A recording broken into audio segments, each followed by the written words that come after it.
ولقد يسرنا القرآن للذكر فهل من مدکر.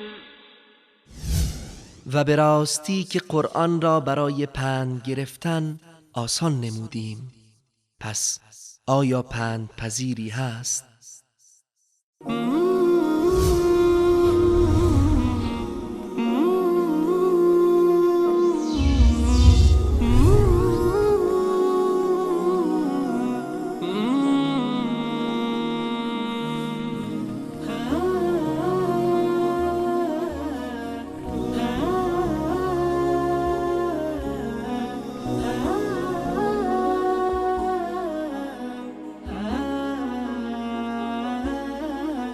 الحمد لله رب العالمين.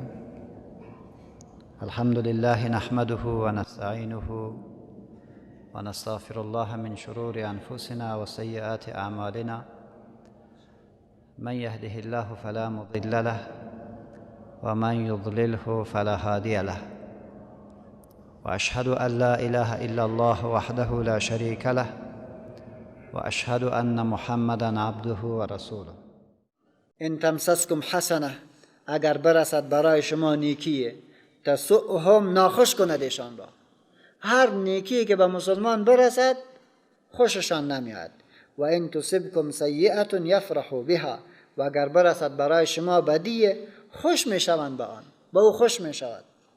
و ان تصبروا، اگر صبر بکنید، و تتقوا، و پرهیزگاری بکنید از دوستی کفار، لا یضرکم کیدهم شیئا، زیان نمیرسانه به شما مکرشان شیئا چیزی. اگر همین دو کار بکنی، از خدمت کافر دور شوی و صبر بکنی به یک چند روز مصیبت و تکلیفی که برات میرسد، یقین به داشته باش که دیگه کافر نمیتونه به تو ضرر برساند. ان الله بما یعملون محیط، بیشک الله جل با آنچه که میکنید خوب در برگیرنده است، کلش را ثبت میکند، کلش پیش الله جل جلاله است. نمونه از این را برای ما و شما علی میده که خداوند متعال چگونه مسلمانان را کامیاب میکند، چگونه اگان بار مصیبت سرت میاد و این تصبیرو را میگد، اول تصبیر را تشریح میکند. یگان بار فشار سرت میاد، خو فشار قبول بکن. غزوه احد به ما و شما معرفی میکند. غزوه احد در سال 3 هجرت در روز شنبه 7 شوال به وقوع پیوست.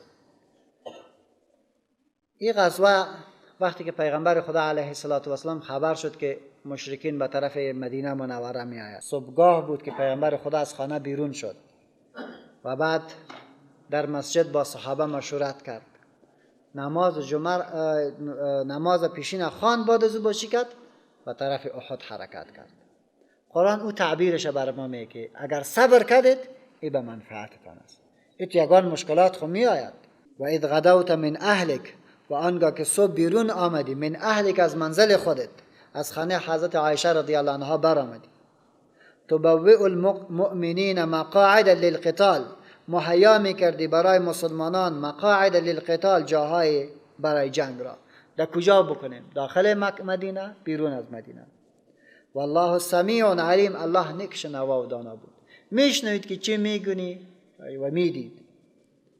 اذ هم طائفتان، آنگاه که قصد کرد دو گروهی، منکم، از شما، دو گروهی بنی سلمه و بنو حارثه. این دو گروه وقتی که حرکت کردن، یک بار عبدالله ابن ابی سلول گفت که این کار خو ما نمی کنیم، ما گفتیم که در داخل مدینه امرایش می جنگیم، وقتی که شما گپ ما را قبول نکردیم ما هم برگشتیم. با 300 چند نفر برگشتن، نرفتن با جبهه. دو قبیله او منافقا بودن، دو گروه از مسلمان ها هم قریب به مت موقف را گرفته بودن، اونا هم میخواستن که عقب برود. قرآن میگه که اذ هم طائفتان، آنگاه که قصد کردن دو گروه منکم از شما، ان تفشلا، که بزدلی و سستی بکنن، کمزور شون، اینا هم برگردن. والله ولیهما، و الله مددگارشان بود. و علی الله فلیتوکل المؤمنون، و باید به الله توکل بکنن مسلمانان. از همت 3 چیز است که در دل میگردد، خو الله با اون مؤاخذه نمیکنه. 3 چیز، 3 حالت. اولی که یک چیز را خاطره میگوید، خطور چیزی در دلت بی اختیار چیزای یگان بار در دلت میگرده. ضعیفترین چیزی که در دل میگه او را به نام خطور یا خاطره علمای روانشناسی یادش میکنه. از او که کمک قوی شوه به نام حدیث نفس او به او تعبیرش میکنه. میگه دلم تو میگردد والا، دلم گواهی میده. این دوم مرحله است که از او کار بالاتر نیست. سوم که از هم است که از حدیث نفس که قوی تر است. هرگاه از این که قوی شود به نام عزم تبدیل می شود، به نام قصد تبدیل می شود. از همت طائفتان به معنی قصد نگیرین. هرگاه که چی کردن؟ حدیث نفس کردن. در دلشان همه تو یک گشت که بیا که ما بریم چی میکنیم در میشه. خداوند متعال چی کرد؟ والله ولیهما، الله چی مددگارشان بود. الله مددگار. حضرت عبدالله ابن جبیر میگه که جای افتخار است برای ما که خداوند متعال ما را در جمله اولیاء الله حساب کرد. در دل ما گشت، الله ما را با او مؤاخذه نکرد، زیرا خدا ولی ما بود و ما را پس ثبات نصیب کرد. و علی الله فلیتوکل المؤمنون، و به الله باید توکل بکنن مسلمانان. ولقد نصرکم الله، نتیجه ازی بود که صبر کردی در احد، مقاومت در احد کردی، ولی تو با یک شکست از بین نرفتی. جای دیگری بود که خدا تو را نصرت کرده بود. ولقد نصرکم الله ببدر، و الله مدد کرده بود شما را در چاهای بدر. و انتم اذله، در حالی که شما کمزور بودین. فاتقوا الله، از خدا بترسید. لعلکم تشکرون، تا سپاس نعمت الله را بگوید.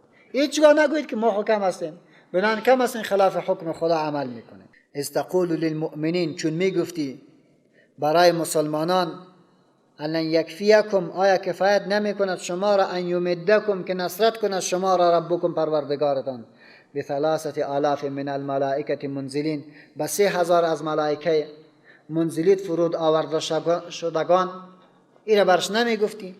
استقول للمؤمنین فی یوم احد یا در روز بدر. اگر در احد برش گفتی، در ابتدا گفت که الله 3000 ملائکه را برای خدمت شما و کمک شما نازل میکند. میگه او را خب به خاطر اطمینان بود. بلا، آره، امروز هم در اوجا در ابتدای امر 3000، اگر این مقامت ادامه بتین، آره دیگه برتان نجات میکنم. یا ای که استقول للمؤمنین، وقتی که میگفتی در روز بدر برای مسلمانان، الان یکفیکم، آیا کفایت نمیکنه شما را، ان یمدکم ربکم، این که مدد و نصرت کنه شما را ربکم پروردگارتان، بثلاثه آلاف من الملائکه منزلین، به 3000 از ملائکه فرود آورده شدگان. من الملائکه منزلین، 3000 از ملائکه فرود آورده شدگان کفایتتان نمی کند؟ بلا، آره، الیوم، امروز، ان تصبروا، اگر صبر کنید، و تتقوا، از مخالفت فرمان رسول الله خود را بر حذر دارید، و یأتوکم من فورهم، و بیاین بر شما دشمنان، من فورهم، همین دم، در همین لحظات، هذا یمددکم، مدد میکنه شما را ربکم پروردگارتان، بخمسه آلاف من الملائکه مسومین، با 5000 از ملائکه نشاندار. الله با این حالت، با این صبر 2000 دیگر هم برات زیاد میکند. خب این ملائکه که میاد به خاطر از اینه که او شمشیر بزنن بم را و تو قرار کرده بشینی. و ما جعله الله، و نگردانیده این مدد را الله الا بشرا لکم، ولی مژده برای تو که تو مقاومت کردی، ولی تطمئن قلوبکم به، و تا اطمینان یابد دلهای شما به نصرت الله جل جلاله، به دوستی الله جل جلاله. و من نصر الا من عند الله، و نیست مدد مگر از طرف الله جل جلاله. عند الله العزیز که غالب است، الحکیم که با حکمت است. چون این کار خداوند متعال می کند برای کمک مسلمانان، الله ملائکه را نازل می کند. و یکی از علما را خدا ببخشه، عبدالله عظام شهید، او یک کتاب نوشته کرده به نام آیات الرحمن فی جهاد الافغان. همین معجزاتی که نصرتی که الله برای مجاهدین داد او را نوشته کرده. و این را خود چندین نفر در منطقه ما هم دیده که وقتی که بم منداخت، الله تو مرغا را برش پیدا که می بردی بم دیگه طرف منداختش. یک دفعه نه، 10 دفعه. این را زیاد مجاهدینی که تیر کردن این را دیدن. این را زیاد دیدن که وقتی که مرمی به طرفش می آمد یک بار کج می شد از پیش، دیگه طرف میرفت. الله نصرت خدا میکنه در صورتی که ما جور بوده باشیم. بناهن الله چنین نصرت را میکند. چرا؟ لیقطع، تا هلاک بکند، طرفا من الذین کفروا، طایفه از کافران را، او یکبتهم، یا ذلیل کند ایشان را، فینقلبوا خائبین، پس برگردن نامراد شدگان. الله این نصرت میکند. چرا این جنگ واقع میشود؟ به خاطر که کافر را خدا ذلیل بکند. جنگ نشود خود کافر هم تو قوی میماند، ولی خدا امریکا را سقوط میده، ذلیلش میکند. چرا؟ لیقطع، تا هلاک بکند، طرفا من الذین کفروا، طایفه از کافران را، او یکبتهم، یا ذلیل کند ایشان را، فینقلبوا، پس برگردن، خائبین، ذلیل و نامراد شده. لیس لک من الامر شیء، نیست تو را اختیار چیزی، او یتوب علیهم، یا خدا قبول کند توبه ایشان را، او یعذبهم، یا عذاب کند ایشان را، فانهم ظالمون، هر ان ایشان ستمگار هستند. برای تو اختیار نیست. کامیابی و عزت، شکست و ذلت از طرف خدا هست. لیس لک من الامر شیء، هیچ نوع اختیار برای تو نیست. از جملهش او یتوب علیهم، تا خدا قبول توبه بکند به ایشان. یک تعداد کفار میان از جا مسلمان میرود. او یعذبهم، یا الله چی بکند؟ الله عذابشان بدهد، مرده و معیوب و بدبخت برود. فانهم ظالمون، اینها ستمگار هستند. نتیجه کلی اخیر میگه که ولله ما فی السماوات و ما فی الارض، مر الله راست بادشاهی و ملکیت آسمان ها و زمین. یغفر لمن یشاء، میبخشد کسی را که بخواهد، و یعذب من یشاء، و عذاب میدهد کسی را که بخواهد. والله غفور رحیم، الله بخشاینده مهربان است. همه نظام از الله هست. چند روز زندگی ما و شما داریم، کوشش بکنیم که در غفران الله جل جای خود را بتیم و مورد رحم خداوند متعال قرار بگیریم. أعوذ بالله من الشيطان الرجيم. الذين يأكلون الربا لا يقومون إلا كما يقوم الذي يتخبطه الشيطان من المس، ذلك بأنهم قالوا إنما البيع مثل الربا وأحل الله البيع وحرم الربا، فمن جاءه موعظة من ربه فانتهى فله ما سلف وأمره إلى الله، ومن عاد فأولئك أصحاب النار هم فيها خالدون.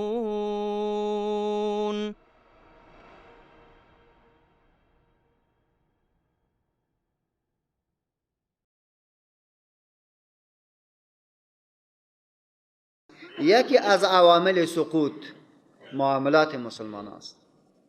هرگاه مسلمان در معامله خود صحیح نبود، در حقیقت نصرت الله بند می شود. معامله را درست بکنه. بنان ارشاد میگه که یا ایها الذین آمنو، ای مؤمنان، لا تأکلوا الربا اضعافا مضاعفه، نخورید سود را دو چند بر دو چند. واتقوا الله، از الله بترسید، لعلکم تفلحون، تا بهبود یابید و رستگار شوید. چرا قرآن کریم آیت را یک بار جای داد؟ در مابین جهاد یک بار مسئله سود را مطرح میکند تا ما را ملتفت بسازد برای ساختن نظام. چه میخوای از حکومت اسلامی؟ کامیاب شدی با چی میکنی؟ بنان کامیاب که میشه به خاطر تطبیق نظام خدا باید. این مهم است. یعنی وقتی که یک انسان بگه که ما کامیاب شدیم در حالی که معاملات ربوی وجود داره، تو کامیاب نشدی، تو تا هنوز نساختی چیزی را. بنان در مابین جهاد این موضوع را جای میدهد. ای مسلمانا، لا تأکلوا الربا، نخورید سود را.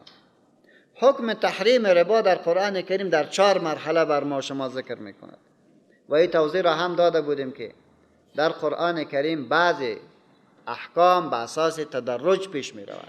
آیسته آیسته آیسته آیسته جامعه را وادار بی میکند.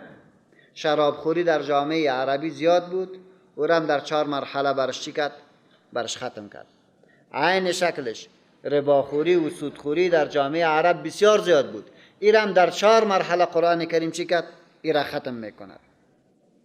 اول میبینید که در سوره مبارکه روم آیه 39 در ضمن یک پند اخلاقی قرآن کریم در رابطه با سود یک هشدار میدهد.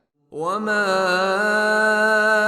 آتيتم من ربا ليربو في أموال الناس فلا يربو عند الله. آنچه که شما از سود میخورید و در فکر ازی هستین که شاید داری فایده بکنین و نزد خدا داری فایده نمیکنید. نگفت که نخورید. آنچه که به عنوان سود شما میخورید و جمع میکنید در فکر ازی هستین که ما فایده کردیم، در حالی که نزد الله جل جلاله شما فایده نکردید.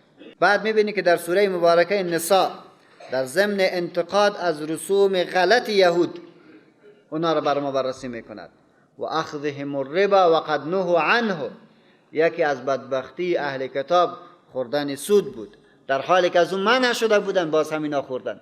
با مسلمان نمیگه که تو سود نخور، اوجا با او انتقاد میکند.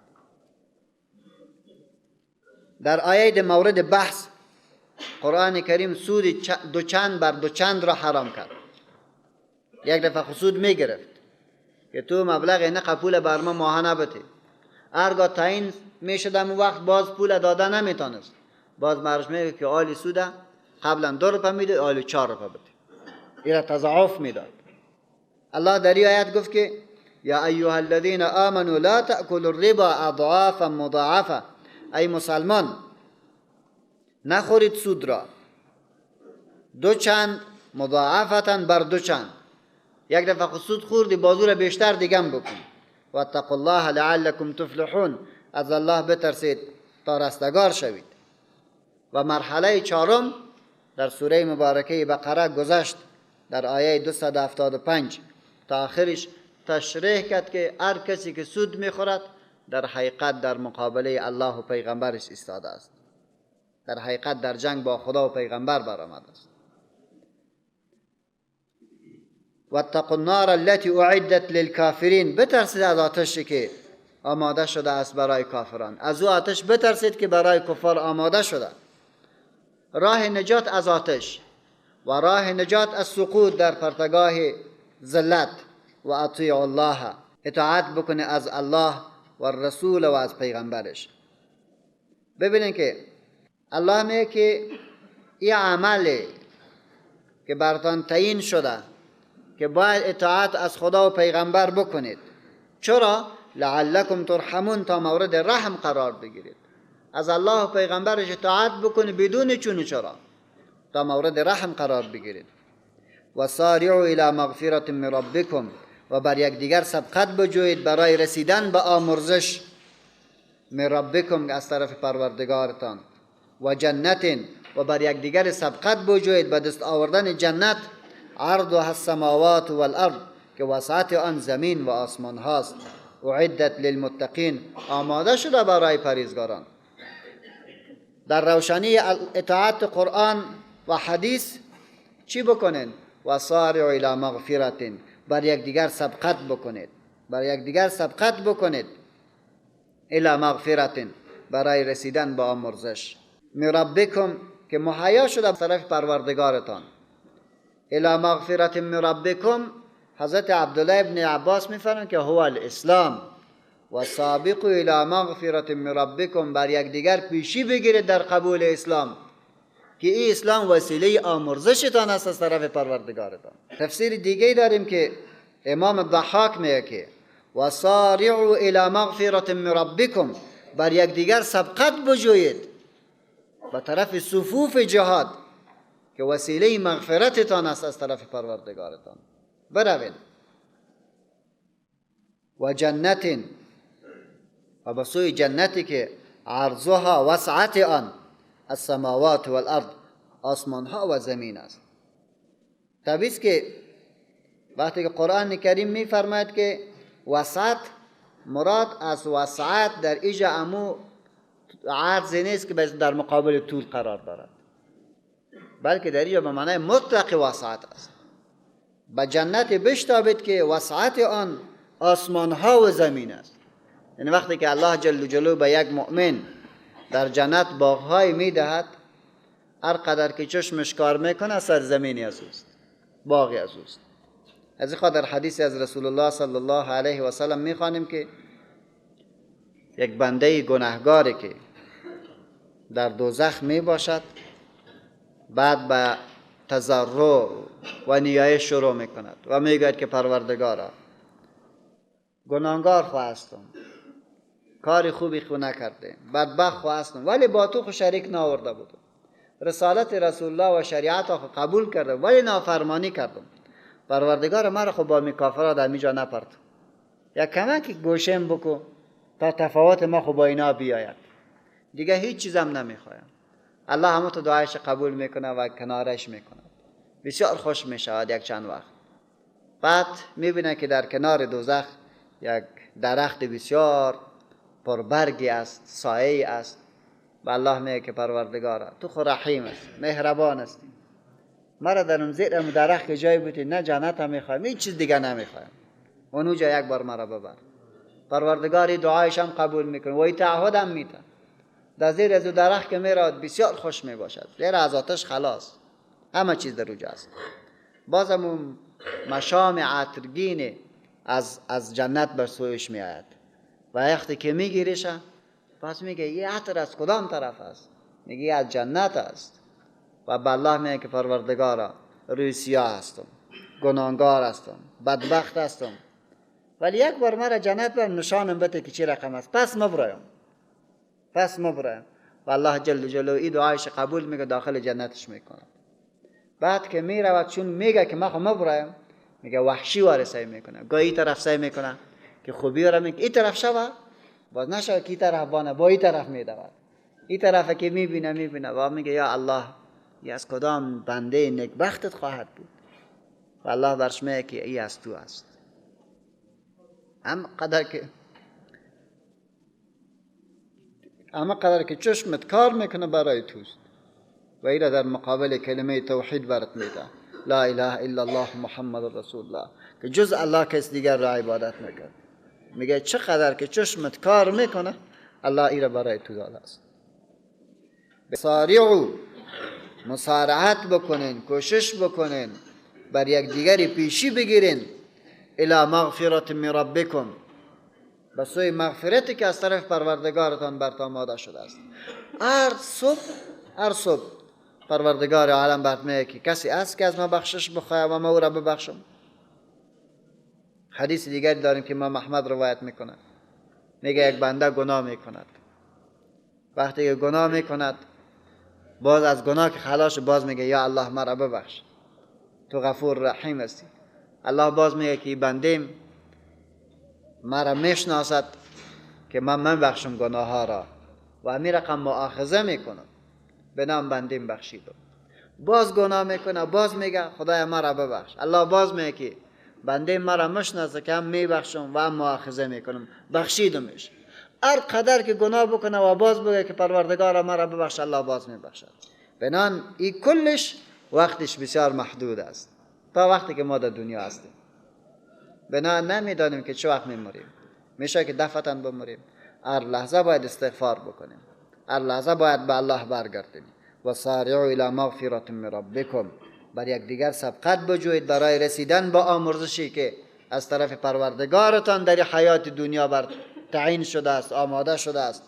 و جنت، و بر یک دیگر سبقت بجویید به دست آوردن جنت، عرضها السماوات والارض، که عرض آن، وسعت آن زمین و آسمان هاست. اعدت للمتقین، آماده شده برای پرهیزگاران. اوجا هم اعدت للکافرین بود، اینجا اعدت للمتقین. کیست؟ الذين ينفقون في السراء والضراء، همانها هستند که متقی آنانی هستند که ينفقون، خرج میکنند مال خود را، فی السراء، در وقت آسایش، در وقت خوشی، همه چیز است، صحت دارد، جوانی دارد، پول زیاد دارد، هیچ مشکلی هم ندارد، در وقت هم در راه الله میدهد. و الضراء، در وقت پریشانی، در وقت خفگان، در وقت مرض، در او جان در راه الله میدهد. سرچپه واری نباشیم. مصیبت که باز می باشیم یک ختم خوش بکنیم سعی. وقتی که مصیبت نبوده باشه قرایی که در مردم شد، نه ختم یادش است، نه انفاق یادش است، نه نماز خواندن یادش است. یک تعداد رزیلا را که من میبینم در مسجد نمی کسیش که باز بمره، باز میبینی که در صف اول استاد است. پیش در کجا میکردی؟ پیش هم خسارت نماز بود، پیش هم حکم خدا برات متوجه بود. بنان آنانی که انفاق میکنه هم در آسایش و ضرا، هم در پریشانی، هم در صحت، هم در مرض، هم در خوشی، هم در خفگان. والکاظمین الغیظ، و فرود آوردگان خشم خود را فرود میبرد. والعافین عن الناس، و گذرندگان از خطای مردم. والله یحب المحسنین، و الله دوست دارد نیکوکاران را. الله دوست دارد. رسول الله صلی الله علیه و سلم در یک حدیث زیبایی برای ما و شما ارشاد می دارد که پیغمبر خدا علیه الصلاة و سلام می فرماید که آنانی که خشم خود را فرو می برند در حالی که توانمندی از این را دارد که او را نافذ بکند، در روز قیامت برش گفته میشه که از حور العین هر کدامی که تو خواسته باشی اختیار کرده میتونی. حدیث دیگه داریم که رسول الله صلی الله علیه و سلم میفرماید هر مسلمانی که خشم خود فرود ببرد با وصفی که توانمندی نافذ شدن از او را دارد که در مقابلش ایستاده شود، الله جل جلاله اطمینان قلبی را برش نصیب میکنه و ایمانش پوره میکند. تا چقدر زیبا خواهد بود که یک مسلمان خشمش فرود ببرد، قهرش که آمد بخوره قهرش را. یکی از روزها حضرت زین العابدین رضی الله عنه و ارضا و مبارک چیزی میکرد، کنیزی آمد، وقتی که بلند شد دم دستش هم ظرف افتید و همین نانی که بود یا هر چیزی که بود در بابنشی کل سرش افتید و سرش هم اوگار کرد. بسیار به قهر رسویش سعی کرد که قبی احتیاط چرا هستی؟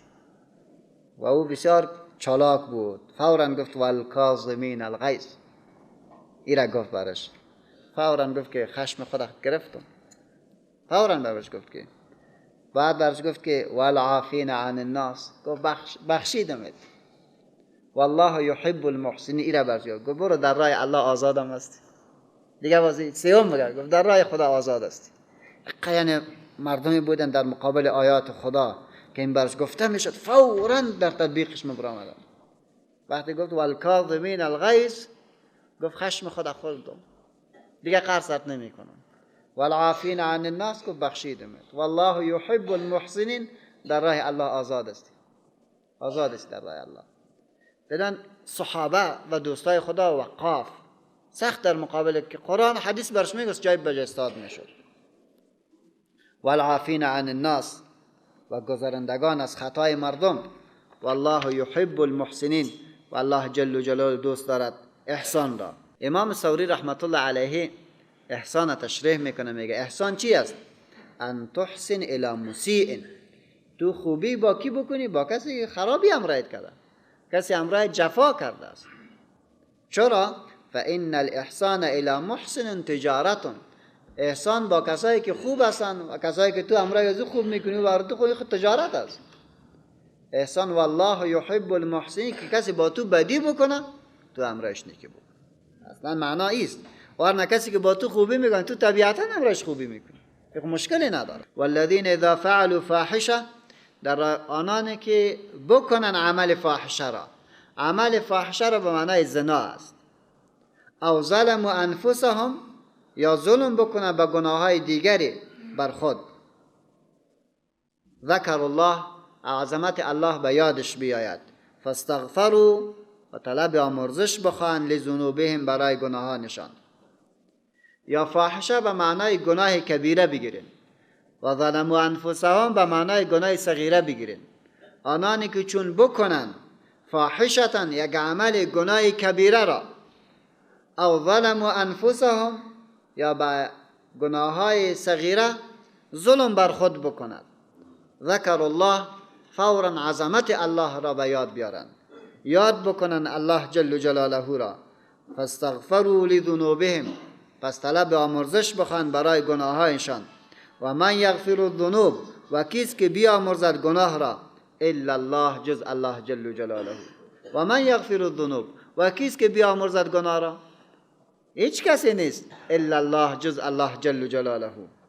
ولم یصروا علی ما فعلوا، و اصرار نکنند به آنچه که قبلا انجام دادند، و هم یعلمون، در حالی که میدادند.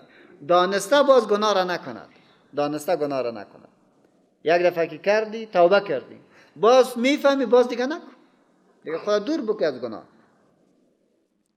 اولئک، ای جماعی که هرگاه عمل فاحش را انجام بدهد یا گناه صغیره ای را انجام بدهد، با یاد الله جل جلاله بپردازند و طلب آمرزش بکنند. اولئک جزاؤهم مغفره، ای جماعه پاداششان همان بخشش است من ربهم، از طرف پروردگارشان، و جنات، و باغ‌های تجری که می رود من تحتها الانهار، زیر درختان آن جویها، خالدین فیها، همیشه می باشند در آن. و نعم اجر العاملین، چه پاداش نیکی است برای آنهایی که اهل عمل هستند. و نعم اجر العاملین، چه پاداش نیک است برای آنهایی که اهل عمل هستند. کسی که اهل عمل نباشد کدام پاداش برش داده می شود؟ حضرت ابوبکر صدیق رضی الله عنه در حدیثی که امام ابو داود و ترمذی روایت میکنه میفرماید که رسول الله صلی الله علیه و سلم ارشاد داشت: ما من عبد مؤمن او ما من رجل، یک بنده مسلمان یا یک مردی، یذنب ذنبا، گناه بکند یک گناهی را، فیقوم، باز ایستاده شود، فیتطهر، باز وضو بگیرد، ثم یصلی رکعتین، با 2 رکعت نماز را بخواند، ثم یستغفر الله، باز از الله طلب آمرزش بکند، مگر اینکه خداوند متعال گناهش برش میبخشد. هر مسلمان گناه بکند 2 رکعت نماز بخواند، بعد از 2 رکعت نماز از الله استغفار بخواهد، مگر اینکه الله برش گناهش میبخشد. ثم قرأ هذه الآیه، باز امی آیت را تلاوت کرد: والذین اذا فعلوا فاحشة او ظلموا انفسهم ذكروا الله فاستغفروا لذنوبهم ومن يغفر الذنوب الا الله ولم يصروا على ما فعلوا وهم يعلمون.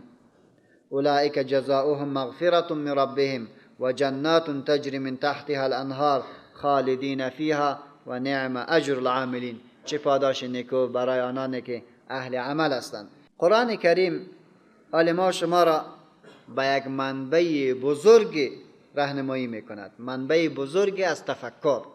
قبلا عرض کرده بودم که در قرآن کریم 3 منبع تفکر میدهد، یا به اصطلاح 3 معدن تفکر میدهد. ای که در هر معدنش داخل شوی باز هزارها شاخ برات میده، این دوم بحث است. ولی در کل 3 منبع است: یکی کائنات، زمین و آسمان، همه کائنات.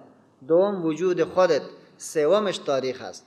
در اینجا الله تاریخ را من حیث یک اصل به ما معرفی میکند: قد خلت من قبلکم سنن، به تحقیق در گذشته پیش از شما، سنن واقعات. فسیرو، پس برگردید، فی الارض، در زمین، فانظروا، خوب به چشم عبرت ببینید، کیف کان عاقبت المکذبین، چه شد آخر انجام دروغگویان، چگونه بود آخر انجام دروغگویان. نتیجهش ببین، در طول تاریخ مشاهده بکن، آنانی که با دین مقابله کردن نتیجهش چی شد. کل تاریخ مطالعه بکن. همیشه سقوط و رسوی از کسی بود که در مقابل حقایق دین رزمیدن. هذا بیان للناس، این بیان است، این بیان واضح است، للناس، برای مردم، و هودن، و مایه هدایت، و موعظه و نصیحت است للمتقین، برای پرهیزگاران. حال اکنون غزوه بدر و احد و مبارزاتی که اصحاب کرام کردن، این کلش هذا بیان للناس، این سرمشق است برای مردم، این بیان واضح است برای مردم. ببینید عزیزا، والله هر کس که هر چیز را خواست متو می شود. اصحاب کرام به اساس ادله قاطع از قرآن و حدیث، و انشاءالله سوره انفال و سوره توبه را با می خوانیم، باز واضح برات معلوم می شود که اسلام حکومت را می خواهد، اسلام حاکمیت را می خواهد. این اصل است. اگر خواستی که حاکم باشی حاکم میشوی.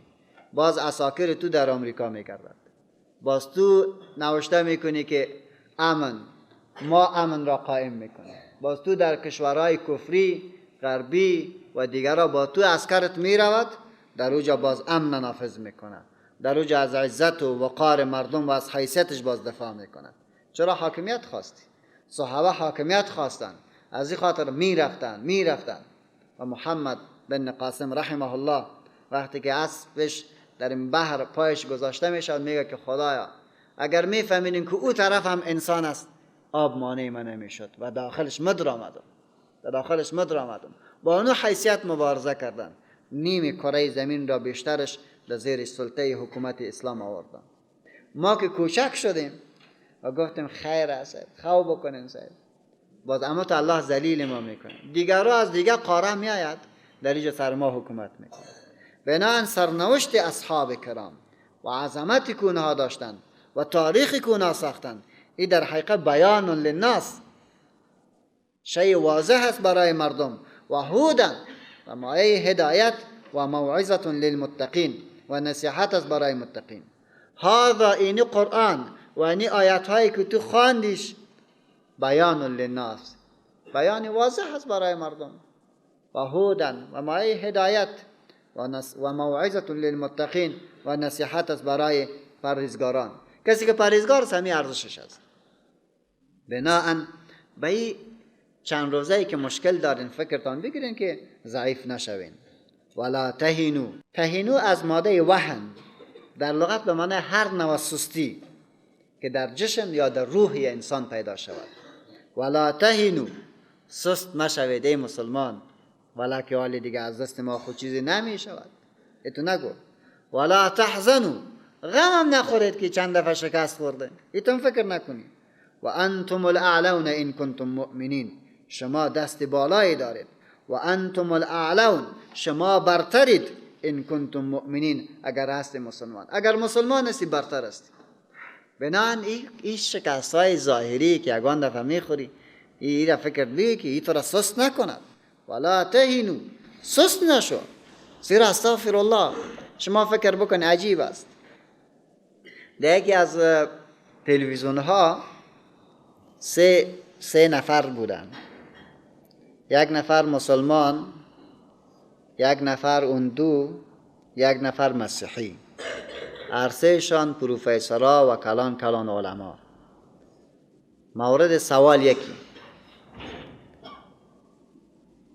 بودیزم من حیث الدین برای امن و صلح در جهان چی پیام دارد، چی ارزش دارد که را برای ما پیش میکنند؟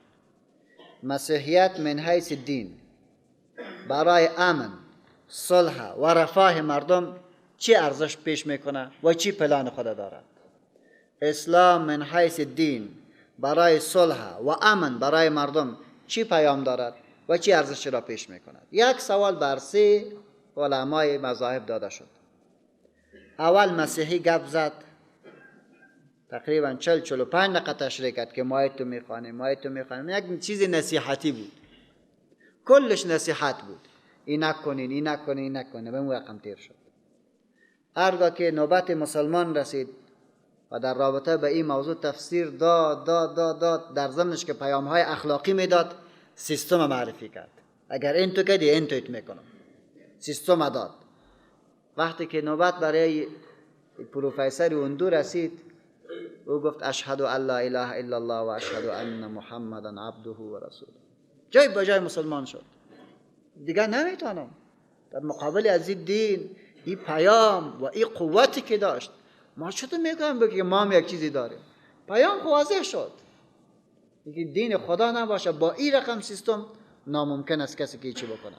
بناهن عزیزان، ولا تهینو، سست نشوید به زرق و برق کافری که میبینی، یا تیاراتش هم میبینی، دلارش هم میبینی، 20 رقم چیزای لباسش هم میبینی، به این سست نشو.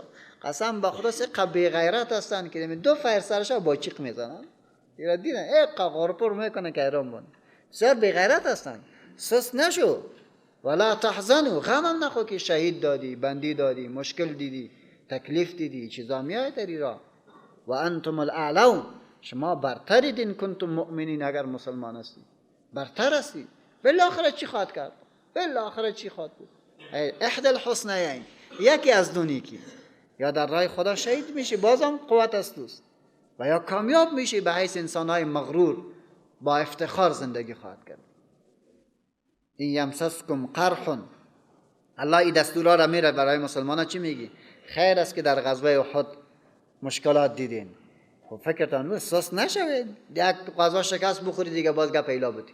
نه، این یمسسکم قرح، اگر برسد به شما جراحتی، فقد مس القوم قرح مثله، به تحقیق رسید کافران را اما تو زخم ها مانند شما. تو نیست که او نمرده باشد. از نظر عقلی که حالی سعی بکنید، یک نفر کافر نباید بمرد، یک دانش نباید بمرد. اقا مسائل دارد، اقا تجهیزات دارد، اقا سیستم دفاعی دارد که عجیب و غریب است، هیچ ناممکن است. یعنی باور بکن 100% در محفظه هستند. ها با وصف از او هم از 5000 زیاد مردار شدن. قاعده خداست. بنابراین میگه تو سست نشو که تو زخم میگیری و زخم نمیگیرد، تو کشته می تو کشته نمیده، او هم کشته میده، او هم میمرد. فقد مس القوم قرح مثله، به تحقیق رسیده با کافران اما تو زخم ها که مانند برای شما رسیده است. و تلک الایام نداولها بین الناس، و این روزها را میگردانیم در میان مردم، گاهی شکست است گاهی پیروزی است، گاهی شکست است گاهی پیروزی. این چیزا است دلوه دلچه وارد که عرق که میآید یک طرف خالی میکنه یک طرف میکشد. این روزها میآید. ولیعلم الله، تا معلوم کند الله جل جلاله الذین آمنوا، کسانی که ایمان آوردند. الله مؤمنین راستین را معلوم بکند. و یتخذ منکم شهدا، و از میان شما شهدا را انتخاب بکند. از میان شما شهدا را انتخاب بکند. شهادت معیار است، شهادت مقام است. بنان الله در مبارزه و کارزار از میان شما شهدا را انتخاب بکند. به اندازه شهید پیش الله اجر دارد و محبوب است، که هر کسی که میمرد و خدا برش نعمتها در جنت بدهد، در برزخ آرزو نمیکنه دنیا را، ولی لذتی که یک شهید در هنگام مرگ خود میگیرد، به الله میگه که پروردگار اگر ما را زنده بکنی پس برگردیم و باز در راه تو شهید شویم، به همون اندازه شیرین است. و رسول الله صلی الله علیه و سلم میفرماید که قبل از اینکه آسیب و از درد زخم خود را شهید بگیرد، الله جل جلاله روحش برش میگیرد. والله لا يحب الظالمین، الله دوست ندارد ستمگاران را. ببینید الله ستمگار را دوست ندارد. مسلمان هستی خود که ظلم کردی و دوست الله ندارد.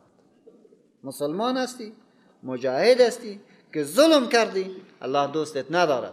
خب که خدا دوست نداشته باز نصرتت میکند؟ نه، الله ظالم هیچگاه نصرت نمیکند. ولیمحص الله الذین آمنوا، و برای آن که پاک و صاف گرداند الذین آمنوا، آن کسانی که مسلمان هستند. از چی؟ از کثافت نفاق. چرا خداوند متعال یگان بار کافر پیروزی میده؟ چرا این مشکلات وجود داره؟ تا که منافق از انسان مؤمن در صف جدا شود. زیرا منافق پشت آرزوهای شخصیش است، پشت منافع مادیش است. هرگاه منافع مادیش تضمین شد 20 رکعت نماز یک دفعه میخونه، منافع مادیش تضمین نشد ولی اگه در مسجد بیاریش او فرار میکنه. بنان این شکست ها و پیروزی ها وجود دارد، این زخم ها وجود دارد. برای چی؟ ولیمحص الله الذین آمنوا، برای آنکه پاک و صاف گرداند آنان را که ایمان آوردند از کثافت و این منافق، و یمحق الکافرین، و محو بکند الله جل جلاله به شمشیر مؤمن کفار را. ام حسبتم، آیا گمان کردید ان تدخلوا الجنه، که داخل جنت می شوید، ولما یعلم الله الذین جاهدوا منکم و یعلم الصابرین، و هنوز متمایز نساخته است الله جل جلاله، جدا نساخته است الله جل جلاله الذین جاهدوا منکم، آنانی که مجاهدان راستین هستند از شما، آنانی که با راستی در راه خدا جهاد میکند. و یعلم الصابرین، و الله تا هنوز خود جدا نکرده است، معلوم نکرده آنانی که مقاومت میکنند و صبر میکنند. این را خدا هنوز جدا نکرده. بنان تا وقتی پیروزی نیست که منافق از مجاهد جدا شود، خائن از مجاهد جدا شود، صابر از غیر صابر جدا شود. اینا که کلش شناختی با الله اما فئه قلیله را چی میکنه؟ کامیاب میکنه. فئه بسیار کوچک را الله کامیاب میکنه. ولقد کنتم، و به تحقیق شما بودید که تمنون الموت، تمنا میکرد مرگ را، تمنا میکرد شهادت را، من قبل ان تلقوه، پیش از آن که ملاقات بکنید کفار را، پیش از آن که ملاقات بکنید همین مرگ را. فقد رأیتموه، پس به تحقیق دیدید آن را، و انتم تنظرون، و شما انتظار می بردید. ولی یک خطاب برای مسلمان میکنه که ولقد کنتم، به تحقیق شما بودید ای مسلمانان، تمنون الموت، که تمنا میکرد شهادت در راه الله را، من قبل ان تلقوه، پیش از اینکه ملاقات بکنید آن را، این را میخواستید. فقد رأیتموه، پس به تحقیق دیدید آن را، و انتم تنظرون، و شما انتظار می بردید. در این نکته ای است که وقتی که جبهات بسته شد و الله جل جلاله مسلمانان را در غزوه بدر کامیابی داد، یک تعداد از مسلمانان می گفتند که کاش که ما می بودیم، کاش که ما می بودیم، کاش که ما می بودیم، که ما هم به مت ثواب‌های بسیار بزرگ نائل می شدیم، ما هم باید شهادت ها نائل می شدیم. بنان چنین انتظار خود می کردی، الله امتو برات داد. حال دیگر ای دشمن و ای تو انتظار داری، دیگر با کدام را میری، میکنی یا نمیکنی. فقد رأیتموه، پس به تحقیق دیدید آن را، و انتم تنظرون، و شما انتظار آن را میکشیدید. که انتظارشون میکشید، بنان باز صبر هم بکن، مقاومت هم بکن. اگر در مختصر یک بررسی بکنیم برای ما شما عواملی که مسلمانان را در غزوه احد شکست داد، یک اشتباه محاسبه بعضی از مسلمانان از درک مفاهیم صحیح اسلام است. یک تعداد تو فکر کرده بودن که بدون چون و چرا خدا ما را کامیاب میکنه. یک نکته امی بود. وقتی که به می فکر رسیدن که خدا ما را کامیاب میکند، در اینجا نه به قوت ضرورت است، نه به تنظیم ضرورت است، نه به سیستم ضرورت است، به این فکر بودن. الله گفت که نه، ایت نیست. تو کامیاب میشی، عقل تا به کار پر، تو وسایل تا به کار پر، تو تمام کاری که لازم است او را باید بکنی، نظم باید بگیری. امداد غیبی برای انسانهای بی نظم خدا نمیکند. یک قضیه. دوم، وسیله شکست عدم انضباط نظامی و مخالفت با فرمان رسول الله صلی الله علیه و سلم. پیغمبر برش گفت که از زمین کوه جبل الرمات باید باشین. کامیاب شدیم، شکست خوردن، شما حق ندارین که عقب بروید. و اینا این کار نکردن. وقتی که مسلمانان در ابتدا کامیاب شدن، گفتن که بیاین کمی مادیات جمع بکنیم، غنیمت ها را جمع بکنیم که شان کمک میکنیم. پیغمبر علیه السلام برش گفته بود شما پایین نشوید، در حالی که مخالفت کردن، الله جل جلاله وسیله شکستشان یکی همی شد. دنیا پرستی، ولی بیان که غنیمت ها را جمع بکنیم، پشت دنیا گشتن. غرور ناشی از پیروزی ابتدایی. ابتدا که کامیاب شدن خیالش کرد که کل کارمتون میشه، در حالی که تو نیست. کسی میخواد که یک هدف داشته باشه، پس باید تا آخرین نقطه باید مقاوم باشه و پشت اهداف اصلی خود برود. اللهم اغفر لنا ذنوبنا وإسرافنا في أمرنا وثبت أقدامنا وانصرنا على القوم الكافرين وصلى اللهم وصل وسلم وبارك على محمد وعلى آله وصحبه أجمعين.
ولقد يسرنا القرآن للذكر فهل من مدكر. و به راستی که قرآن را برای پند گرفتن آسان نمودیم، پس آیا پند پذیری هست؟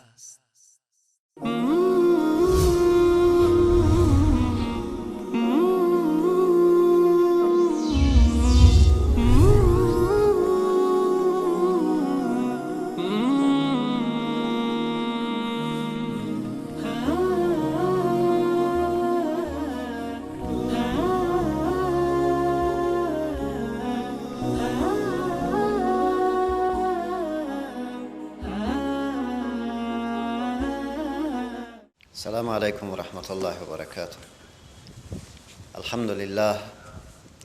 الحمد لله رب العالمين، والصلاة والسلام على رسول الله وعلى آله وصحبه أجمعين. وما محمد إلا رسول قد خلت من قبله الرسل أفإن مات أو قتل انقلبتم على أعقابكم ومن ينقلب على عقبيه فلن يضر الله شيئا وسيجزي الله الشاكرين. نیست حضرت محمد مصطفی صلی الله علیه و سلم الا رسول مگر فرستاده الله. قد خلت من قبله الرسل، هر آن گذشته پیش از وی پیغمبران. افإن مات، آیا اگر بمیرد، او قتل یا کشته شود، انقلبتم باز میگردید علی اعقابکم با پاشانه های پایتان. و من ینقلب، هر کی باز گردد، علی عقبیه بر پاشانه های پای خود، فلن یضر الله شیئا، هرگز ضرر نرساند الله جل جلاله را شیئا چیزی، و سیجزی الله الشاکرین، و زود جزا میدهد الله جل جلاله سپاسگزاران را. این آیت در حقیقت برای ما شما یک نکته دیگه میدهد. در مابین غزوه احد شیطان علیه اللعنه یک آواز داد که الا ان محمد قد مات، آگاه باشه که حضرت محمد کشته شد. وقتی که این آواز را بلند کردند که حضرت محمد کشته شد، زیرا دندان مبارک شهید شده بود، سر مبارک شکسته بود، این خون را که و این آواز را که بلند کرد، همه مسلمان ها سست شدند، همه مسلمان ها تیت و پیت شدند، حیران ماندند که حالی چی بکنیم، کدام طرف بریم، از کجا شروع بکنیم. قرآن کریم آیت میدهد که دستور است که محمد فرستاده خدا هست.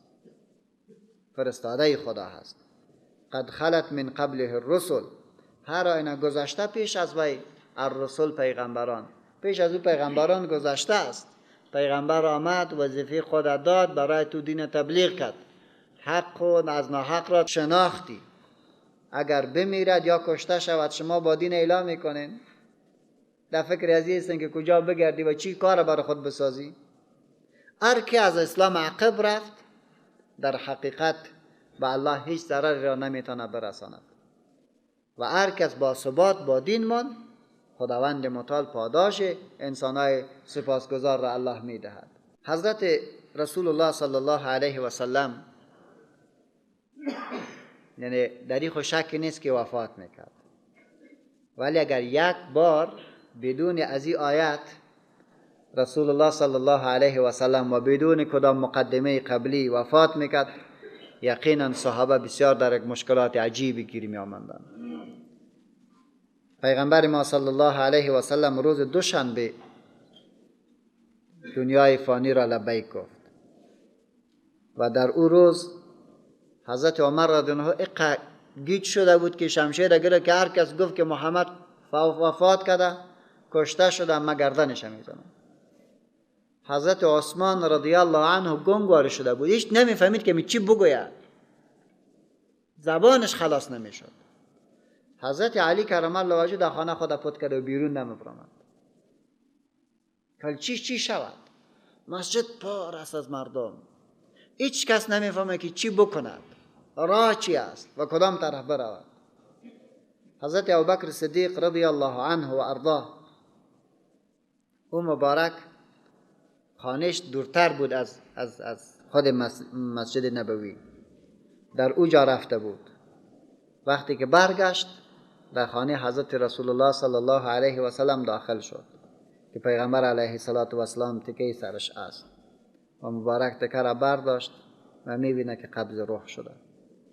بعد بوسیدش و برش گفت که ای رسول خدا، بسیار با پاکی زندگی کردی و به بسیار پاکی از دنیا رفتی و الله 2 بار سر تو مرگ را جمع نمی کند. و یقینا که پیغمبر علیه السلام سخت به پاکی زندگی کرد و سخت به پاکی وفات کرد. انسان فکر بکند، کل عمر خود را برای دعوت داد، کل عمر خود را برای نصیحت داد، کل عمر خود را برای اصلاح ما شما داد. هنگامی که پیغمبر خدا علیه السلام از حجت الوداع برگشت، در اوجا برای مسلمانان گفته بود که من شاید سال دیگه همراه شما نباشم. و وقتی که در خانه آمد، بعد از یک مدتی سخت سر مبارک در گرفت. سرش در گرفت، داخل خانه حضرت عایشه شد، گفت که والا سرم بسیار زیاد درد میکنه. حضرت عایشه رضی الله عنها گفت که سر من تو درد میکنه. بعد پیامبر خدا برش گفت که عایشه، اگر از من پیش میمردی، ما غسل برات میدادم، کفن برات میدادم، این کار خودم برات میکردم. حضرت عایشه باز برش گفت که عجیب است، تو برمه تو سخن را میگی، دلت است که دیگه زندگی بکنی. و پیامبر خدا تبسم کرد، خنده برش کرد. فشار سرش بیشتر میشود. بعد از او تا خانه میرود و نتوانست که بار دیگری به طرف مسجد بیاید. برای حضرت عایشه گفت که پدرت امر بگو که به نماز ایستاده شود و به مردم نماز بدهد. حضرت ابوبکر صدیق رضی الله عنه وقتی که نماز میداد، پیامبر خدا پرده را بلند کرد و بسیار زیاد خوش شد که مسلمانان در امامت حضرت ابوبکر صدیق رضی الله عنه نماز میخواند. از دنیا هم که رحلت میکند، به وجه رحلت میکند که خداوند متعال مخیرش میکند که داری دنیا را که قبول داری. هیچ ملائکه از کس دیگری اجازه نخواسته، ولی برای پیغمبر خدا علیه السلام آمد و گفت که پروردگارت بر سلام میگوید، اگر میخوایی که از این دنیا نروی اختیار داری. ولی پروردگار با او سلطه میگه نه، اما قرب الله جل جلاله را میخوایم. هنگامی که رسول الله صلی الله علیه و سلم قبض روح می شود، یقینا که زندگی عجیب است. همه چیز را تاریکی فرا می گیرد. و اصحاب کرام میگه که پیغمبر وقتی که وارد مدینه شد، خوشوقترین روز ما بود. ولی هنگامی که از دنیا رحلت کرد، تو یک روز غم و پردرد را ما اصلا ندیده بودیم. حضرت ابوبکر صدیق رضی الله عنه این آیات را تلاوت می کند. و ما محمد و نیست محمد. امام راغب رحمه الله می فرمه که محمود آن است که سزوده شود و محمد آن است که خصال پسندیده اش بسیار باشد. این دیگرها به اساس او صفات پسندیدش مورد ستایش قرار بدهد. این اسم مبارک رسول الله صلی الله علیه و سلم 4 بار در قرآن کریم ذکر شده است. و یقینا صفات رسول الله صلی الله علیه و سلم، چی در باب معرفتش، چی در باب انسش، چی در باب خانوادهش، چی در باب معاملاتش، چی در جهاد و شجاعتش، در هر بابش که ببینین ولکم فی رسول الله اسوة حسنه، برای شما سرمشق نیکویی است در زندگیش. با او عظمتش و ما محمد، نبود محمد الا رسول مگر فرستاده الله. حضرت ابوبکر صدیق رضی الله عنه و ارضاه امی آیات ها را برای صحابه آمد که گرداگرد حضرت عمر هستند و عمر در دست شمشیر است، گفت بشینید. بعد حضرت ابوبکر صدیق این پیام را گفت که هر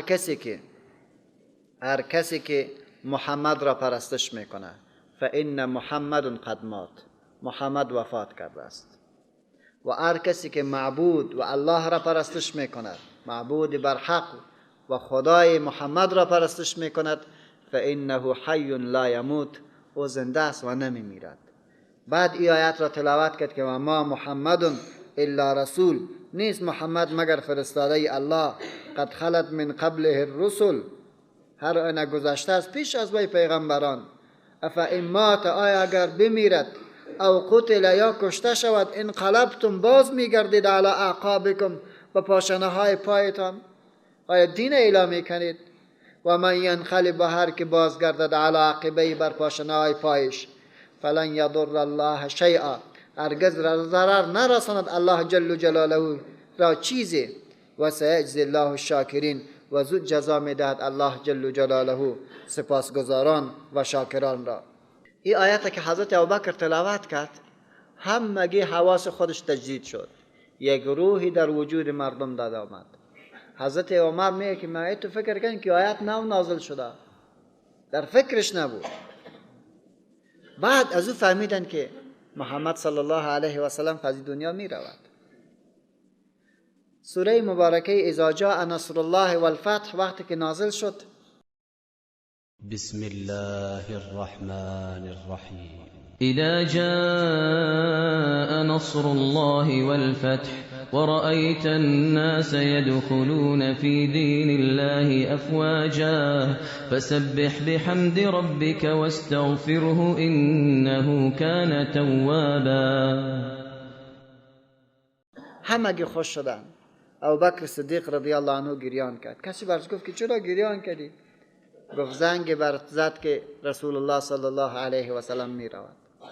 این زنگ است که بر داده شد. و ما کان لنفس، و نیست هیچ نفس را ان تموت که بمیرد الا باذن الله، مگر به حکم الله. کتابا مؤجلا، نوشته شده است وقت مقرر آن. کتابا مؤجلا، نوشته شده یک وقت مقرر. و من یرید ثواب الدنیا، و هر که بخواهد به عمل خود ثواب دنیا را نؤتیه منها، میدهمش از آن. و من یرید ثواب الاخره، و هر که بخواهد به عمل خودش ثواب الاخره، مزد آخرت را نؤتیه منها، میدهمش از آن. و سنجزی الشاکرین، و زود میدهم ثواب شکرگزاران را. این آیت بر ما ایره داد که ببینید که در جبهات اتو نکنید که شما کشته میشین، اتو فکر نکنید که پیش از وقت میموری، اتو فکر نکنید که اگر تو در راه خدا نرزمیدی بعد از باز عمر تو چند برابر زیاد میشد. اتو نیست. یا اگر در راه خدا رزمیدی بعد از باید فکر بکنی که ولی زود میمورم. اتو نیست. الله تعیین کرده کل حالت های ما شما را. چه وقت فلان نفر میمورد؟ یک نفر میبینی میگه موتر زدش، از موتر کده خوب است که سنگر شهید شد، سر تفاوت نداره، او هم مردن است او هم مردن است. یک نفر سکته قلب میکنه و فلان هم مرد دیگه. پشت از این نگردن که چطور می وقت مردن تعیین شده، پیش و پس نمی شود. مقاومت یک انسان در مقابل منکرات این دلیل بر این نیست که زود میمرد. و سبوکی و بیفکری و بیدینی یک انسان دلیل بر بقایش نیست. و کأی من نبی قاتل معه ربیون کثیر، و چه بسا از پیغمبر که قتال کردن با کفار، قاتل معه قتال کردن با کفار همراه او، ربیون کثیر خدا پرستان بسیار زیاده. ربیون جمع ربی، کسی که با الله ارتباط محکم را داشته باشد. هر کسی که با الله ارتباط محکم از نظر عقیده و از نظر عمل داشته باشد، آنانی که اخلاصمندانه پروردگار خود را عبادت میکنند. چه بسا از پیغمبرانی که امرایشان رزمیدن، خدا پرستان بسیار زیاد، فما وهنوا، پس سستی نکردن، لما اصابهم، به سبب مصیبتی که رسیدن به ایشان، فی سبیل الله، در راه الله. اتو نشون که مصیبت برش رسید باز گفت توبیم باشه دیگر جهاد نمیکنم. اینا نگفتم. و ما ضعفوا، و ضعیف هم نگشتن به اساس شکستی که برش رسید، ضعیف هم نشدن به اساس مشکلاتی که اونا دیدن. و مستکانو، و سر تسلیم ندادن برای کفر. و مستکانو، سر تسلیم ندادن برای ذلت، برای بیدینی. والله یحب الصابرین، الله دوست دارد صبر کنندگان را. الله صابرین را دوست دارد. و ما کان قولهم، نبود سخن این خدا پرستان، این ربیون، الا ان قالوا، مگر این که گفتند ربنا، ای پروردگار ما، ربنا اغفر لنا، ای پروردگار ما بیامرز ما را، ذنوبنا گناهان ما را، و اسرافنا فی امرنا، و از حد گذشتن ما را فی امرنا در کار ما، و ثبت اقدامنا و استوار دار قدمهای ما را، و انصرنا علی القوم الکافرین و نصرت بده ما را بر گروه کافران. همیشه میره میگفتن ببینید که یک طرف در جنگیدن، یک طرف همیشه سخنشان این بود که ربنا اغفر لنا، خدای ما را ببخش، ربنا اغفر لنا ذنوبنا، پروردگار گناه ها را برای ما ببخش، و اسرافنا فی امرنا، و از حد گذشتن ما در کار ما تأخیر در جهاد میکنیم، یا الله او را برای ما ببخش، سستی میکنیم، سوب و دیگه سوب میکنیم، و ثبت اقدامنا، و استوار بدار قدمای ما را، و انصرنا علی القوم الکافرین، نصرت بده ما را بر گروه کافران. نتیجه از این انسانای خداپرست ببینن، فآتاهم الله، پس داد ایشان را الله جل جلاله ثواب الدنیا، پاداش دنیا را، و حسن ثواب الاخره، و نیکو ثواب آخرت را. برای مجاهد الله اردویش میدهد، ثواب دنیا و ثواب آخرت. والله یحب المحسنین، الله دوست دارد نیکوکاران را.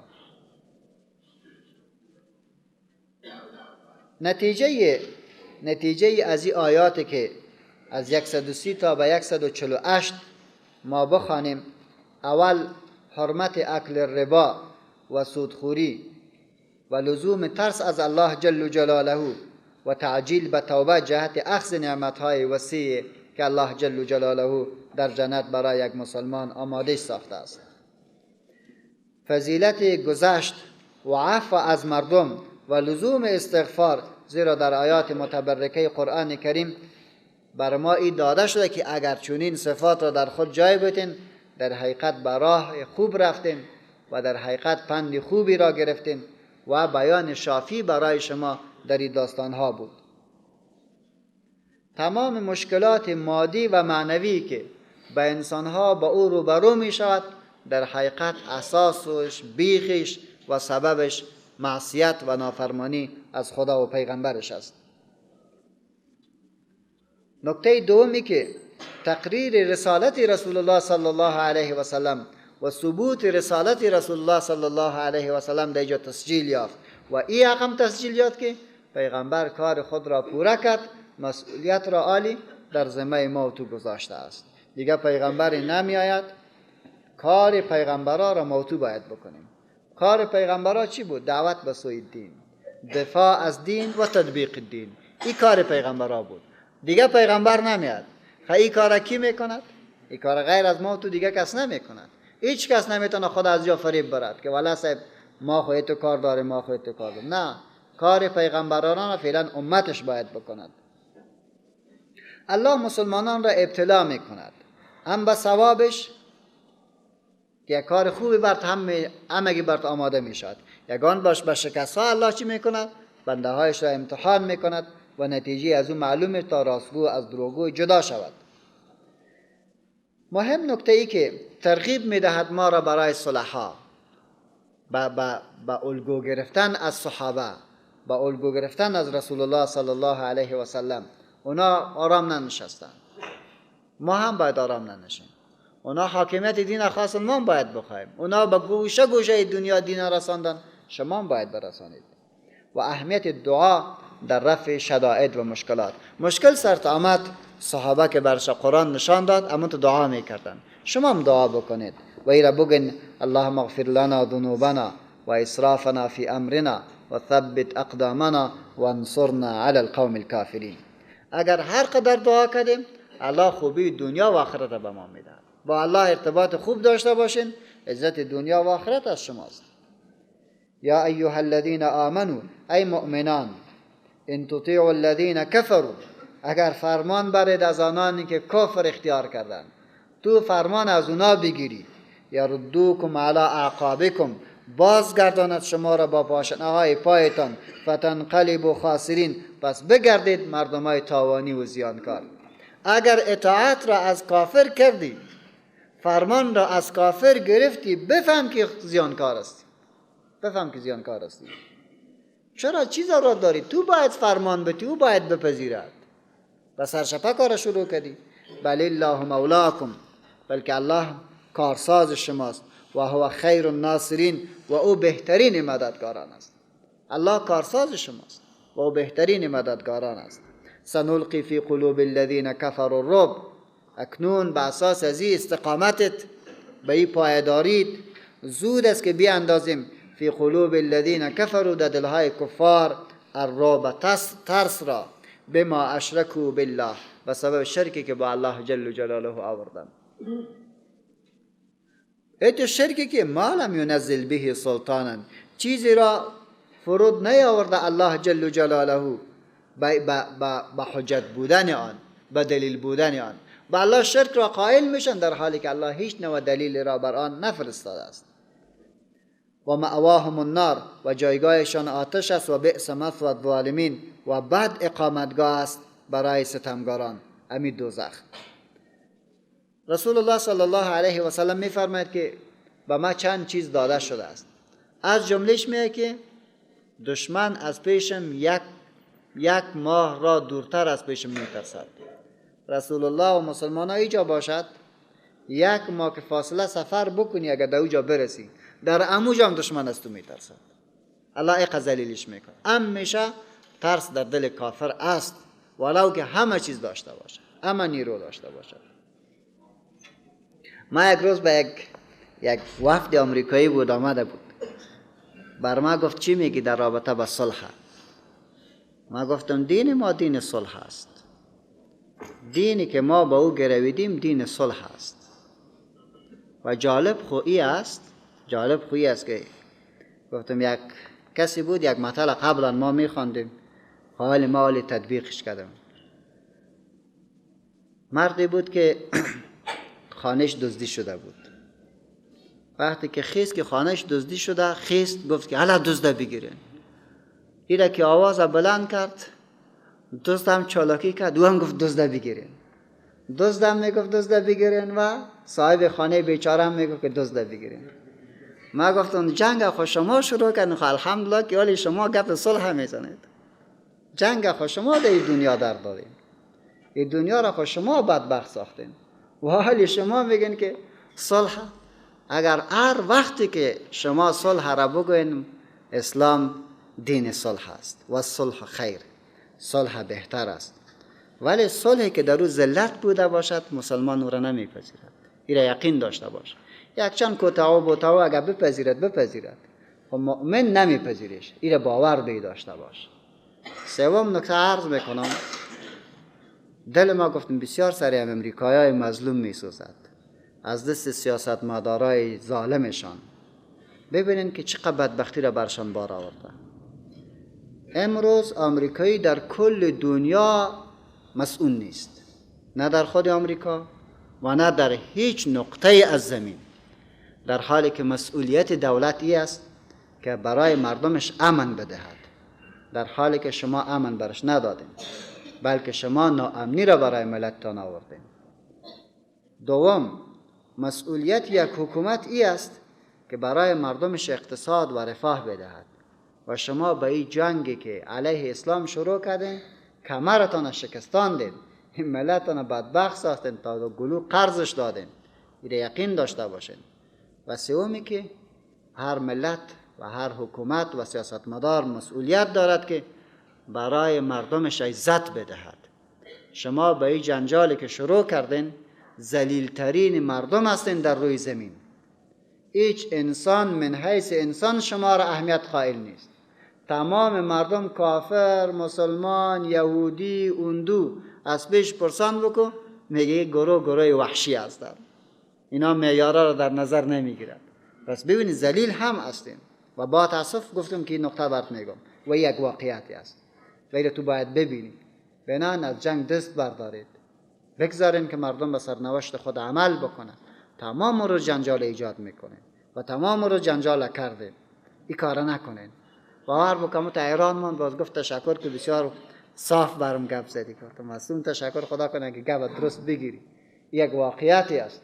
والله که همطور است. این چیزی است که واقعیت است و درست است.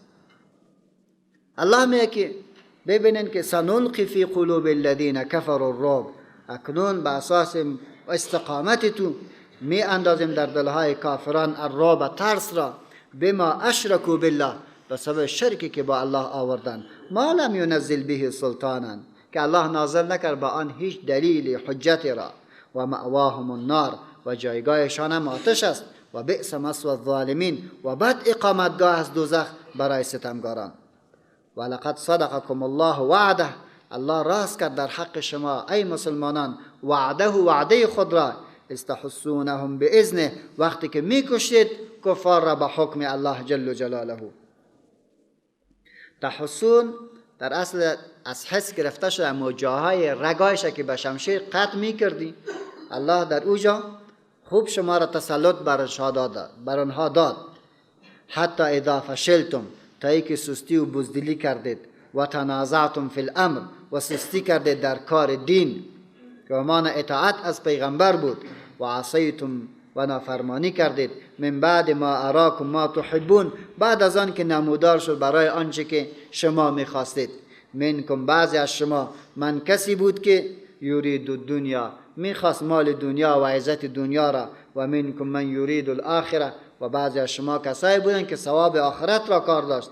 ثم صرفکم عنهم باز خداوند متعال منصرف کرد شما را از آنها و پیروزی تان را به شکست تبدیل کرد لیبتلیکم تا بیازماید شما را.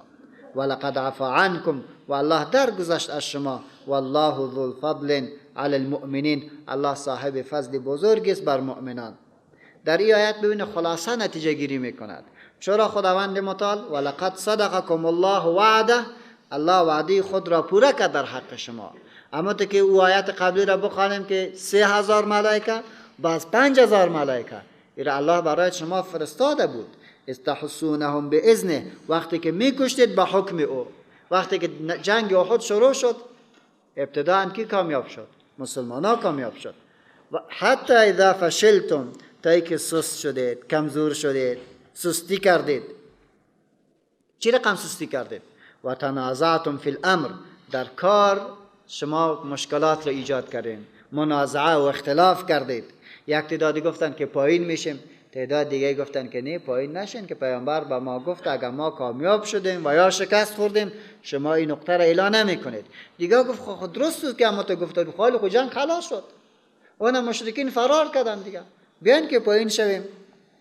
و تنازعتم فی الامر کشمکش کردید در حکم پیغمبر و عصیتم بالاخره نافرمانیش کردین و نقطه جنگی را اعلان کردین.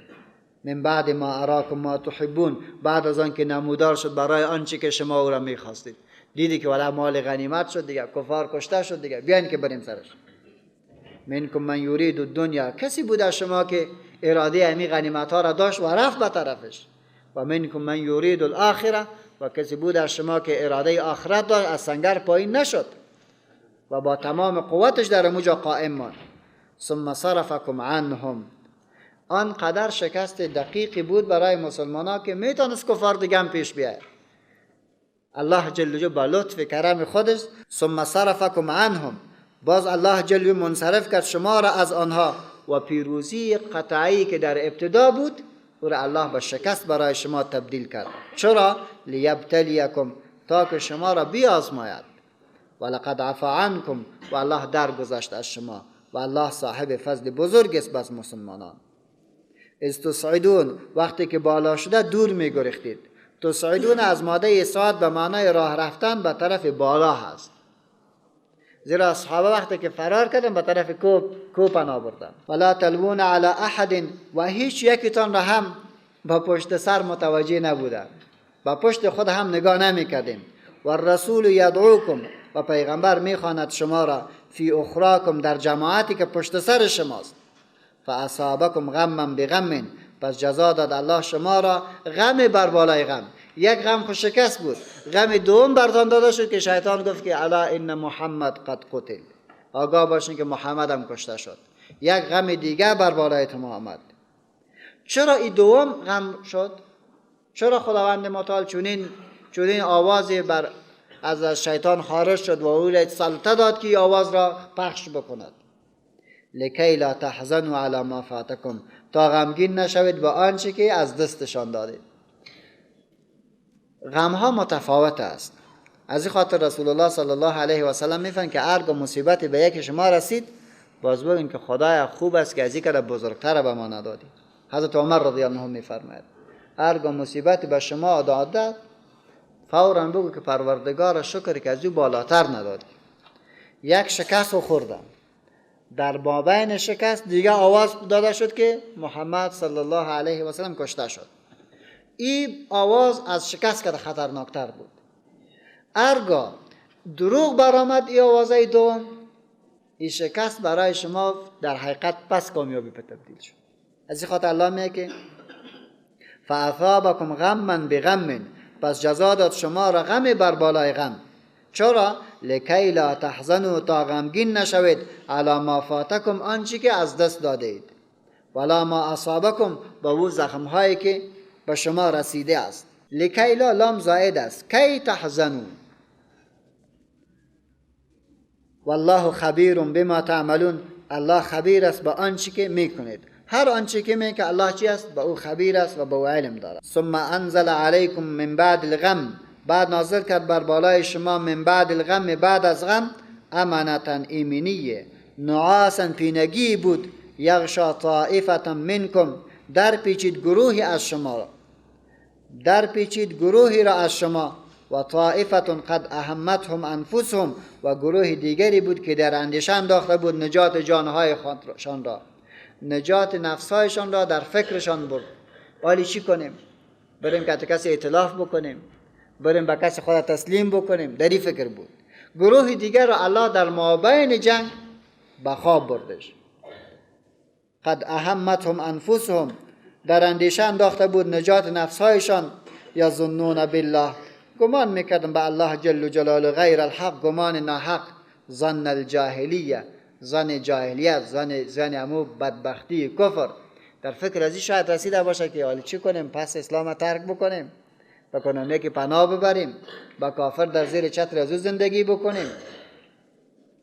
یقولون، میگویند هل لنا من الامر من شیء، آیا هست ما را از نصرت چیزی؟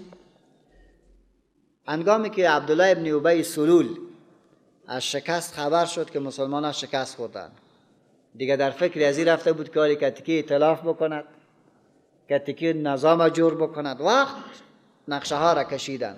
قرآن کریم میگه که گروهی که مؤمن بودن خداوند متعال اونها را امینی داد، نعاسا یغشا طائفة منکم، پینگی که در پیچید در گروهی از شما. گروه مؤمن را تو خواب گرفت و طبیعی است که خواب یک نعمت بسیار بزرگی است. هر قدر مانده باشی که خواب بکنی، پس که بخیزی نشیط میشی، کاملا تجدید میشه روحت، تجدید میشه فکرت. اینجا هم در سر سنگر و یکی از صحابه میگه عبدالله ابن جبیر یا حضرت طلحه است، میگه سر شمشیر تو زور سرم مانده بودم، خوابم برده بود.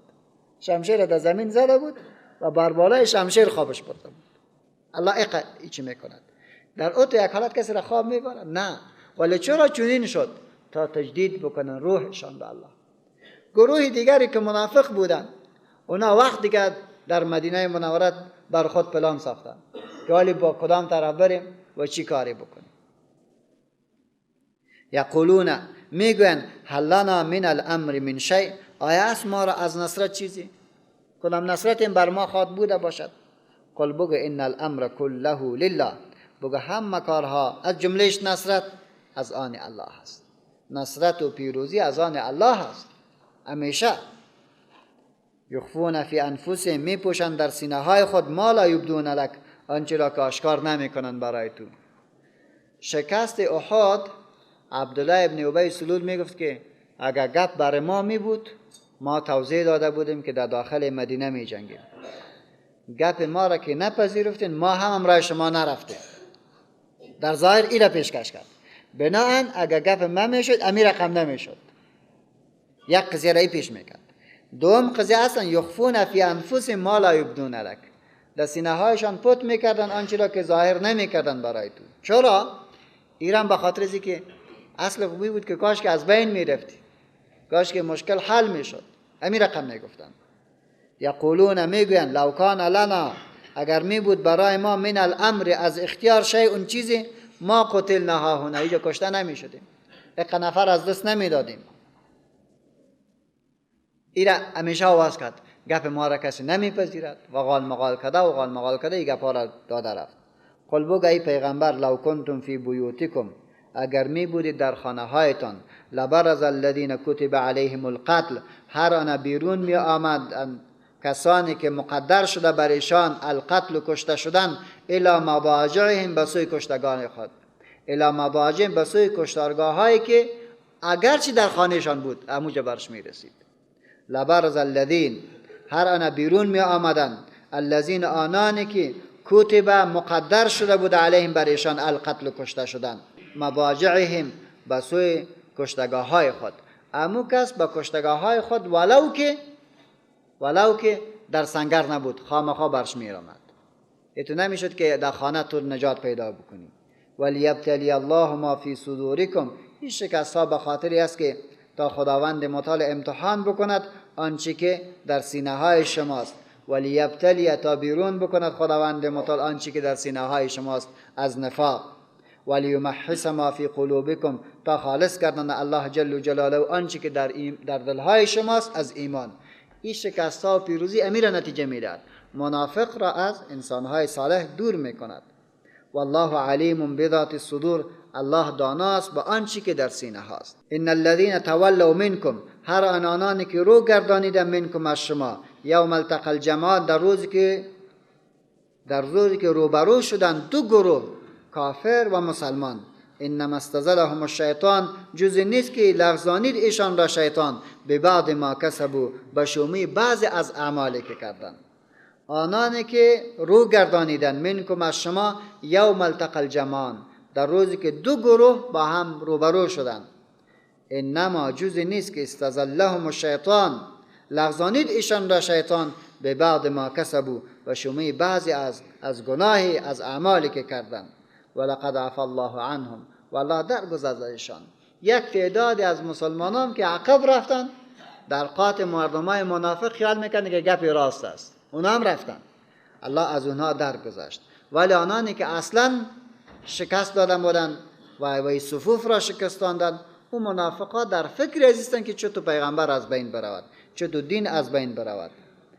ان الله غفور حلیم، بشک الله بخشاینده و بردبار است. ام بخشاینده است ام بردبار است. این سخنان عبدالله ابن ابی سلول را الله حفظ می کند. این شکستاندن صفوف مسلمانان را پیش الله یادداشت است. با وصف از بدبختی ها هم خداوند متعال غفور است برای هر انسانی که به الله بر می گردد، و حلیم هم است، بردبار هم است که در اموجا سقوطش نمیده و در اموجا نمیکشش. اللهم اغفر لنا ذنوبنا وإسرافنا في أمرنا وثبت أقدامنا وانصرنا على القوم الكافرين، وصلى اللهم صل وسلم وبارك على محمد وعلى آله وصحبه أجمعين.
ولقد يسرنا القرآن للذكر فهل من مدكر.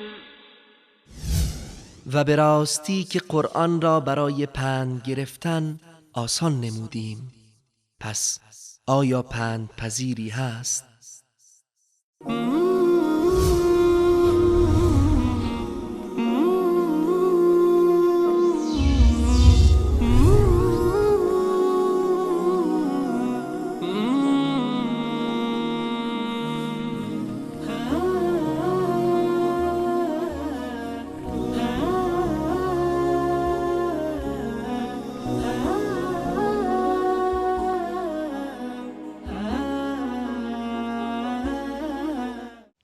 علیکم و رحمت الله و برکاته. یا ایها الذین آمنو، الخطاب برای مؤمن میکند.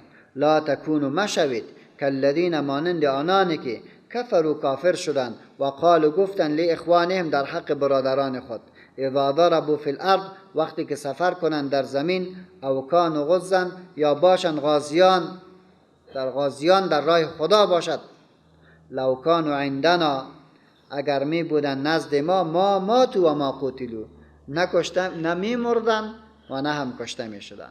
اوش کن این ذهنیت برای کسی نتی. مسلمان اتو نکنین. اتو نکنین که برای اولادای خود، برای دوستای خود، برای آنانی که همراه شما رفاقت دارد، اتو سخنا رو نگوین که کافرها برای اولادای خود میگن. مردمای کافر چی میگن؟ کاش که در این سفر نمی رفتی، کشته نمی شدی. کاش که در جبهه نمی رفتی، همی کار نمی شد. مسلمان اتو نمیگد. یا ایها الذین آمنوا، ای مؤمنین، لا تکونوا مشوید کالذین کفروا، مانند مردمای کافر و بیدین، و قالوا و گفتن کافرها لاخوانهم در حق برادران خود، اذا ضربوا وقتی که سفر کنند فی الارض در زمین، او کانوا غزا یا باشند غازیان، لو کانوا عندنا اگر می بودن نزد ما نمی مردن و ما قتلوا نکشته می شدن. این کافرای منافق همیشه می تشویش در خانه ها ایجاد کردن. چی کنیم دیگه؟ اگر گپ مرا قبول میکردن، عالیمیا کشته نمیشد، حمزه کشته نمیشد، مصعب کشته نمیشد، فلانه کشته نمیشد. تشویش ها را انداختن. میگه شما مسلمان ها چون این سخنا را نگوید، بلکه مرگ یک موضوعی است دقیق شده و تعیین شده. چرا این سخنها را میگفتند؟ چرا این سخنها را میگفتند در حق برادران منافق و دین خود؟ لیجعل الله ذلك حسرة فی قلوبهم، تا گردن الله این سخن را افسوس در دلهایشان. والله یحیی و میمیت، الله زنده می کند و می میراند. والله بما تعملون بصیر، و الله با آنچه که میکنید بینا هست. پس مؤمن چی میکنه؟ منافق واره نمیگوید. مسلمان و مؤمن منافق واره عمل نمیکنه که برای رفتن بر جهاد مردم را مانع شود، مرگ در جسمش بدهد، شکست در چشمش بدهد، معیوبیت در چشمش بدهد، بلکه برشمه که همه چیز از طرف الله مقدر است. چیزی که الله برخواسته بود عموم می شود و آنچه که الله مقدر ساخته است او در خانه تم می شود و بیرون از خانه تم می شود. بنان خانه مانع از او نمی شود. و اگر در جبهه هم باشی الله سالم نگاه می کند. منافقای سخنها را می گویند و گفتند ولئن قتلتم فی سبیل الله، اگر کشته شدید در راه الله، او متم یا مردید در سفری که به خاطر خدا انجام دادید، لمغفرة من الله، بخشایش از طرف الله، و رحمت و بخشایشش خیر مما یجمعون، بهتر است از آنچه که جمع کردید. هر مسلمانی که ولئن قتلتم، اگر کشته شده فی سبیل الله در راه اعلای کلمت الله، او متم یا در این راه مردید، کشته در جبهه شدی یا به اساس مرگت در امو جبهه وفات کردی، لمغفرتون، مغفرت الله جل جلاله از گناه ها، لمغفرت من الله، مغفرت از طرف الله، و رحمت و بخشایشش نعمات بلند و مراتب بلند معنوی، خیر بهتر است مما یجمعون، از آنچه که جمع میکنید. ولئن متم، اگر بمیرید، او قتلتم یا کشته شوید، الی الله تحشرون، البته به سوی الله برانگیخته خواهید شد. این آیت هایی بود که در حقیقت در غزوه احد به ما ایراد داد که مسلمان باید بداند و درک باید بکند که مرگ و زندگی در اختیار الله است. بناهن هیچگاه منافقانه نباید به مردم هم گفته شود که اگر همراه ما کسی بشیند در خانه با زنده میماند. این رقم منافقانه گپ هم نزند، بلکه این را تفهیم بکنه که جهاد در راه خدا این انسان را قبل از وقتش میکشد و نه هم نبود در جهاد نه انسان را عمر طولانی میدهد. به هر صورت تقدیرش شکست بود. رسول الله صلی الله علیه و سلم بسیار نزدیکای خود از دست داد. حضرت حمزه رضی الله عنه را از دست داد. حضرت مصعب ابن عمیر رضی الله عنه از جمله اجلای صحابه کرام کسی که پیغمبر خدا علیه السلام سخت دوستش داشت. مرد بود بسیار مقبول، جوان بسیار زیبا و از جمله متمولین، خوب مردمای پولدار بود. در حدود 1000 درهم تنها روزانه کالا می پوشید. همه مردم و همه زنای مکه در زیبایی از او بسیار عجیب حصر میکنند. چی زیبا انسانه. وقتی که مسلمان شد به اندازه رسید که یک روز رسول الله صلی الله علیه و سلم مبارک نشسته بود، حضرت مصعب رضی الله عنه تیر شد که در پایش بوت نیست، چادرش پینه ها دارد. پیامبر خدا اشک برش آمد و گفت که این جوان میبینین، این جوان از جمله زیباترین جوانها و از جمله از نظر معیشتی در درجه بلند زندگی میکرد ولی بعد از اسلامش با این حالت است. مردم مدینه منوره در حدود 90% به دست از اسلام آوردن و این تعلیم دین برش داد. در غزوه احد وقتی که شهید می شود، این مبارک را که گذاشت، یک چادر داشت، همون پینه که به سرش کش میکرد، پایش لش میشد، که به پایش کش میکرد سرش لش میشد. بعد صحابه همون چی درختای خرما را سر پایش گذاشت تا به این حالتش. ایتو انسان ها را هم از دست داد. طبیعی است که پیامبر خدا علیه السلام انسان بود. وقتی که این حالت ها را دید دلش بسیار درد کرده بود در مقابل از اون انسانایی که این سنگر را ایلا کرده بودند. او جا هم دید 10 نفر از اصحاب کرام با شمول قماندان مسئولش حضرت جبیر رضی الله عنه او هم به شهادت رسیده بود. این شهیدا را که پیامبر خدا میدید، این نزدیکایش که میدید، این که در هر خانه در اصلاح یتیمی است، معیوبی است، و کسی که این شکست را با اصلاح بار آورده بود و بی‌عدالتی کرده بود، فرمان قبول نکرده بود، در دلش حتما چیزی گذاشته بود. الله این آیت ها را نازل میکند که فبما رحمت من الله، پس به سبب رحمت از الله جل جلاله، لنت لهم، نرم شدی برایش ای پیغمبر، در پرتو رحمت الهی در حق مسلمانان نرم شدی. ولو کنت فظا، اگر می بودی خشن، غلیظ القلب، سخت دل، لانفض من حولک، اصحاب از کنارت میره، اصحاب در کنارت نمیشوش. فاعف عنهم، آنها را عفو کن، واستغفر لهم، و برای آنها طلب آمرزش بکن، و شاورهم فی الامر، و در کار از پیشش مشوره بگیر. و اذا عزمت، هرگاه به مرحله تصمیم نهایی رسیدی، فتوکل علی الله، پس به الله توکل بکن. ان الله یحب المتوکلین، یقینا الله متوکلین را دوست دارد. چی فرمانی برش میداد؟ فبما رحمت من الله، یک مقدمه میداد، در پرتو رحمتی از الله جل، لنت لهم، برش نرم شدی، لنت لهم. ببینی و این نرمی خوب است، این نرمی خوب است. ولو کنت فظا، اگر خشن می بودی، غلیظ القلب می بودی، لانفضوا من حولک، مردم از کنارت می رفت، با در پهلوی تو نمی پایید. فاعف عنهم، این صحابه‌ای که ولو این غلطی کلان را کرده، فاعف عنهم، اینا را عفو ببخشش. واستغفر لهم، و برای آنها طلب آمرزش از الله بکن. و شاورهم فی الامر، در امور هم امرایش مشوره بگی. پس نفر را از خود دور نکن، هم عفوش بکن، هم طلب آمرزش برش بخواه، هم در امور در آینده باز از پیش مشوره بکن. چرا این کاری که اونا کردن یک اجتهادشان بود، عملا دیدن که سقوط دشمن آمد، فکرشان کرد که دشمن عقب رفت، بیاین ما کمک بکنیم مسلمانان را. در فکر ازی بودن، در فکر ازی نبودن که یه تو یک شکست عظیم میخوره باز همینا سنگر اعلام میکنن. این تو کار نبود.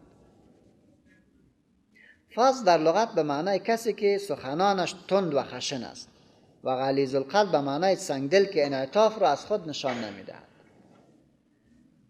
پیغمبر خدا علیه السلام امروز بود، انعطاف داشت. در غزوه بدر یک جای کوچ کرد، یک صحابی برش آمد که یا رسول الله، امر خداست که اینجا باید باشیم و یا بر ما هم است که سخن بگویم؟ گفت نه، میتونید که نظرت بگوید. گفت از اینجا بریم اونجا بیایم. زیرا او جای بلندی است، آب در اختیار ماست و اینجا که ما قرار داریم جای پایین است، دشمن اگر بیا بر ما بلند می شود. و پیغمبر خدا علیه السلام انعطاف کرد و گفت که درست است، رفت در اون جای.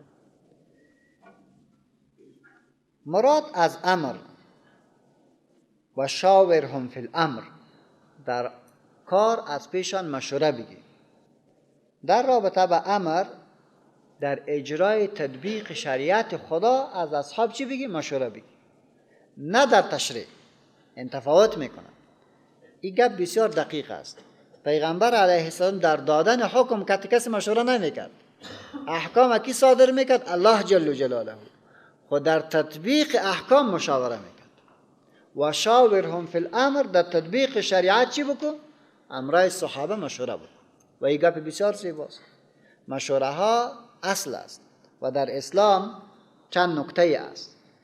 نظام اسلامی به اساس انتخاب است، یک اصلش. دومش به اساس شوراست، به اساس شوراست و این اساس است. نظام اسلامی شورا یکی از ارکان عمدیش است. پیغمبر خدا علیه السلام با او عظمتش چی میکند؟ شورا داشت، مشوره میکنه. و شاورهم فی الامر، در تطبیق دین از پیش چی بگو؟ مشوره بگی. نه دیگه که دین نافذ بکنی یا نکن، دیگه مشوره نمیشود. حکم باید تطبیق شود. صرف چطور نافذش بکنیم؟ هم سوره ها را مطالعه بکن که تدرج در فقه اسلامی است، این را مطالعه بکن. تطور در فقه اسلامی است، این را مطالعه بکن. این ضرور است. ما مکلفیت نداریم تطور فقه اسلامی را کنار بزنیم. تعصب نباید بکنیم. زمان ما با زمان تابعین تبع تابعین فرق دارد. بنابراین باید بیاندیشیم، مطابق با زمان خود تحلیل بکنیم، تجزیه بکنیم و اساتید فقه اسلامی را عملی بکنیم. در این مشوره ضرور است. رسول الله صلی الله علیه و سلم در باب اهمیت مشوره ارشاد می دارد که ما شقى عبد قط بمشورة ولا سعید باستغناء رأی. هیچگاه یک مسلمان بدبخت نمی شود که در امور خود چی بکنه؟ مشوره بکنه. و هیچگاه هم این کامیاب نمی شود که همیشه استغنای رأی داشته باشد، استبداد رأی داشته باشد. رسول الله صلی الله علیه و سلم در حدیثی که امام طبرانی روایت میکنه از حضرت انس بن مالک رضی الله عنه، پیغمبر خدا ارشاد می‌دارد ما خواب من استخار ولا ندم من استشار. هیچگاه یک مسلمانی که در امورش استخاره میکند و با مردم مشوره میکند، این انسان بدبخت نمیشود. کسی که استخاره میکند پشیمان نمیشود، کسی که مشوره میکند. مسئله استخاره رو الحمدلله میدانین که هرگاه یک امر برایتان پیش شد و شما تشویش او داشتین، 2 رکعت نماز میخوانین، نماز یادی را بعد از دعا میکنین. کوشش بکن دعای مسنونی که رسول الله صلی الله علیه و سلم کرد او را بخوانین.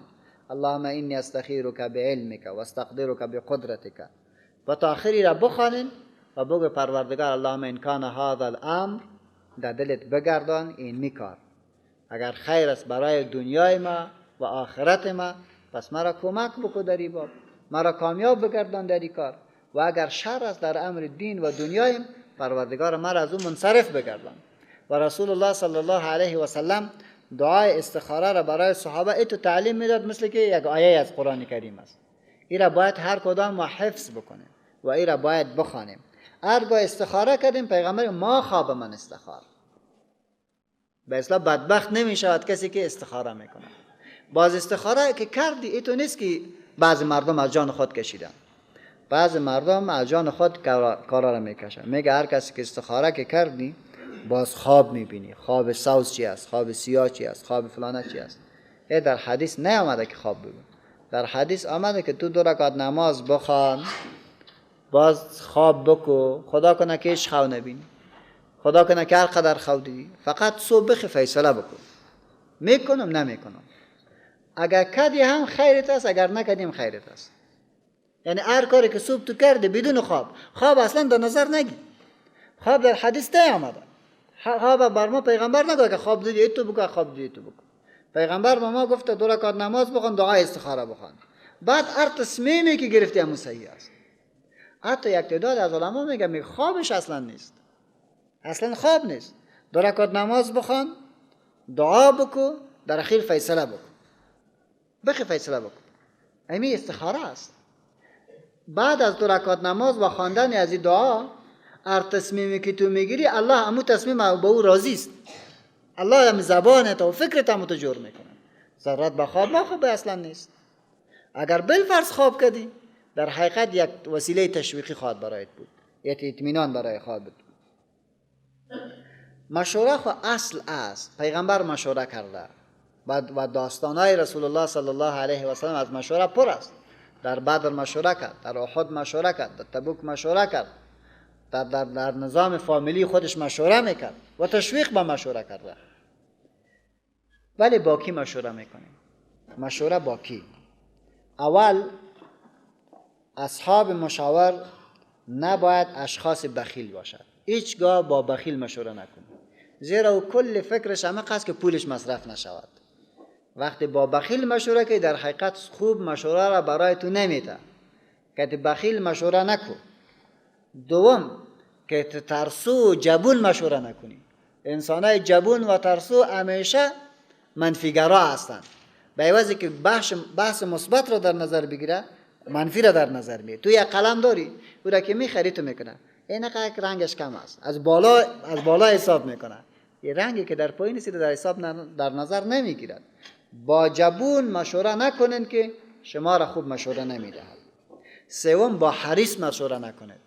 هر کسی که حریص داره و همیشه طامه میزند برای نان و انسانی هست که در چاپلوسی میکنه و انسانی است که تو را به غلطیت متوجه نمیکنه، با اون مشوره نکن. خب باز کی مشوره میکنی؟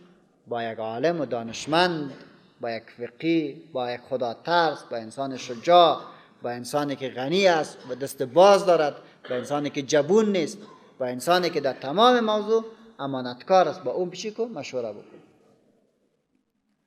در باب مشوره رسول الله صلی الله علیه و حدیث دیگه هم دارد و قرآن کریم حتی یک سوره را به نام سوره شورا به ما معرفی میکند.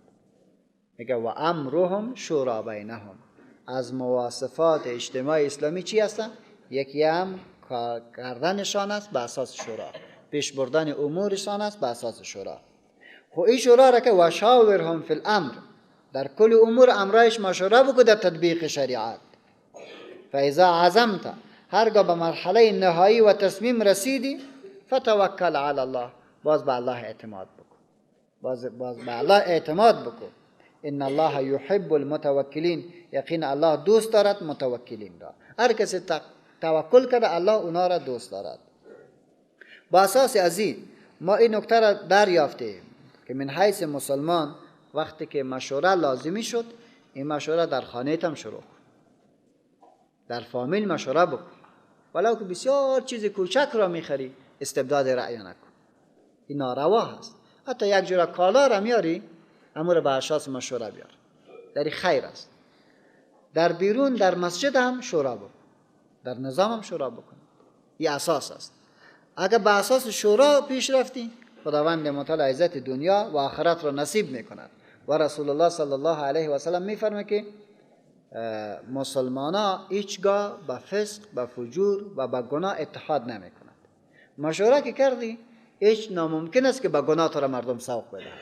حتما انشالله به طرف خیر تو را میخواهند، در صورتی که با اهلش مشوره بکنی، با متدینین شورا بکنی، با مردمای مخلص شورا بکنی، انشالله به حق خواهی رسید. اعوذ بالله من الشیطان الرجیم. واعتصموا بحبل الله جميعا ولا تفرقوا واذكروا نعمة الله عليكم إذ كنتم أعداء فألف بين قلوبكم فأصبحتم بنعمته إخوانا وكنتم على شفا حفرة من النار فأنقذكم منها كذلك يبين الله لكم آياته لعلكم تهتدون. چنگ زدن به دین و ریسمان الهی پیروزی دنیا و آخرت را به همراه دارد.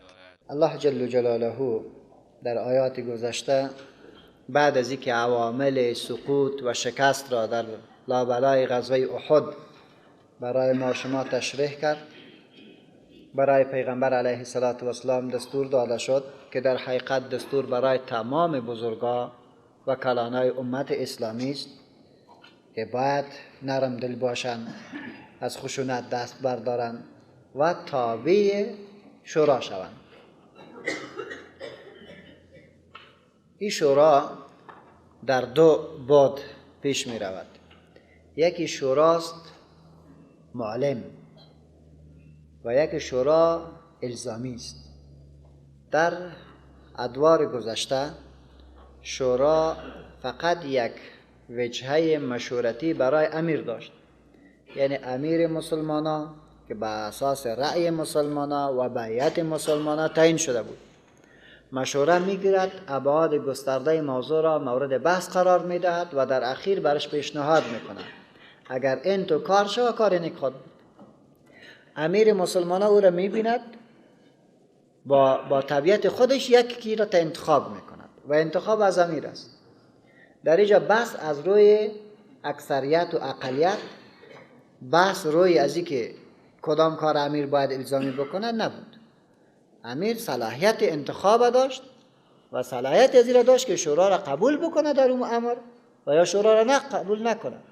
فقط شورا مباحث را جهت معرفی و جهت بررسی و راه ثوابدید را تعیین میکرد که این تو شو کار خوب خواهد بود، ولی عمل به شورا این اختیاری کی بود؟ اختیار امیر بود.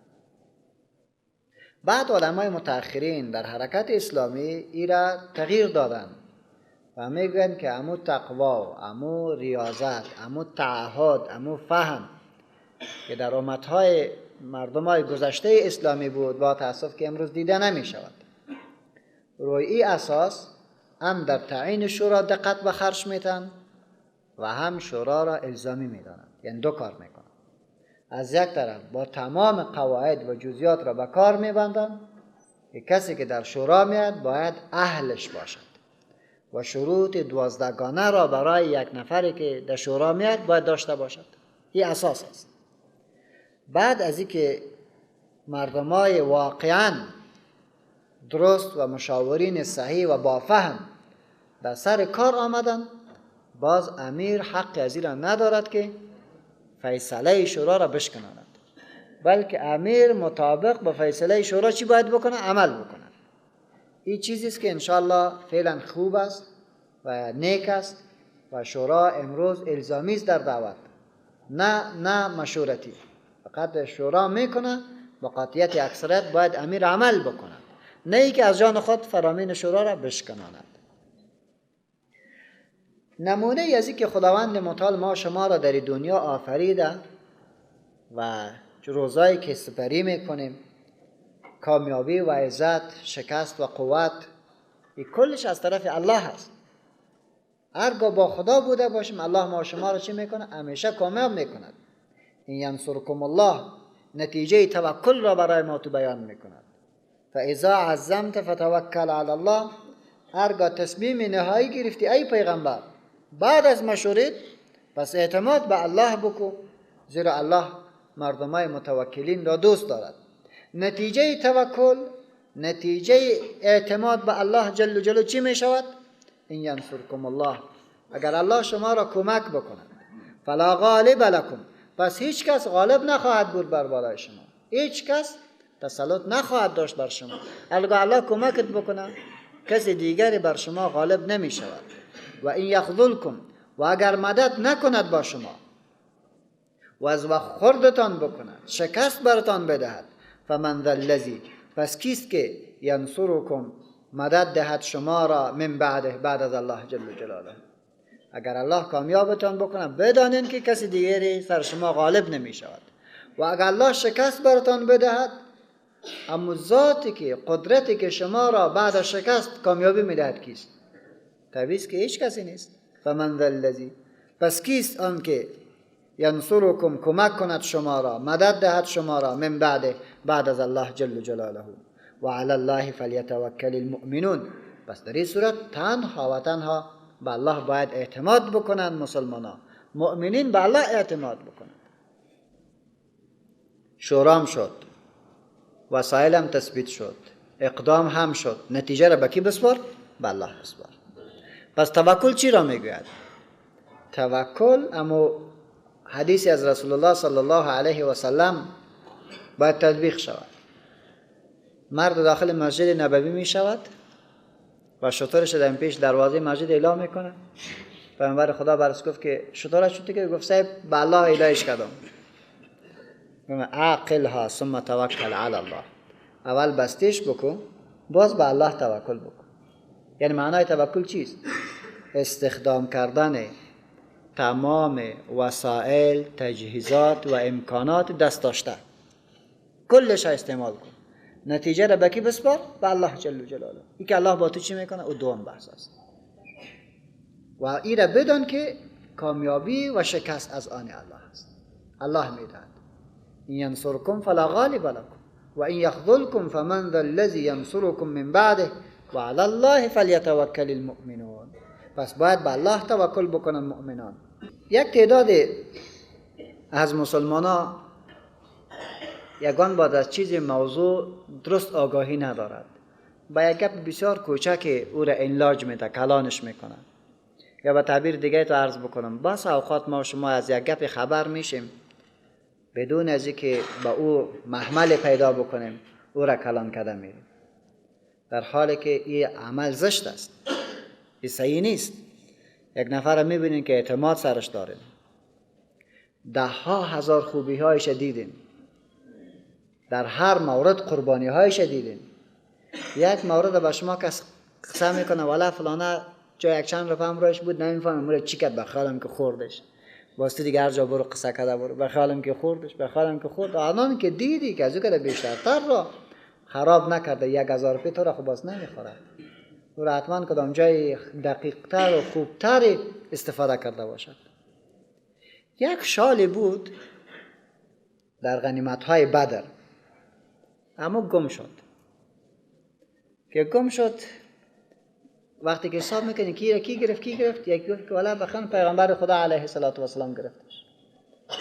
باز میگم خب پیغمبر خدا گفت، باز دیگهش میگه خب گرفتش. یعنی خوب میگه، فقط تو میگی که اینجا چرا تو گرفتش. این تو یک نقطه را پیدا کرد. الله آیات نازل میکنه که و ما کان لنبی، ممکن نیست که مناسب نیست برای پیغمبر ان یغل، ای که خیانت بکند. مناسب به شأن پیغمبر نیست که خیانت بکند. و من یغلل، هر که خیانت بکند یأتی بما غل یوم القیامه، بیاید به عمود دزدیش، به عمود خیانتش در روز قیامت. یعنی معنی که در روز قیامت خداوند متعال با عمود دزدیش به بارش یک جا حشرش میکند. حدیث بخاری شریف است که در روز قیامت انسان‌ها که از قبرشان بلند میشن، در پشتشان یک بیرق می باشد، یک علامه، و او بیرق شور میخوره و نوشتن هذا غدرة فلان ابن فلان، این خیانت فلانه پسر فلان است، پت نمیشه بهش. پیغمبر چادر دزدی نمیکند. و ما کان لنبی، مناسب به حال پیغمبر نیست ان یغل، این که خیانت بکنه مناسب به حالش نیست. پیغمبر امور میتونه سموت پیشیدویت بگیره و به احمد میداد. کسی اعتراض کرده تانست؟ رسول الله صلی الله علیه و سلم به ابو سفیان در غزوه طائف اما تو برش میگه 100 شتر بگی، گفت کم از این دیگر بگی، که در غزوه حنین این را بگی، کل برش داد. یک نفر نتونست جرأت بکنه که بگه چرا. بر امی 40,000 رأس گوسفند بود تنها. پیغمبر علیه السلام تقسیم کرد. با انصار هیچ چیز هم نداد. با انصار چیزی را نداد. یک دو نفر از انصار تو کت خود گفته بود که عجیب است، شمشیر ما از خون مشرکین اینمیال ترخ خون میشکد و این مردم که نام مسلمان شده را کل مال به اینا داد. اما یک نقطه بودم پیامبر خدا گفت در این مجلس حاضر شوند که جز انصار کسی دیگری نباشد. انصار وقتی که ششتن پیامبر خدا برش گفت که چی فکر میکن دیگرها که خود مال دنیا را ببرد ولی ما شما پیغمبر که خود میبرید. اما تو گفت همه گریان کردن و یک اعتراض هم گفت ما بس راضی شدیم. یک شتر هم نگرفتن، هیچ مالشان هم نگرفت و گفت که تو همراه ما باشی کفایت میکن. رسول الله صلی الله علیه و سلم خیانت نمیکرد. بنان این در حقیقت به ما تو یک دستور است. وقتی که دیدی یک مسلمان، یک کلانت، یک بزرگت او صلاحیت از این را که داره که بدهد یگان چیزی که تو را خبر نمیکنه تو خبر نمیشی پشت سرش بد نگو خیانت کرد دزدی کرد. بازم هم خیانتی که تو ثابتش کردی بسیار چیزی کم است. یک چیزی نیست که توی قول کلان کرده بودی شاید از تو گرفته باشه به یک چیز دیگری داده باشه که از او که بهترتر است. شاید تو را گفته نتانه که علمی داده کجا مصرف کرده. و ما کان لنبی مناسب نیست برای پیغمبر ان یغل که خیانت بکنه و من یغلل هر که خیانت بکند یأتی بما غل یوم القیامه حاضر میشود به آن خیانتی که او را انجام داده در روز قیامت. ثم توفی کل نفس باز پوره داده میشود هر نفس را ما کسبت آنچه که عمل کرده و هم لا یظلمون و برایشان ستم کرده نشود. فمن اتبع رضوان الله آیا کسی که در پی خوشنودی الله رفت کمن باء بسخط من الله می باشد مانند کسی که بازگشت به خصم الله جل جلاله. استفهام انکاری در خود کلمه جواب است. نه برابر نیست. و مأواه جهنم و جایگاهش آتش است و بئس المصیر و بد مرجع است آتش. هم درجات عند الله ایشان بر مراتب اند نزد الله جل جلاله. هر کس پیش الله مراتب دارد. اگر نسبت ها را به هر کس که میکنی مراتب در نظر بگی. اگر پیغمبر را متهم میکنی این اتهام به پیغمبر اتهام به مثل نفر عادی واری نیست. در اینجا مؤاخذه الله شدیدتر است. هر قدر که یک انسان بزرگ می باشه اما اعتراض بزرگ می بوده باشه پیش الله جوابت بیشتر سخت است. هم درجات و نشان بر مراتب ان عند الله نزد الله والله بصیر بما یعملون و الله بیناست به آنچه که میکنید. این آیت ها در حقیقت برای ما شما چند پیام میدهند. یعنی از آیه 149 تا 162 یکی که طلب نصر و کمک از کفار در حقیقت ذلت آفرین است. هرگاه یک مسلمان استقامت داشته باشه مورد تایید الله جل جلاله قرار میگیرد و در دلهای کفار خداوند متعال رعب را مندازد، ترس را مندازد که در حقیقت کامیابی از آن مسلمانان می شود.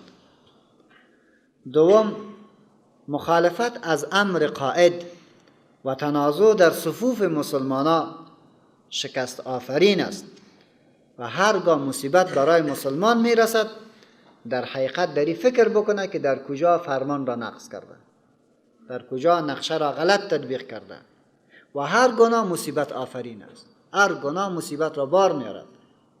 سوم ترک امر رسول الله صلی الله علیه و سلم اگر یک مرتبه هم صورت بگیرد بی جزا نیست. اگر یک مرتبه هم صورت میگیره بی جزا نیست.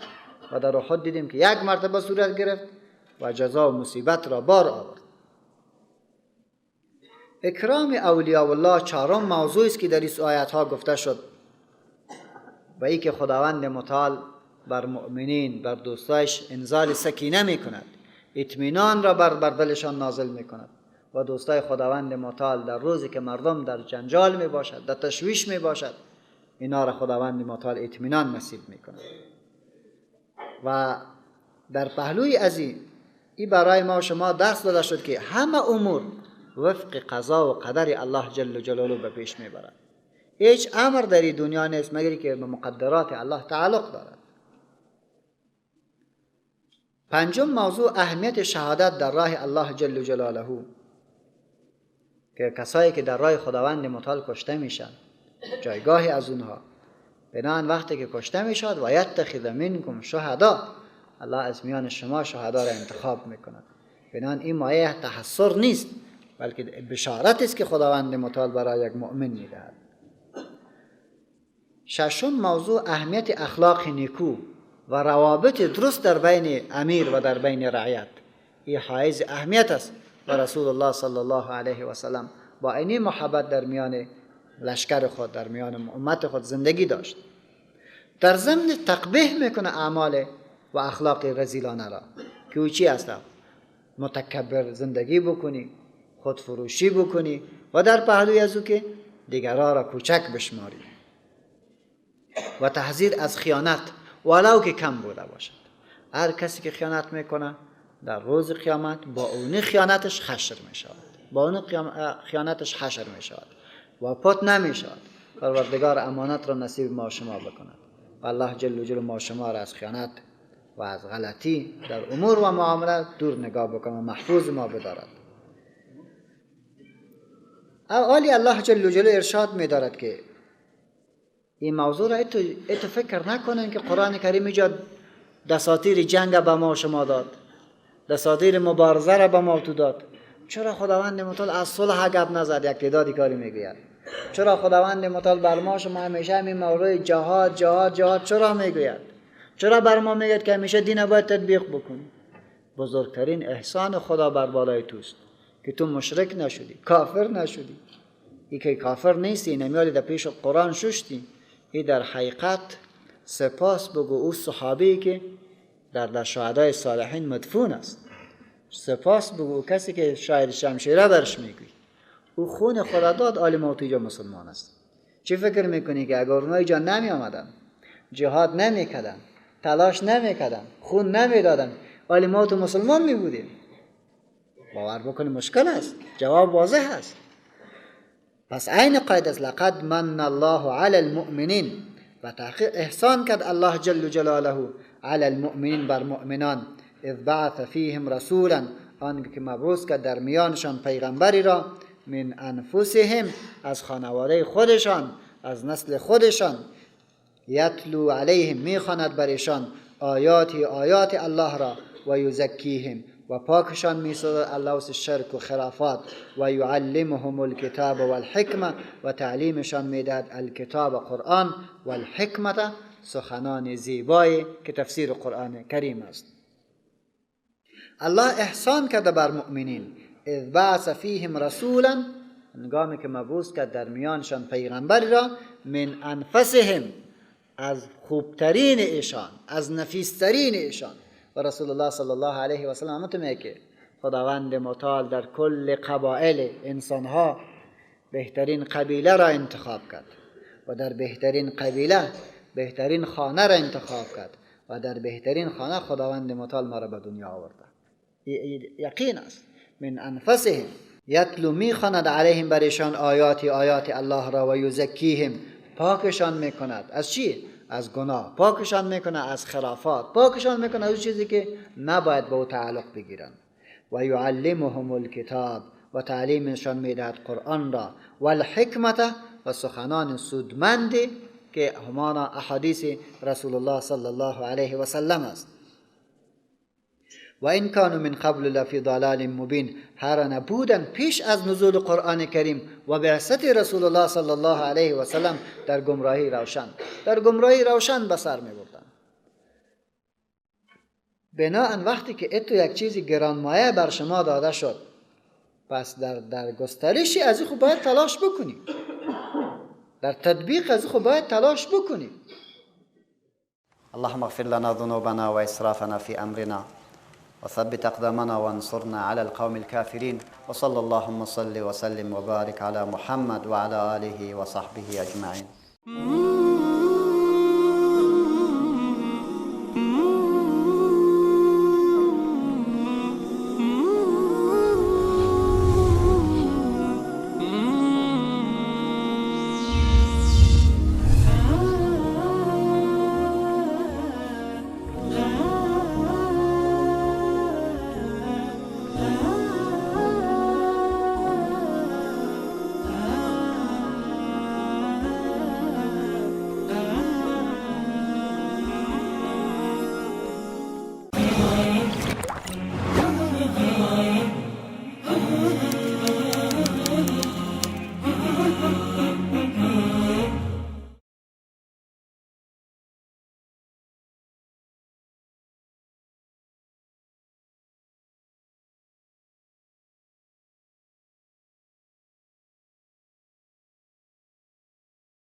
ولقد يسرنا القرآن للذكر فهل من مدكر. و به راستی که قرآن را برای پند گرفتن آسان نمودیم، پس آیا پند پذیری هست؟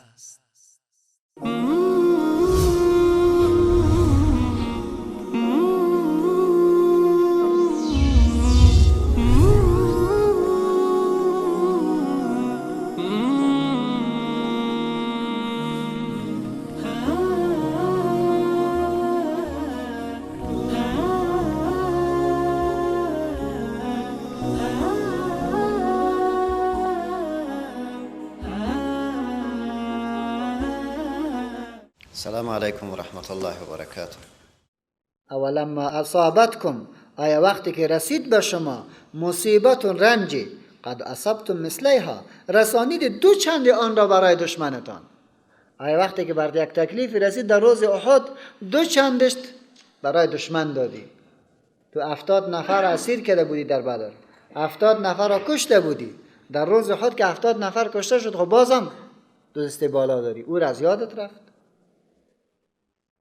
قلتم، میگوید ان هذا، از کجا آمدی مصیبت؟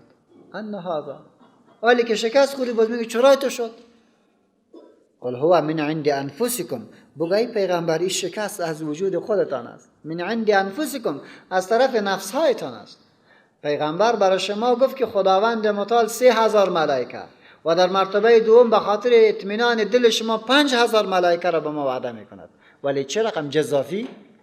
در وقتی که شما اطاعت بکنید، مخالفت نکنید. مخالفت کردی، الله ملائکه خدا براتون نداد، نصرت خود را بند کرد.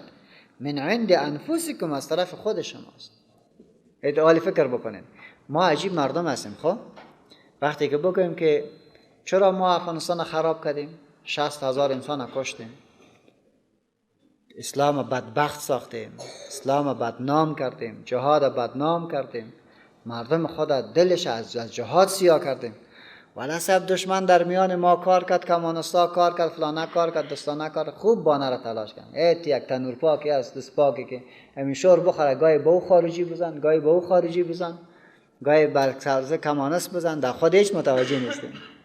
نه، اگر تو صحیح مسلمان می بودی، درست آدم می بودی، خداوند متعال در تو ذکاوتی میداد که باز غلطی را درک میکردی. تو صحیح مسلمان نبودی، کارهای منافقانه کردین، مسلمان ها را از بین بردین، بدبختی را ایجاد کردین، پشت کارهای شخصیتان دویدین. این کارها را کردی، آخر او را چرا بدنام میکنی، را چرا بدنام میکنی؟ کل کار خود ما کردیم، او که از طرف خود ماست. و والله ما به این یقین دارم تا که از مردم خود و از خدای خود مغفرت نخواستیم، معذرت نخواستیم، خدا ما را نمیبخشد. این واقعیتی است. صراحتا به مردم بگو، مردم ما را ببخشید، بسیار کتان بد کردیم، با خون شهدایتان جفا کردیم، با شما جفا کردیم، با آرمانتان جفا کردیم، معذرت میخوایم، به خاطر خدا ما را ببخشید. همین را بگن که الله اینا را ببخشد. غیر از این به این رقم مفت نمیشه که در کدامش بشینی او را دعوا میکنه، او را میگه سفر خیلی کی بود؟ حیران آدم باند. الله میگه من عند انفسکم، این شکست ها از وجود خودتان سرچشمه میگیره. تو چرا مزدور میشی؟ ان الله علی کل شیء قدیر، الله به هر چیز قادر است. به هر چی قادر. یک قدرت چمیست که تو را مفت کامیاب بکن، ولی نمیکنی تا.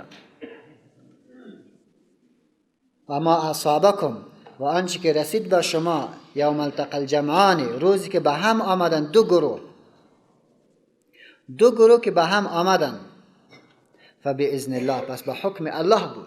ولیعلم المؤمنین، و برای اینکه متمایز سازد الله جل جل مؤمنان را از منافقان. دو گروهی که با هم آمدن در روز بدر، در حقیقت هدف چی بود؟ تا الله جدا بکنه انسانهای مخلص را از انسانهایی که اونها به باطل بودن.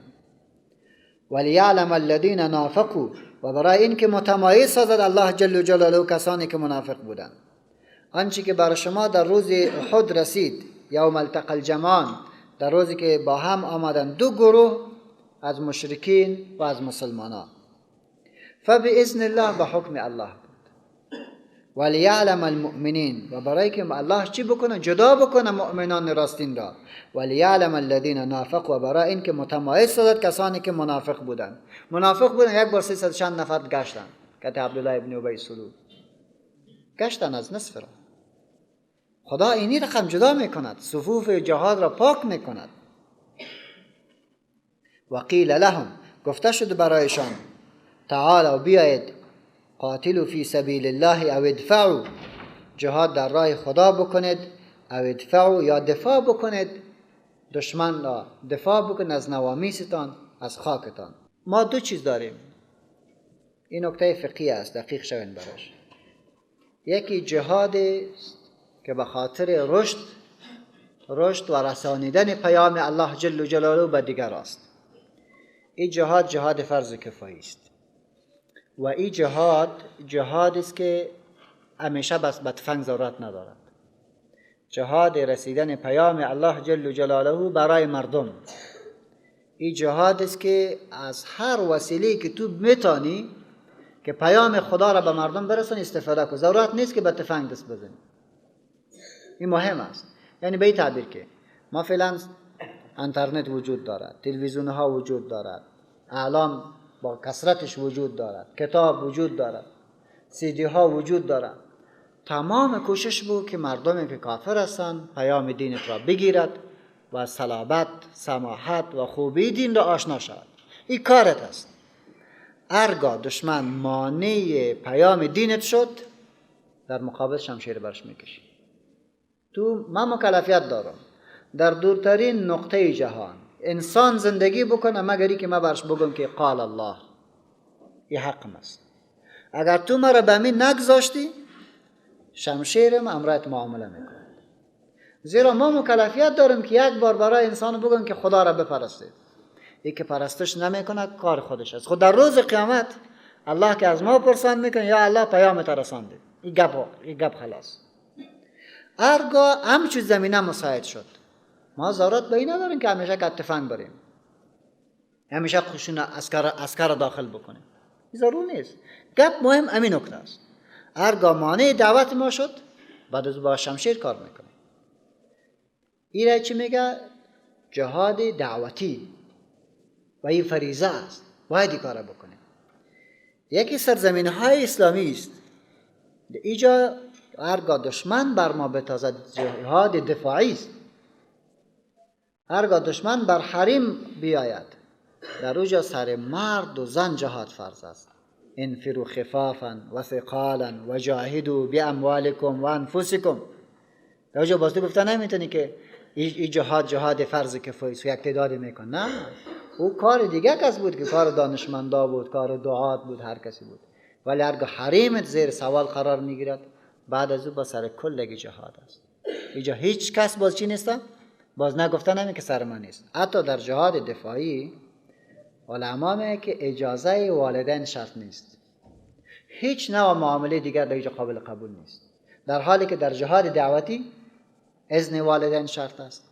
رفتن، خانواده، همه چیز قابل بحث است. و در اینجا باز نیست. وقتی که برشان گفته می شود و قیل لهم، و گفته شد برایشان تعالوا بیایید، قاتلوا فی سبیل الله، در جهادی که گسترش حاکمیت خدا در او شرکت بکنید. بیان همین دین را به دیگرها برسانید. این خود نمی کنید، خیر باشد. او ادفعوا، حداقل از سرزمین خود دفاع بکن، در یخ بکن. قالوا گفتن لو نعلم قتالا، اگر بدانیم جنگ را، اگر ما وقوع جنگ را با خبر می شدیم، لاتبعناکم، خامخا پیروی شما را میکردیم. خب ما فکر میکردیم که جنگ شاید نشود، از این خاطر که تا نرفتیم و برگشتیم. یکی که لو نعلم قتالا لاتبعناکم، اگر در شما اخلاص جنگ را میدیدیم، ما خامخا امرایتان یک جا میشدیم. لو نعلم قتالا لاتبعناکم، اگر ما میدانستیم که این صرف جنگ است، خامخا شرکت میکردیم. ما فکر کردیم که جنگ نخواهد بود، در پهلوش دعوت هم شاید باشد. ببینید که کسایی که نفاق ورزیدن به صورت فعل ذکرش کرد، نه به صورت صفت، از جهتی که نفاق تا رو وقت معلوم و آشکار نبود. ولی یعلم الذین نافقوا، برای اینکه متمایز کسانی که منافق بودن. و قیل لهم، گفته شد برشان، تعالوا بیایید قاتلوا فی سبیل الله، پیکار کنید در راه خدا، او ادفعوا، یا دفاع کنید دشمن را. قالوا، گفتن، لو نعلم، اگر ما می دانستیم قتالا، جنگ را، لاتبعناکم، البته پیروی شما را می کردیم. هم، این گروه منافق، للکفر، به کفر، یومئذ، آن روز، اقرب و نزدیکتر بودن منهم، از ایشان، للایمان، به طرف ایمان. این گروه در او روز که چونین کاری را کردن، در روز مصیبت و تکلیف، در روز واقعا امتحان، عقب رفتن، اقرب منهم للایمان، از اسلام، از ایمان به کفر نزدیکتر بودن. یقولون، میگوین، بافواههم، به زبانهایشان، ما لیس فی قلوبهم، آنچه که در دلهایشان نیست. یقولون، میگن، بافواههم لو نعلم قتالا لاتبعناکم، ایرا خو میگوید ما لیس فی قلوبهم، نه آنچه که در دلش است. در دلش خمیسی که خوب کردی نرفتیم. والله اعلم بما یکتمون، الله داناتر است با آنچه که پوتش میکنند. الذین قالوا لاخوانهم، آنانی که گفتند لاخوانهم، برای برادرانشان، و قعدوا، و باز نشستند، لو اطاعونا ما قتلوا، اگر از ما فرمان می بردن، ما قتلوا، کشتنش می شدن.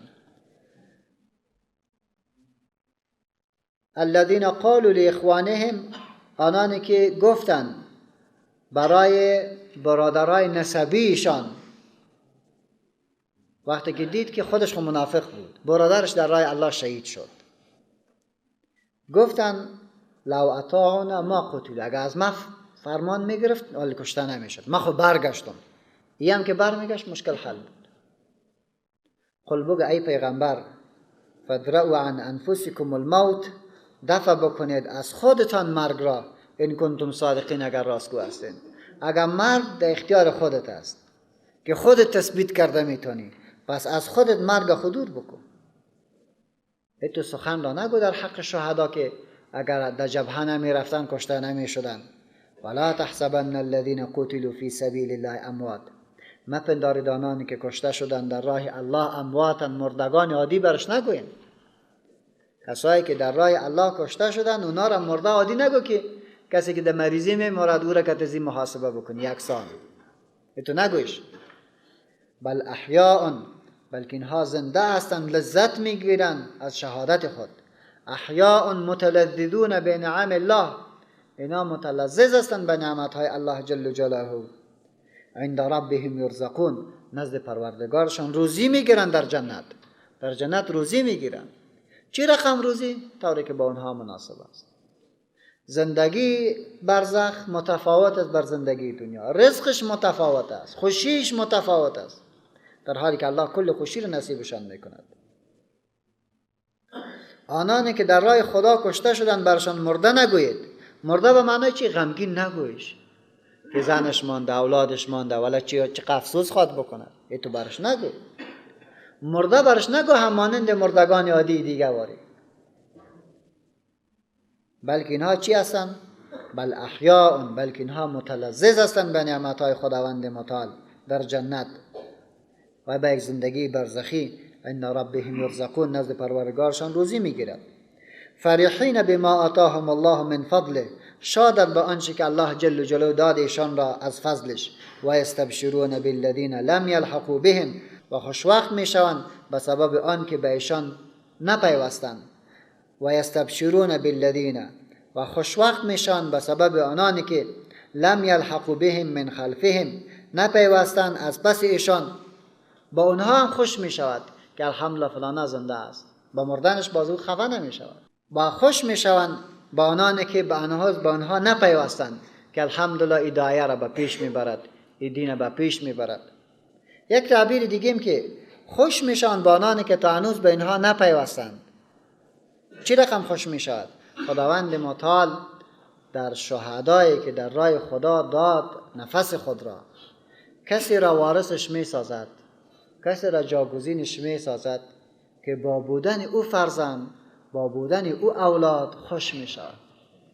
شهدای افغانستان یک بار ببینید، آنانی که شهید هستند و جایگاه واقعا دارد نزد خدا، خداوند متعال برای اولادشان یک شجاعتی، اخلاقی، ذکاوتی، فهمی داده که در بسا مردم دیگه نمی‌بینید. یک واقعیت است. قرآن کریم میگه که اونا را خدا خوش میکنه با آنانی که تا هنوز با اونها نپیوستند. اینا به الله برس خوش میکنه. الا خوف علیهم ولا هم یحزنون، به سبب آن که هیچ ترسی نیست به ایشان و نه ایشان اندوهناکند. و توارث الله به عهده خود میگیرد، تربیتشان را الله به عهده میگیرد. یستبشرون بنعمت من الله، خوشوقت میشوند به نعمتی که از طرف الله برشان آماده شده است و فضل و بخشش او. و ان الله لا یضیع اجر المؤمنین، و به ای که خداوند متعال ضایع نمی کند پاداش مؤمنان را. الله پاداش مؤمنان را ضایع نمی کند. رسول الله صلی الله علیه و سلم ارشاد: رباط فی سبیل الله خیر من الدنیا و ما فیها. یک ساعت که پیره میکنی در راه الله، با این تمام دنیا و هر آنچه که در این دنیا است با او بدله شده نمیتونه، با او بدله شده نمیتونه. قرآن کریم پیوست بودن جهاد را و تداوم جهاد را برای ما شما تعلیم میدهد. هنگامی که در غزوه احد مسلمانان به اسباب سقوط کردند، شکست خوردند و دشمن فاتحانه به اصلاح استاده شد، یک بار گفتن که گپ خلاص شد دیگه، این میدان جنگ که خلاص شد، ابو سفیان برای عساکر خود گفت برین دیگه. حرکت کردن. وقتی که حرکت کردن در الروحا یک منطقه است، در اینجا که رسید عقلش بس به طرفش آمد که ما چی کار کردیم؟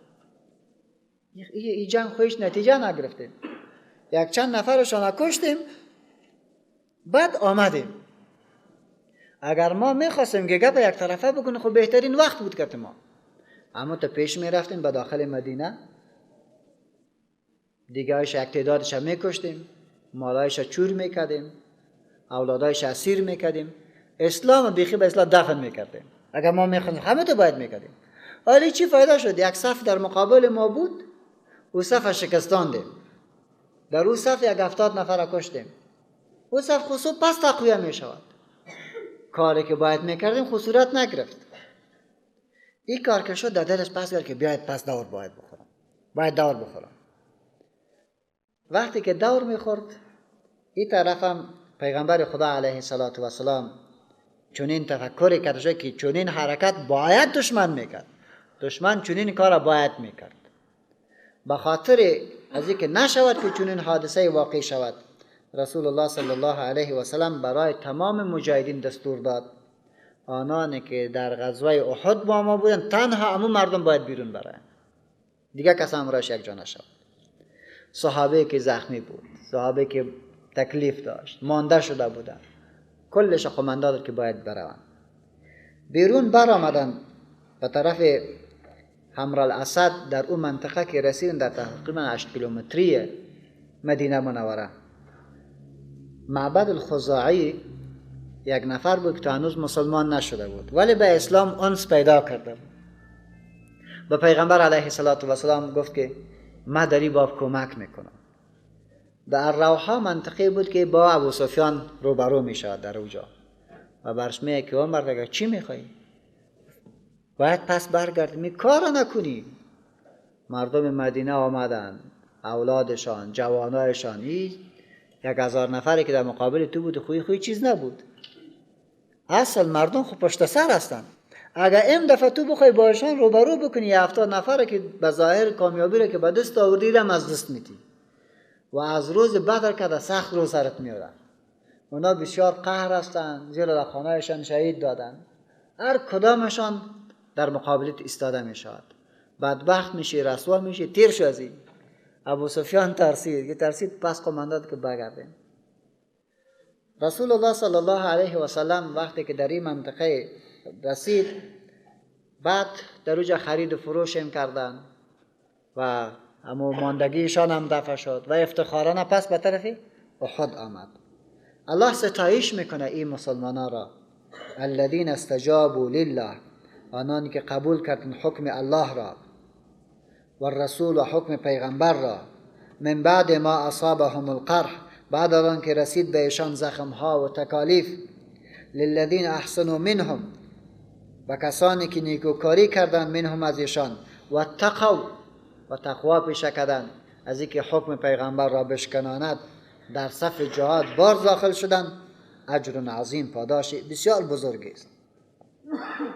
الذین قال لهم الناس، این مردمی که پاداش بزرگ میگیره کیست؟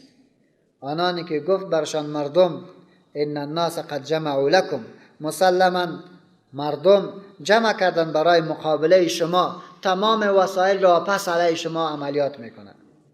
و یک چوپانی بود، با او ابو سفیان چیز پول هم داد که برو همون تو بگفته برو و این تبلیغات بکن. این مردم جمع کردن برای مقابله شما تمام قوت خود را، فخشوهم، از اینها بترسید، از این لشکر باید بترسید. فزادهم ایمانا، زیاد کرد در دلشان ایمانشان. فزادهم، این خبر زیاد کرد ایمانشان و اعتقاد و باورشان به الله جل جلاله. و قالوا، گفتن حسبنا الله و نعم الوکیل، کافی است ما را الله و نعم الوکیل، و بهترین کارساز است، خوب کارساز الله است. تشویش دیگه نکردند، با تمام قوت در مقابل دشمن ایستاده شدند. فانقلبوا بنعمت من الله، پس بازگشتن به نعمت از جانب الله جل جلاله، و فضل، و به فضلش که عبارتش چی بود؟ از مال دارایی بود. تجارت کردن، خرید و فروش کردن. لم یمسسهم سوء، نرسید ایشان را هیچ نوبدی، هیچ بدی برش نرسید، با امن پس برگشتن. و تبعوا رضوان الله، و طلب کردن رضامندی الله جل جلاله را. والله ذو فضل عظیم، الله صاحب فضل بزرگ است. انما، جز نیست که ذالکم الشیطان، که این خبر دهنده شیطان است، یخوف اولیاءه، میترساند دوستان خود را. این شیطانه که بر این کسی که شما را خبر میده ان الناس قد جمعوا لكم فاخشوهم، قوت‌های بسیار بزرگی در مقابله شما ایستاده هستند، از اینا بترسید. شیطان از دوستای خودش میترساند.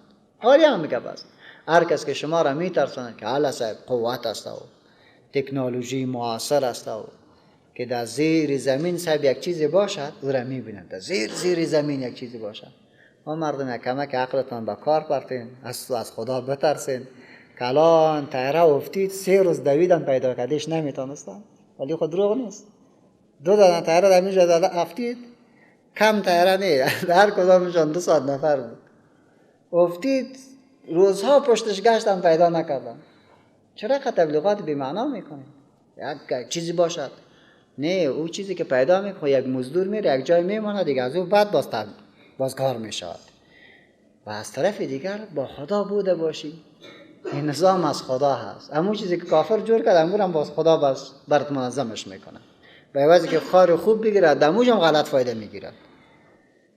انما ذالکم الشیطان، جزی نیست که این خبر دهنده شیطان است، یخوف اولیاءه، میترساند دوستانش را میترساند. مؤمن نمیترسد. مؤمن میگه که همه چیز از طرف الله به من میرسد. فلا تخافوهم، پس نترسید از ایشان. انما ذالکم الشیطان یخوف اولیاءه، مفعول اول حذف است. ای یخوفکم اولیاءه، میترساند به شما دوستای خود را، یا ای که صرف اولیای خود را میترساند. به این تعبیر بگیریم. فلا تخافوهم، پس نترس از ایشان، و خافونی، و بترسید از من ان کنتم مؤمنین، اگر مؤمن هستید. ولا يحزنك الذين يسارعون في الكفر، جگر خونت نکنه ای پیغمبر، جگر خونت نکنه ای مسلمان. الذين يسارعون في الكفر، آنانی که میشتابند در یاری کفر، آنانی که در یاری کفر سهم میگیرند، کمک میکنند، تو را غمگین نکند. انهم لن يضر الله شيئا، هر آن ایشان هرگز زیان نرسانند به دین الله جل جلاله چیزی را. یرید الله میخواهد الله یجعل لهم، که نگرداند به ایشان حظا فی الاخره، نصیبه در آخرت. آنانی که در خدمت کفر با تمام قوتش میشتابند، تو را جگرخون نکند، کار خودش است، برو دموجا. چرا تو میشد؟ الله میخواهد که در آخرت برشان حسی ندهد، نصیبه‌ای برش ندهد. ولهم عذاب عظیم، و برایشان عذاب بزرگی است. ان الذين اشتروا الكفر، مسلما آنانی که اختیار کردن کفر را بالایمان عوض ایمان، لن یضر الله شیئا، هرگز ضرر نرساند به دین الله جل جلاله چیزی را. ولهم عذاب علیم، و برایشان عذاب دردناک است. یک مطلب همین شد، مسلمانی که در خدمت کفر می رود تو را جگر خون نکنه. نتیجه چی است؟ الله آخرت از دستش می گیرد، الله آخرت برش نمی دهد. یک قضیه امیش. دوم، ولا یحسبن الذین کفروا، و نباید بپندارن کافران، انما نملی لهم خیر لانفسهم، که مهلت دادن ما در حقشان بهتر است، که مهلت دادن ما در حقشان خوب است. که یک کمک زرق و برق داری و بالا و پایین میری، تو فکر بکنند. انما نملی لهم، جز این نیست که ما مهلتشان میدیم، لیزدادوا اثما، تا بیافزایند در گناه. ولهم عذاب مهین، و برایشان عذاب خار کننده ای است. ما کان الله، نیست الله جل جلاله، لیذر المؤمنین علی ما انتم، که بگذارد مسلمانان را علی ما انتم علی، به حالی که شما هستید. به حالی که شما هستید الله این مسلمانان را تو نمیگذارد. حتی یمیز الخبیث من الطیب، تا که جدا کند ناپاک را من الطیب از پاک. الله این حالتها را میارد تا مسلمان راستگو را از مسلمان دروغگو جدا کند. غیر از خود کل مسلمانای تذکری است. به این رقم حالت باید جدا شود که کی راست مسلمان است، کی دروغگو است. و ما کان الله لیطلعکم علی الغیب، و این طور هم نیست که خداوند متعال مطلع گرداند شما را علی الغیب، بر رازهای پوشیده‌اش. ولکن الله یجتبی من رسوله من یشاء، ولیکن الله برمیگزیند از پیغمبرانش من یشاء، هر کی را که بخواد. پس خبرش میداد به بعضی از مغیبات به وحی، به بعضی از مغیبات به وحی خبرش میداد. پس وقتی که تو راست که یک تعداد را خداوند متعال به خاطر از این شکست ها و پیروزی هایی که در بین مسلمانان میاد، تا که منافق را از انسان مسلمان و مؤمن جدا بکنه، از این خاطری حالت میاد. دومی که این جهاد و این پیکار زمینه را مساعد میکنه برای گسترش دین. فآمنوا بالله، پس یقین بکنید به قانون الله. پس فآمنوا بالله، پس باور بکنید، یقین بکنید به الله و رسولی، به پیغمبرانش. این نبرد تا روز قیامت است و با حکم از این باور داشته باشید. و ان تؤمنوا، و اگر باور داشته باشید، و تتقوا، از مخالفت دستور الله و پیغمبرش اجتناب بکنید، دوری بگیرید، فلکم اجر عظیم، پس برای شما پاداش بزرگی است. ولا يحسبن الذين يبخلون بما آتاهم الله من فضله هو خيرا لهم، نپندارن آنانی که یبخلون، بخل میکنن، بما آتاهم الله من فضله، با آنچه که الله داده بهشان از مال دنیا، هو، کمی بخلشان و عدم انفاقشان در راه خداوند متعال، خیرا لهم، این برش بهتر است. این برش بهتر است. بخل پول دارد، دارایی دارد، این در راه خدا انفاق نمی کند. بل هو شر لهم، بلکه این بخلشان، این ندادن پولشان در راه خدا و جهاد، بل هو شر لهم، بلکه بد است بر حقشان. چرا؟ سیطوقون ما بخلوا به یوم القیامه، زود در گردنشان طوق می شود آنچه که با آن بخل ورزیده است. با آنچه که بخل ورزیده، اما در روز قیامت برشان طوق گردن می شود. ولله میراث السماوات والارض، مر الله را میراث آسمان ها و زمین. ولله، مر الله را میراث و باقی میماند السماوات والارض، آسمان ها و زمین. والله بما تعملون خبیر، و الله به آنچه که میکنید به او با خبر است. ببینید که قرآن کریم برای ما شما این پیام را میدهد که این پیکار خود ادامه دارد. او مسلمانی که انفاق نمیکنه و پول دارد، او گمان نکنه که ندادن پول ما در راه خداوند متعال خوب است. ایتو نیست. اگر ندادی در روز قیامت الله چی میکنه؟ امی پول طوق گردنت میسازد و به امی داغ میشوی. زیرا تو جهاد که نمیکنی با جانت، با مالت خود بکن، مالت خود در راه خدا بده. والله بما تعملون خبیر، الله با آنچه که میکنید خوب با خبر است. حضرت عبدالله ابن عباس رضی الله عنه و ارضاه میفرماید که پیغمبر ما علیه السلام نامه به یهود بنی قینقاع نوشته کرد و در اون نامه برشان گفته بود که تعالوا الی کلمة سواء بیننا و بینکم الا نعبد الا الله ولا نشرك به شیئا ولا يتخذ بعضنا بعضا اربابا من دون الله. در ضمن ببینید چی کنین؟ بیاین نماز بخوانین، روزه بگیرین، زکات بدین و کمک بکن در راه خداوند متعال. وقتی که ایرا در بیت المدارس یک مدرسه و کلانشان بود، در اوجا این نامه را برش سپرد. فنحاست یک دانشمند کلان از یهود بود. این نامه رسول الله صلی الله علیه و سلم را که خلاص کرد و آدم تو بخ خنده کرد. عجیب است. این دین که خدایش فقیر است و از ما چی میخواهد؟ کمک میخواهد. خدا که ما مشناسیم او خدای است که مالک آسمان ها و زمین است، همه چیز دارد. بنان ضرورت به چند پیمه چی است؟ خدا کمکش میکنه. اما تو نیست؟ بودیگاهش گفت خدا همه چیز دارد. الله ای آیت ها را نازل میکند و برای ما شما تعلیم میدهد که ببینین، متوجه بوده باشین به سخنتان نشود یگان بار سخن میگوید که در تاترین دوزخ برید. لقد سمع الله، و تحقیق شنید الله جل جلاله، قول الذین قالوا، سخن آنانی که گفتند ان الله فقیر، الله فقیر است و نحن اغنیا، و هم ما غنی هستیم، ما توانگریم. سنکتب، زود است که نوشته کنیم ما قالوا، آنچه که گفتند ایران برش نوشته میکنیم. و قتلهم الانبیاء بغیر حق، و نکتب، نوشته میکنیم قتلهم، کشتن ایشان، الانبیاء، پیغمبران الله را، بغیر حق، بدون یک دستاویز صحیح، هیچ چیز هم اختیار ندارند. و نقول، میگویم برش روز قیامت ذوقوا عذاب الحریق، بچشید عذاب سوزنده را. این عذاب سوزنده را در مقابل از این گپت بچش. الله فقیر است و تو غنی هستی، آلی بچش. ذالک بما قدمت ایدیکم، این ضرری که آلی تو خرفتی، این به سبب آنچه که پیش فرستاد دستت، از این خاطر جزایت است. جالب خویی است که این خط را حضرت ابوبکر صدیق رضی الله عنه برای فنحاس داد.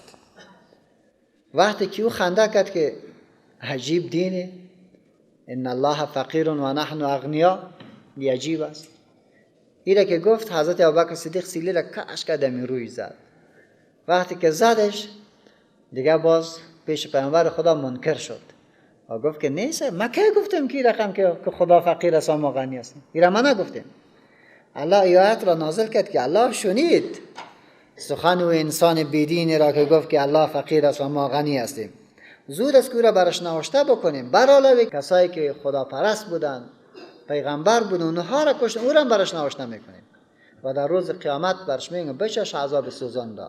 ذالک، این سلی محکم ابوبکر که در رویت خورد، به ما قدمت ایدیکم، به سبب او چیزی که پیش فرستاد دستت.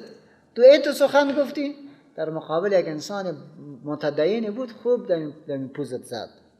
و ان الله لیس بظلام للعبید، و ای که نیست خداوند متعال ستم کننده بر بندگانش. ظلام صیغه مبالغه است، این در شأن خود اگر کم ظلم هم بکند، راجع به عظمت الله بسیار بزرگ است.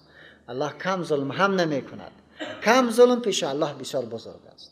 الذين قالوا، آنانی که گفتند ان الله عهد الینا، هران الله عهد کرده به سوی ما، الا نؤمن لرسول، که ایمان نمیاریم به هیچ پیغمبری، حتی یأتینا بقربان تأکله النار، حتی یأتینا، تایی که بیارد به ما، بقربان، به یک قربانی که تأکله النار، او را آتش بخورد.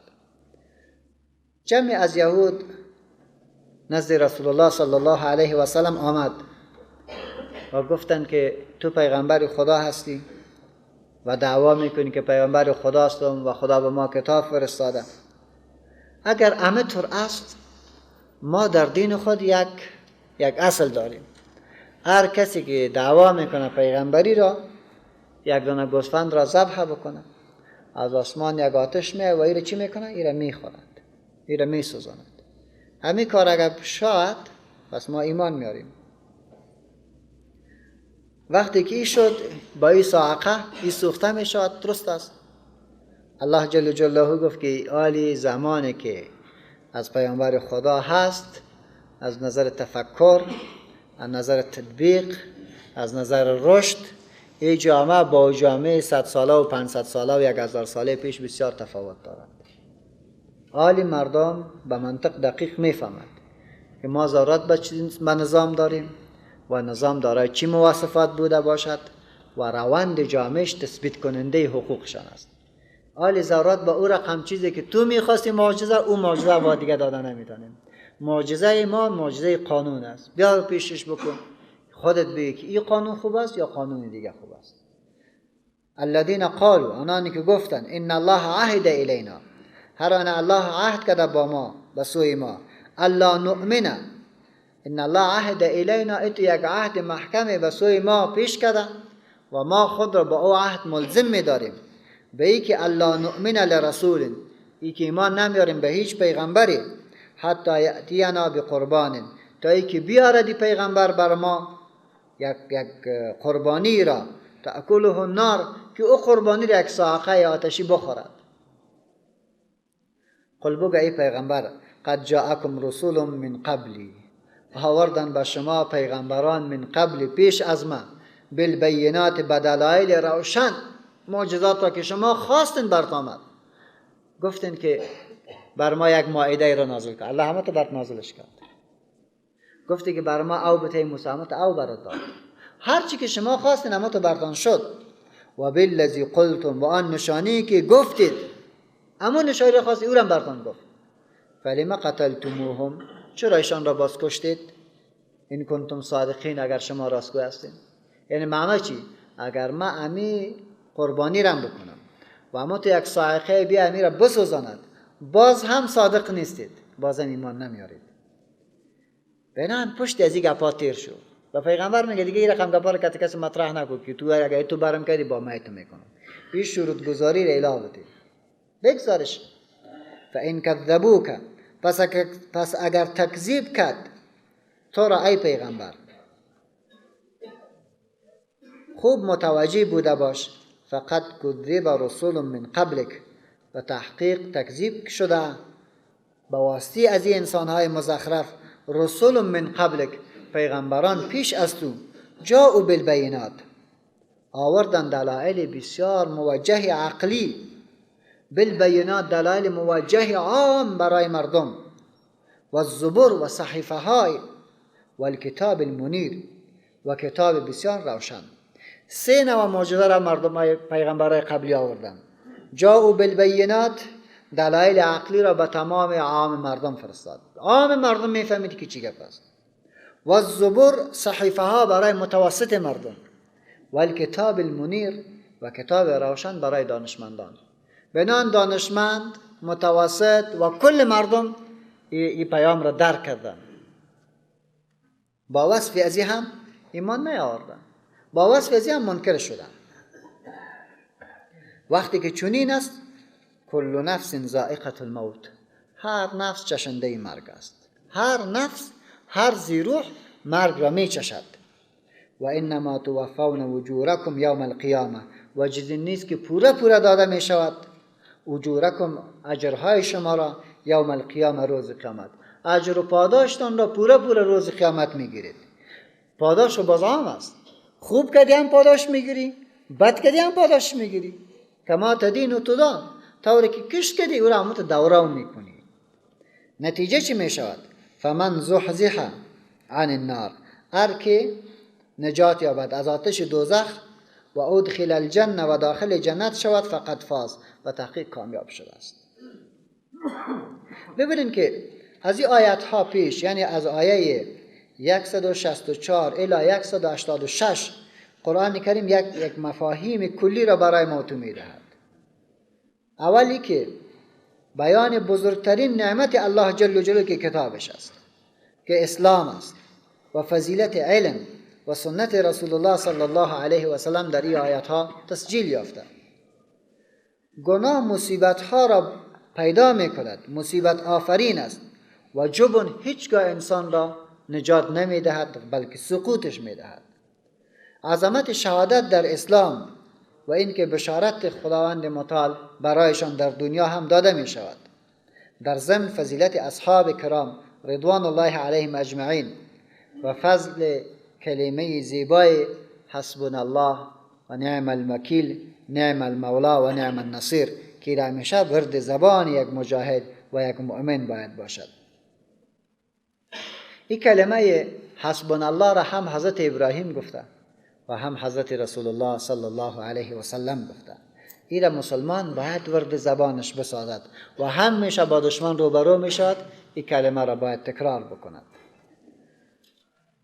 کفر کافر و فسق فاسق نباید مسلمان را اندوهگین بکند. چرا فلان کافر شد؟ تو کار تمام است که پیام برسان. ای که قبول کرد قبول نکرد کار ما نیست. نکته پنجم که بر ما قرآن کریم در آیات‌های گذشته دادی که بخل بر مال بدترین صفت است که یک انسان داشته می باشد. از حدیث از رسول الله صلی الله علیه و سلم می خوانیم که نزد خداوند متعال بعد از اسلام، بعد از کلمه توحید، بهترین صفت کدام صفت است؟ میگه کسی که سخی باشد، در راه خداوند متعال انفاق بکنه. بدترین صفت بعد از کفر چیز؟ بخل. کسی که بخیل بوده باشه، یک روپیش در راه خدا نمیدهد. و این موضوع را که قرآن کریم مرگ به ما شما تعیین کرده، نه پیش می شود و نه پس می شود. هر نفس چشنده مرگ است. کل نفس ذائقة الموت. هر نفس چشنده مرگ است. و انما توفون اجورکم، جزی نیست که پورا داده می شود برای هر کدامشتان پاداشتان یوم القیامه، روز قیامت. فمن زحزح عن النار، پس هر که کشیده شود، دور کرده شود از آتش، و ادخل الجنه، و داخل جنت شود، فقط فاز، به تحقیق کامیاب شده است. اصلا زحزح در حقیقت انسان که با پرو برود، با سورینای خود کش بکنه. مثل طفلی که چارغوک میکنه، پیش از چارغوک یک حرکت به سینه خود دارد. اگر از آتش دوزخ کسی به سینه خود هم نجات پیدا بکند، فقط فاز، کامیاب شده است. این را خب بگذار که خداوند متعال او را قامت رسامت برود و داخل جنت شود. و ما الحیات الدنیا الا متاع الغرور، نیست زندگی دنیا مگر وسیله بهره‌مندی چند و متاع غرور، متاع فریبنده، زرق و برق فریبنده. نیست زندگانی دنیا مگر متاعی که انسان را فریب میدهد، غرورش میدهد. سبحانك اللهم وبحمدك استغفر الله اشهد ان لا اله الا الله استغفرك واتوب اليك وصلى الله وسلم وبارك على محمد وعلى اله وصحبه اجمعين.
ولقد يسرنا القرآن للذكر فهل من مدكر.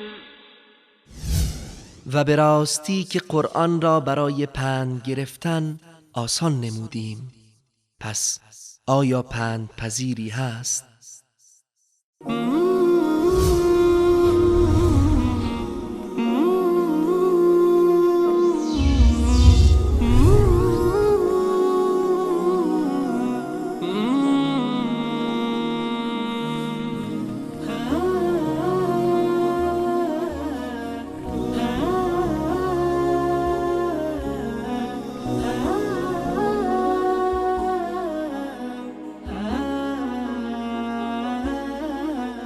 السلام علیکم و رحمت الله و برکاته. لتبلون فی اموالکم، خامخا ای مسلمان امتحان کرده می شوید در مالهایتان و انفسکم در بدنهایتان. ولا تسمعن من الذین اوتوا الکتاب، و خامخا می شنوید از آنانی که کتاب برشان داده شده من قبلکم پیش از شما، و من الذین اشرکوا، و از طرف آنانی که با خدا شریک مقرر کردن، اذن کثیرا، سرزنش بسیار زیاد را، اذن کثیرا، اذیت بسیار فراوان را. این را میگیری ای مؤمن. و این تصبروا، و اگر صبر کردی تسلیم نشدی برش، و تتقوا، و از دوستیشان دست بردار شدی، فإن ذلك من عزم الامور، یقینا این خصلت از کارهای مورد اطمینان و از کارهای مطلوب است. از کارهای مطلوب امی است که تو صبر بکنی و رضایت دشمن را به اصطلاح تو حاصل نکنی.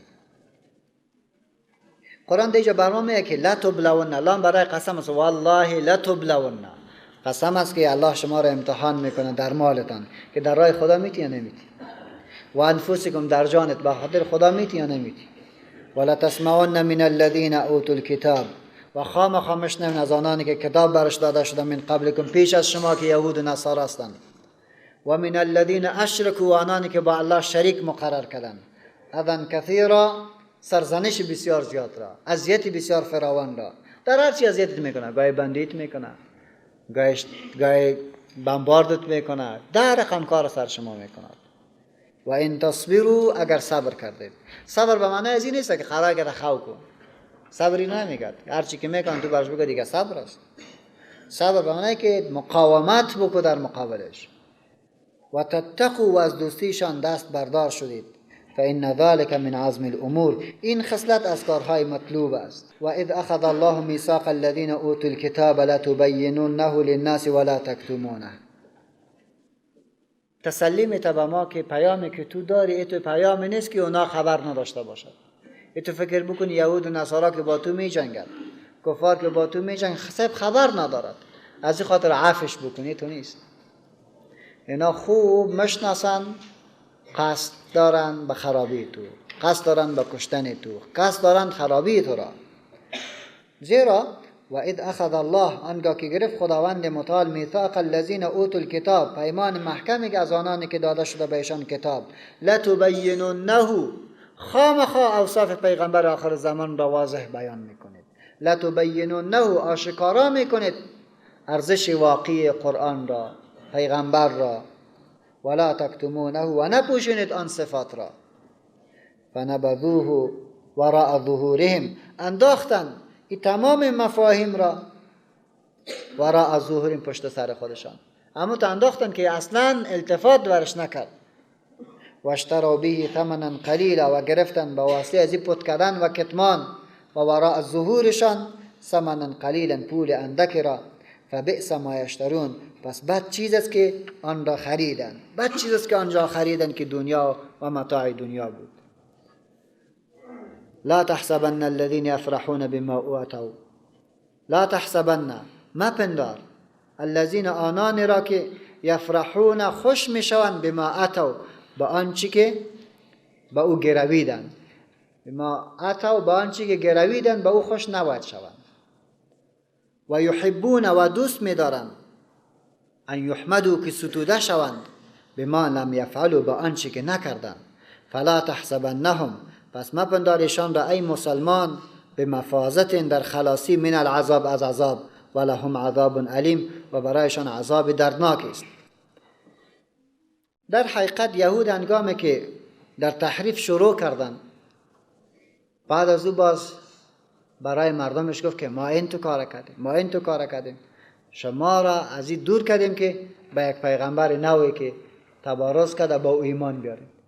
بس مردم خود دیگه هم تشویق به این کردن، تشویقشان کرد به عوضی که به غلطیشان اقرار بکنه و مردم به او که ما اشتباه کردیم، غلطی و تحریفی که در دین آوردن، در رابطه با او مردم تشویق میکردن.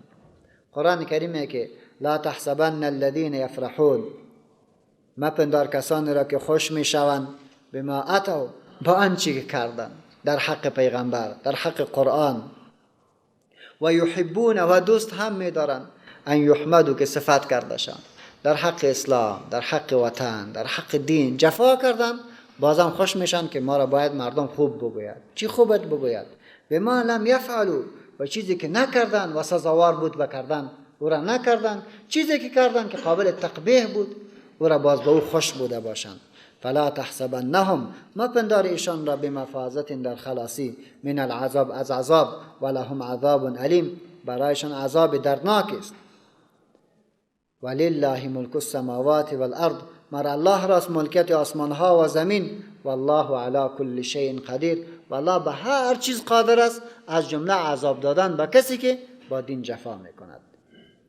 قرآن کریم تعبیرش همونطور است که هرگاه که سوره خلاص می شود در اخیر یک جنبندی کلی از مواضع گذشته می دهد. در اینجا برای ما شما یک جنبندی می کند. اولی که هر آینه مالک آسمان ها و زمین الله است و الله به هر چیز قادر است. یگان بار که سقوط، یگان بار که کامیابی میاد، این از طرف الله است. اینم در نظر بگیر.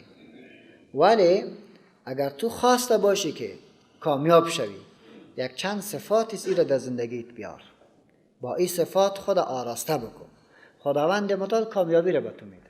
اگر این صفات نداشتی، ناقی خدا نگو که چرا خدا ما را کامیاب نمیکنه. وی ما خو مسلمان هستیم، چرا این رقم دلیل هستیم، وی گفته نرو. صفات متوجه شو، کامیابی از آن توست. اول تفکر بکو، ایمانت قوی بگردان. ان فی خلق السماوات والارض، مسلما در آفرینش آسمان ها و زمین، و اختلاف اللیل و النهار، و آمده شد شب و روز، لآیات، نشانی های روشن است، لأولی الالباب، برای صاحبان عقل خالص، برای صاحبان خرد نشانی های واضح است که الله مالک است. از جمله قدرتش در شب و روز، در اختلافش، در این نمایش داده می شود. انسانی که یک بار ملتفت شود و هر روز داری ببینه که صبح چرا شد و شب چرا می شود و اقتدار الله جل جلاله را قبول بکند، طبیعی که صفت دوم در وجودش پیدا میشه که با زبانش به حمد و ستایش الله شروع میکنه. باز به عوضی که معترض شود تسلیم میشود، سرچپه. هر کسی که در کائنات بیاندیشد، به عوضی که اعتراض شروع بکند، روح تسلیم و انقیاد در او کلام میشود، به الله باز تسلیم میشود. الذين يذكرون الله، آنانی که ذکر میکنن الله جل جلاله را قیاما، در حالی که ایستاده است، و قعودا، در حالی که نشسته است، و علی جنوبهم، و به پهلوی خویش خفته، در اونجا الله را ذکر میکنند. و یتفکرون فی خلق السماوات والارض، می اندیشد در آفرینش آسمان ها و زمین. بعد از اینکه تفکر کرد و الله را زیاد یاد کرد، در حالت ایستادن، نشستن، به پهلویش همیشه زبانش به یاد خدا تر بود، به خاطر عظمت و اقرار به عظمت الله جل جلاله میگه ربنا، پروردگارا، ما خلقت هذا باطلا، نیافریدی ای آسمان، ای زمین، مخلوق، انسانها، جنیات، حیوانات را باطلا، پوچ، ای را بی هدف پیدا نکردی. سبحانک، منزهی تو از هر عیب و نقص، فقنا عذاب النار، پس نگه دار ما را از عذاب آتش، از عذاب آتش ما را نگه دار. ببینید که هدف سوره چی بود؟ بعد از توحید و رسالت و معاد، گسترش مفاهیم دین در دنیا، تطبیق شریعت خدا، این هدف بود.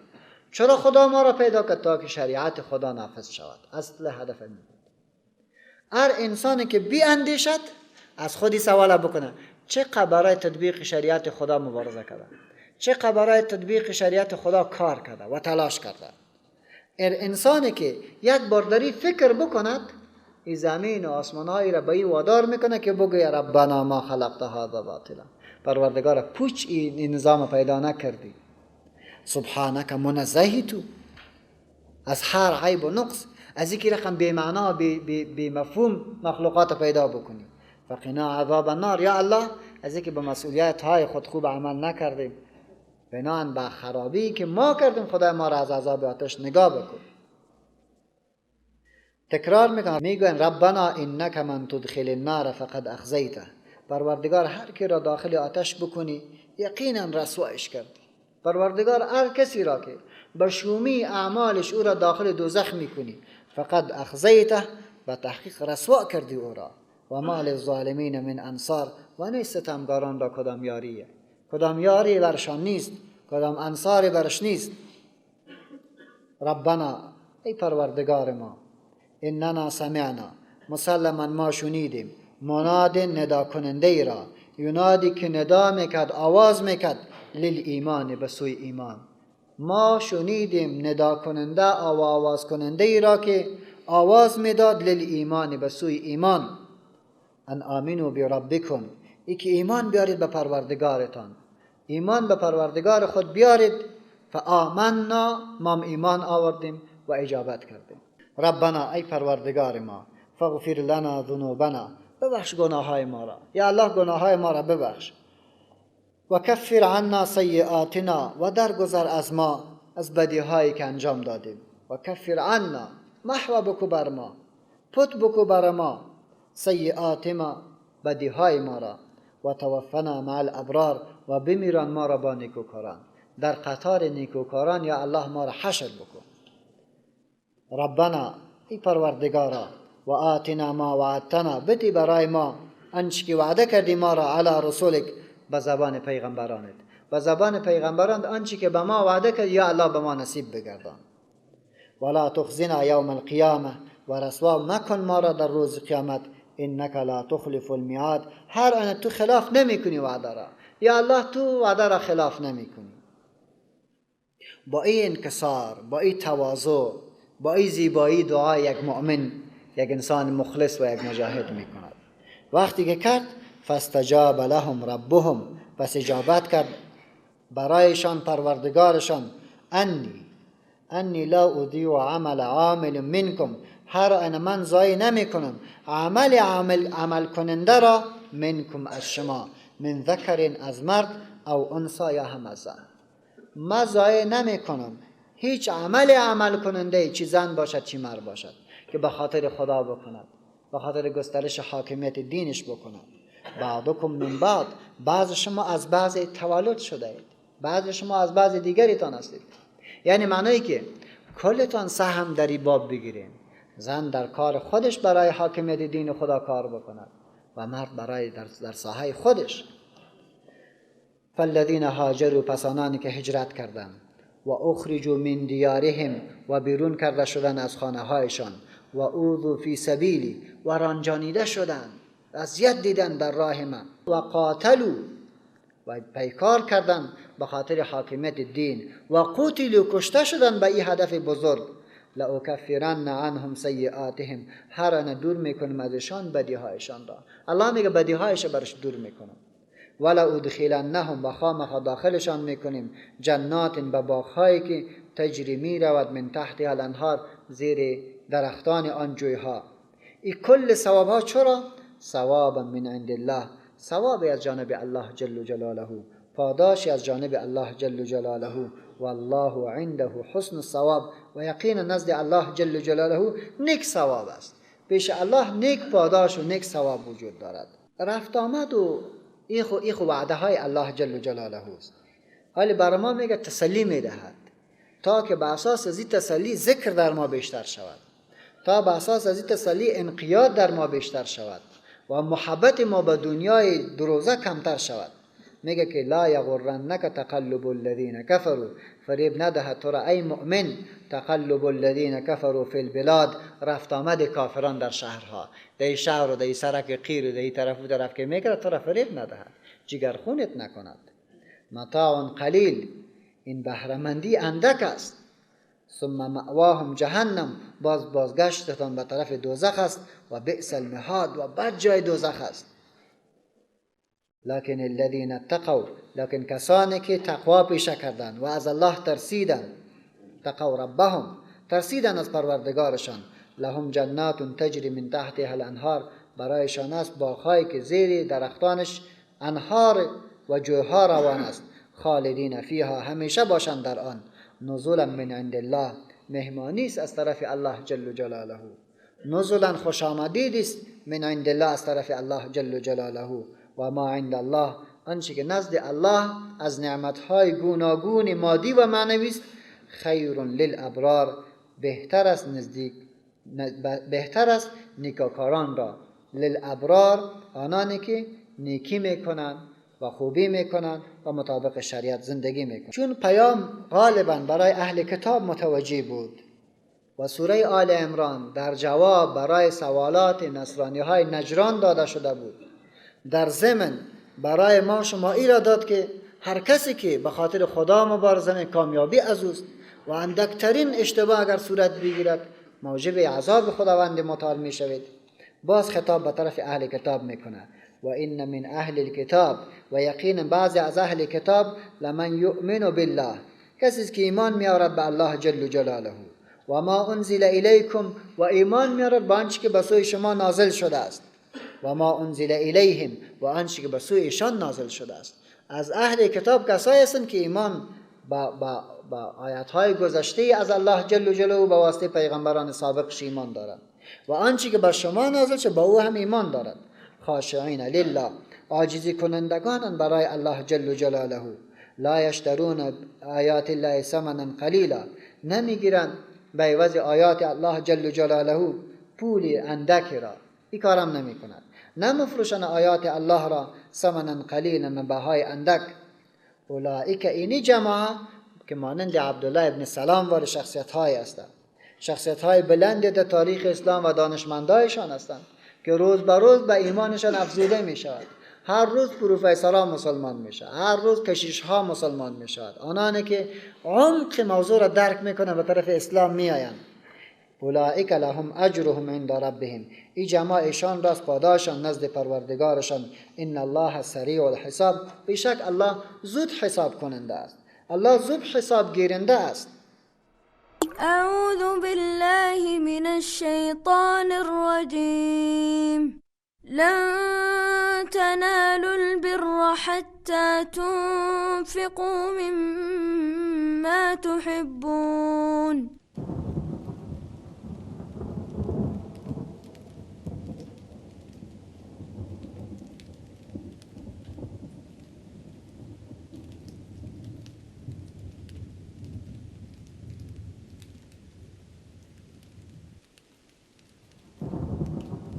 وما تنفقوا من شيء فإن الله به عليم.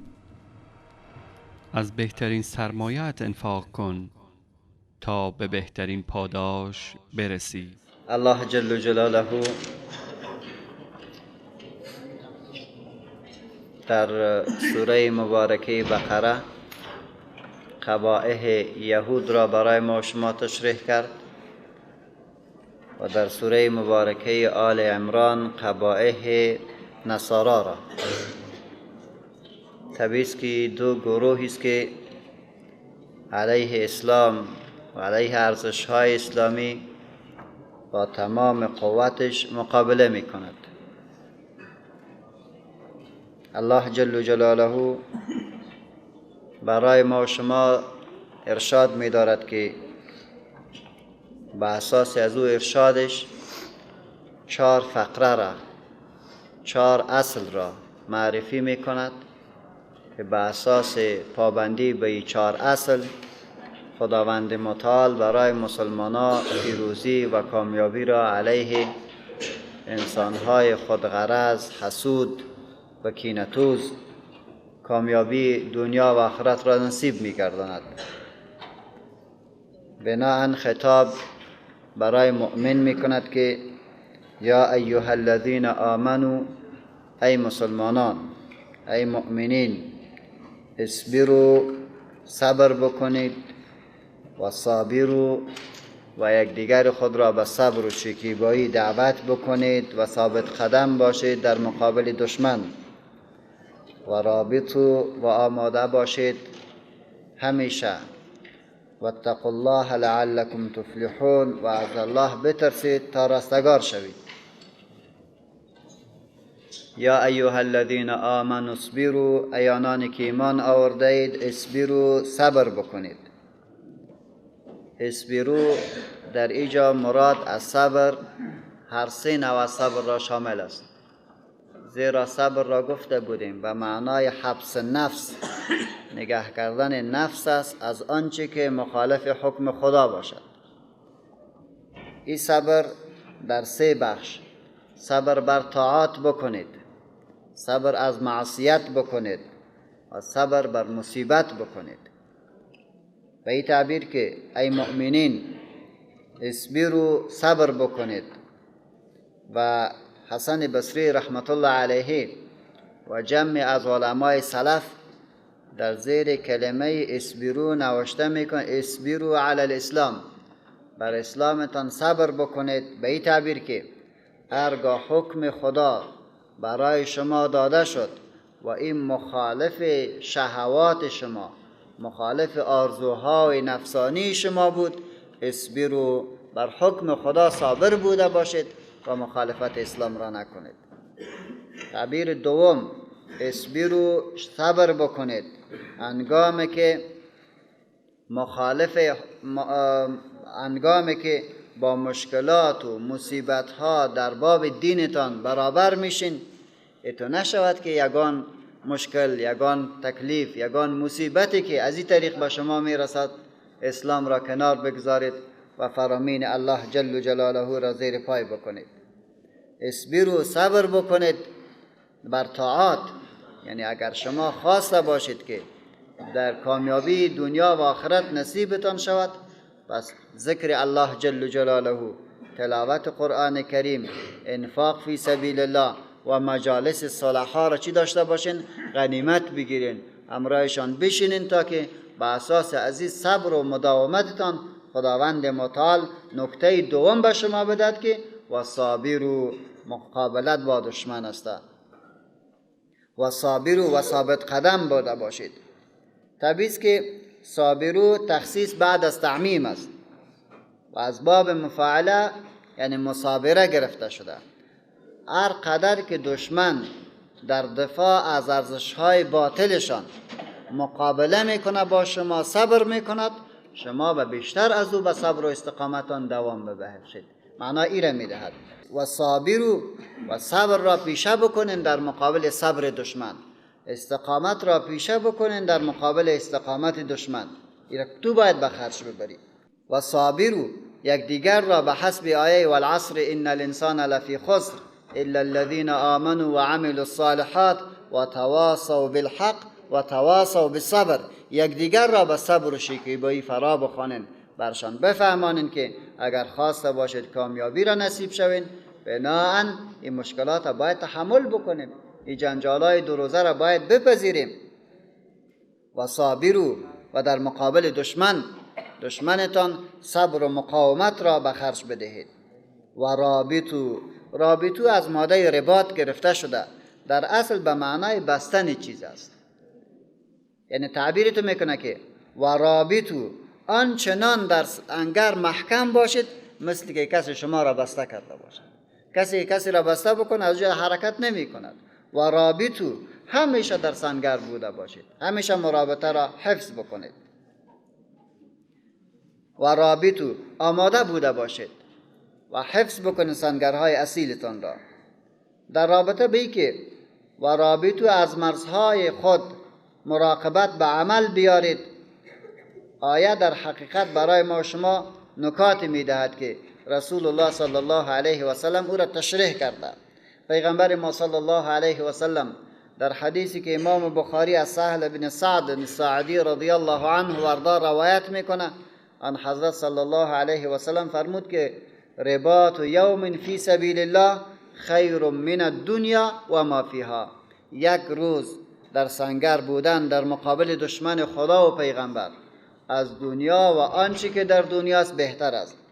امام احمد از حضرت فضاله ابن عبید رضی الله عنه و ارضا روایت میکنه که رسول الله صلی الله علیه و سلم فرمود که کل میت یختم علی عمله، هر انسانی که میمرد عملش در دنیا قطع می شود، الا الذی، مگر او انسانی که مات مرابطا فی سبیل الله، مگر او انسانی که در سنگر به شهادت می رسد، او انسانی که در راه خدا شهید می شود. چرا؟ فإنه ينمو له عمله إلى يوم القيامة ويأمن فتنة القبر. خداوند متعال در اعمال از او نما را ایجاد میکنه، زیادش برش میکنه تا به روز قیامت برش دوام دارد. و از طرف دیگری از فتنه و عذاب قبر خداوند متعال ای را محفوظ می‌دارد. با اساس این احادیث می‌بینیم که ابن عساکر رحمت الله علیه از محمد ابن ابراهیم ابن سکینه روایت میکنه که قال املا علی عبدالله ابن مبارک. عبدالله ابن مبارک رحمت الله علیه میگه چند ابیات را بر ما خواند در حالی که در پتروس در مقابل دشمنان خدا رومی ها می جنگیدن. در مقابل رومی ها می جنگیدن. گفت این نکات بر ما نوشته کرد و بر ما گفت که این را به فضیل ابن عیاض رحمت الله علیه گفت به او یک بار بخوان خوب خواهد بود. وقتی که میای در مکه مکرمه با فضیل ابن عیاض رحمت الله علیه از جمله عباد صالح و از جمله شخصیت های بلند و محدثی است و در پهلوی از او از جمله علمای است. گفت وقتی که امرایش ملاقات کردیم گفت امی اشعار برش خواندم که یا عابد الحرمین لو ابصرتنا لعلمت انک بالعبادت تلعب. و این شعر بسیار زیبایی دارد که ای کسی که در حرم شریف به عبادت مصروف هستی، اگر حال ما را تو ببینی که ما در سنگر در چه حالت هستیم، خواهم میدانی که تو به می عبادتی که شروع کردی به ای در حقیقت بازی میکنی، به عبادت بازی میکنی. تو با چشمایت که اشکت میآید در روی خود اما تو یک خط پایین کردی، در حالی که ما به سینه های خود خون خود را جاری کردیم. و به می شکل پیش میره یک جا برش میگه که ببین در روز قیامت با همون کتاب و سنت با تو در مقابلت میخیزم که تو امی کار خوب است که در حرم شریف بشینی عبادت بکنی و یا در راه خداوند متعال جهاد بکنی. وقتی که از این خلاص شد بر ما گفت که این شعر که است این بسیار قیمت دارد، این شعر بسیار قیمت دارد. فضیل ابن عیاض میگه بسیار قیمت دارد. بس بشین که حدیثی از رسول الله صلی الله علیه و سلم را برات بخوانم. بعد حدیثی از پیامبر خدا علیه السلام برش میخونه که در رو امین نکته آمده که هر کسی که در راه خداوند متعال جهاد بکند خودش خوشی میکنه که اما پاداش اسبش از انسانی که در خانه شسته است بیشتر خواهد بود. بعد تذکر میداد در رابطه به که هر کسی که در راه خداوند متعال مبارزه میکنه و در سنگر میبوده باشد و از این دنیا رحلت میکنه، اعمالش خداوند متعال قطع نمیکند و از عذاب و فتنه قبر الله جل جلاله او را نجات میدهد. و رابطو همیشه در سنگر باشید، همیشه مرابط بوده باشید، اوضاع را منظم در نظر بگیرید. دنیا کدام طرف می رود، با شما چی کار شروع هست، چی می خواهند و چی روندی است در این دنیا. اگر بخواین صبر بکنین، اگر بخواین که در مقابل دشمن ایستادگی بکنین، اگر بخواین همیشه در صحن جهاد باشین، این سه نکته از پیش شما یک اصل چهارم را میخواد که چی است؟ واتقوا الله، از خدا بترسید، از خدا بترسید. مسلمانی که مجاهدی که از خدا نمیترسد و متقی و پرهیزگار نیست در حقیقت بدبخترین انسان است. همیشه خدا در مرگ میده در حالی که اللهش از پیش راضی نیست. خدا به مرگ میاد در حالی که اللهش از پیش راضی نیست. واتقوا الله، از الله بترسید. هدف یک بار تعیین بکن به خاطر چی آمدی، چی میخوایی. جوانیت از دست میتی، وجودت از دست میتی، خانهت از دست میتی، زندگیت از دست میتی، در آخر خدا هم از تو راضی نباشد. الله وقتی راضی میشه که واتقوا الله، از الله بترسید و دستورای الله جل جلاله را در تمام زندگیتان مراعات بکنین. با اساس تقواست که در حقیقت چتر است بر کل موضوع. تقوا چتر است، این کل موضوع را میگیرد. دین که نگهداری میشد با اساس تقوا نمیشه، تقوا نگهداری میشد. دین که به دیگران که به دین دعوت میکنی به اساس تقوایت است، به دین که دیگران تحریض میکنی به اساس تقوایت است. شمشیر فقط راه را بر تو خلاص میکنه، ولی نگه داشتن مردم به اساس تقوا است، به اساس اخلاص است، به اساس اخلاق خوب است که کل زیر چتر تقوا جای پیدا میکند. واتقوا الله، از الله ترسیده باشید لعلکم تفلحون، تا رستگار شوید. نتیجه فلاح تعلق داره به چی؟ به تقوا. تقوا داشته باشی فلاح هم است، تقوا نداشته باشی مرابطیت، مصابریت و صبرت اصلا در حقیقت نتیجه نمیدهد. و ما امیر دیدیم و چشم سر خود مشاهده کردیم و عملا با او روبرو شدیم. بیش از 1.5 میلیون شهید بده در وقتی که تقوا ضعیف شد میبینیم همه چیز را از دست دادیم. دشمنان با ما غلبه پیدا میکنن، تاریخ ما را هم خراب کردیم، وطن هم خراب کردیم، با مشکلات جدی هم روبرو شدیم. یک واقعیتی هستن. نمیشد که پاشا را بلند بزنی، چرس بزنی و قمار بزنی، قطار بزنی با خوش باشی مجاهد هستم. از او بالاتر او طرف از او دزدی بکو، از او دزدی بکو، مال از او را بگی، زن از او را بگی، بچه از او را بگی، بس خودت هم نامت مجاهد باند دیگه. این مجاهد نیست، یک کثیف انسان هستی، ناقیه میدمی صف جهاد را مردار کردی به قواره مردارت. در حقیقت این را باید درک بکنیم که مجاهد کسی است که واتقوا الله، از الله ترسیده باشد، حکم خدا را بداند، هدف جهاد را تحلیل بکند. این انسان مجاهد است. اگر چنین انسان ها با هم یک جا شود لعلکم تفلحون، تا رستگار شوید و این صفت را در خود بیارید. این آیت ها یعنی از آیه 186 الی آخر از این سورت بر ما چند پیام میدهد. اول لزوم جهر به امور دین و تحذیر از کتمان یک اصل است. اگر میخواین که به دین خدمت بکنین هیچگاه مسائل دین را زیر لفافه تیر نکنید، واضح روشن صحبت بکنید و برای مردم واضح دین بیان بگو اینی غلط است و اینی صحیح است. امیر بگو، خدا کنه کسی خفه میشه، کسی خوش میشود. اینی ارزش است، اینی ارزش است. او انسانی که گناه میکند، او انسانی که برخلاف ارزش های شریعت خدا قدم میگذارد، او به نام از این مجاهد شده نمیتونه، ولی خود تاپی سنگی شده مجاهد. خیال میکنه که هیچ نمیرود. نه تو نیست، یک صفت است. بود امرایت بود، اگر نبودی منحرف شدی، منحرف هستی، باز مجاهد نیستی. نکته دوم استحباب ذکر الله جل جلاله در همه حالات همیشه الله را یاد بکنین تا که موجب رحمت خداوند متعال قرار بگیرین و توسل به اعمال صالح را به الله پیش بکنین. جهادتان پیش بکنین، دعایتان پیش بکنین، ختم قرآنتان پیش بکنین، انفاقتان پیش بکنین، پروردگار به ما رحم بکن. سوم زرق و برق معیشت کفار نباید شما را کوچک بکند، نباید شما را از مبارزه در مقابل دشمن ضعیف بکند. من حیث مسلمان در مقابل زرق و برق دشمن از خدا نصرت بخواهید، نه ای که خلاف بکنید. نکته آخری جایگاه اهل کتاب را بر ما تشریح میکند.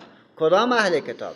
او اهل کتابی که منحرف است جای از او چی است، ولی او اهل کتابی که ایمان آورد، اعمال صالحه کرد، به شریعت خدا پابند شد، مانند عبدالله ابن سلام واری. شخصیت های اونها هم قابل احترام و جایگاه بلندی در دین دارد. و در اخیر لزوم صبر و استقامت در مقابل مصائب، مشکلات و لزوم تقوا که در حقیقت چتر کلی بر کل از این سیستم دینی است. و الله جل جلاله برای ما شما توفیق عنایت بکنه که این چتر را با خود همیشه محفوظ داشته باشیم. سبحان ربك رب العزة عما يصفون وسلام على المرسلين والحمد لله رب العالمين. اللهم اغفر لنا ذنوبنا وإسرافنا في أمرنا وثبت أقدامنا وانصرنا على القوم الكافرين. اللهم لا تقتلنا بغضبك ولا تهلكنا بعذابك وعافنا قبل ذلك. اللهم أعنا على ذكرك وشكرك وحسن عبادتك وتلاوة كتابك آناء الليل وآناء النهار، واجعله لنا حجة يا رب العالمين. اللهم انصر من نصر دين محمد صلى الله عليه وسلم واجعلنا منهم، واخذل من خذل دين محمد صلى الله عليه وسلم ولا تجعلنا منهم. اللهم ربنا أعنا على ذكرك وشكرك وحسن عبادتك. اللهم اغفر لنا ولوالدينا ولأساتذتنا ولمشايخنا ولجميع المؤمنين. اللهم إنا نسألك بحرمة أسمائك الحسنى وبحرمة كل اسم سميت به نفسك أو علمت أحدا من خلقك لا تدع لنا ذنبا إلا غفرته ولا هما إلا فرجته ولا دينا إلا قضيته ولا مريضا إلا شفيته ولا حاجة من حوائج الدنيا والآخرة إلا قضيتها يا رب العالمين. لك الحمد حمدا كما ينبغي لجلال وجهك وعظيم سلطانك. وصلى اللهم صل وسلم وبارك على محمد وعلى آله وصحبه أجمعين.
ولقد يسرنا القرآن للذكر فهل من مدكر.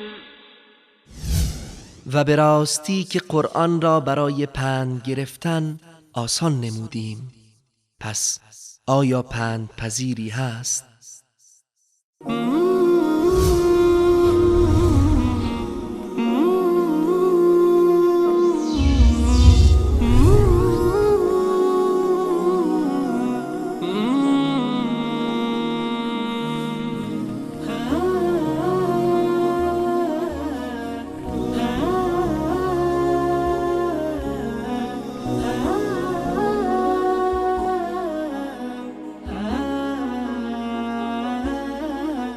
بسم الله الرحمن الرحيم. يا أيها الناس اتقوا ربكم الذي خلقكم من نفس واحدة وخلق منها زوجها وبث منهما رجالا كثيرا ونساء واتقوا الله الذي تساءلون به والأرحام إن الله كان عليكم رقيبا. بسم الله الرحمن الرحيم. شروع میکنیم به نام الله که متصف به صفات کمال، حاجت روای مخلوق و معبود بالحق است. الرحمن ذاتی که نعمتهایش را در دار دنیا برای کافر، مسلمان، مشرک و همگی داده است و ای اسلام را من حیث دین کامل و شامل و معیار زندگی برای تمام بشریت معرفی کرده. الرحیم مهربان است با آنانی که با این شریعت پابندی میکنند، با این ایمان دارند و عزت خود را در این دین میبینند. یا ایها الناس، ای مردم، اتقوا ربکم، بترسید از پروردگارتان، الذی خلقکم، ذات عظیمی که آفرید شما را، من نفس واحدة، از یک نفس، و خلق منها زوجها، و آفرید از آن همسر او را، و بث منهما رجالا كثيرا و نساء، و منتشر ساخت از آن دو رجالا كثيرا، مردان فراوان را، و نساء و زنان فراوان را. واتقوا الله الذي تساءلون به والارحام، و بترسید در اجرای احکام الله جل جلاله از ذاتی که تساءلون به، سوال میکنه از یکدیگر به نام او، والارحام، و بترسید از قطع صلت الارحام. ان الله کان علیکم رقیبا، بشک الله بر بالای شما رقیبا، نگهبان است و تمام اعمال شما را زیر نظارت دارد. سوره مبارکه نساء از جمله سوره های مدنی است، دارای 176 آیت، 3045 کلمه، 16030 حرف. بعد از سوره مبارکه ممتحنه نازل گردیده. این سوره به استثنای آیه 58 یا ایها الذین آمنوا اطیعوا الله، بغیر از این آیت همش در مدینه منوره نازل گردیده. سوره مبارکه غالباً حقوق زنان و مسائل میراث را برای ما و شما معرفی می کند و به همین عنوان هم به نام سوره مبارکه نساء مسما گردیده. طبیعی است که رسول الله صلی الله علیه و سلم اولین بنیان جامعه اسلامی را در کجا گذاشت؟ در مدینه منوره. در مکه مکرمه باد اخلاقی، باد عقیدوی را با تمام قوتش برای مسلمانان و برای جامعه بشری اعلام کرد و برای از او دعوت کرد و در چتری از او تربیت را شروع کرد. ولی بحث عملی و اجرای احکام و دساتیر عملی که اسلام به او فرا می‌خواند، او را در مدینه منوره شروع کرد. بناهن بود زندگی در مدینه در حقیقت ابعاد عملی زندگی یک مؤمن است و در مکه ابعاد عقیدوی و اخلاقی یک مسلمان را در اوجا مشاهده میکنیم. لحاظ سوره مبارکه برای از بیخ کشیدن و استیصال قوانین جاهلیت و گذاشتن قوانین نوین اسلام بحث میکند. از یک طرف قوانین جاهلیت چی میکنه؟ ختم میکنه، به عوضش قوانین اسلامی را جای به جای میکند. اگر به طور خلاصه ذکر بکنیم مباحثی از این سوره با عظمت قرآن کریم را، میتونیم بگوییم که اول دعوت به ایمان و عدالت و قطع علایق با دشمنان سرسخت الله جل جلاله یکی از مباحث عمده از این سورت است. قسمت از سرگذشت اقوام پیشین برای ما شما این سوره معرفی میکنه که در رابطه با اونها بیاندیشین و شکر بکشین که خداوند متعال برای شما پیام را داده است که در روشنی از او میتونید آزادانه و با عزت زندگی دنیا و آخرتتان را تضمین بکنید. سوم، حمایت از کسانی که نیازمند کمک هستند. در دفاع از او پیام خود را میدهد که در رأسشان ایتام قرار دارد و حفظ حقوق یتیمان را من حیث یک هدف اصلی در این سوره برای ما شما معرفی میکند. امی رقم این سوره مبارکه از قشر دیگری که اونا زنان هستند و همیشه مورد تاخت و تاز ناروا قرار گرفتن و قرار میگیرند، حقوق مسلم از اونها را در این سوره با عظمت قرآن کریم برای ما شما بیان می‌دارد. از جمله حفظ حقوق میراث و سپردن حق به ذی حق.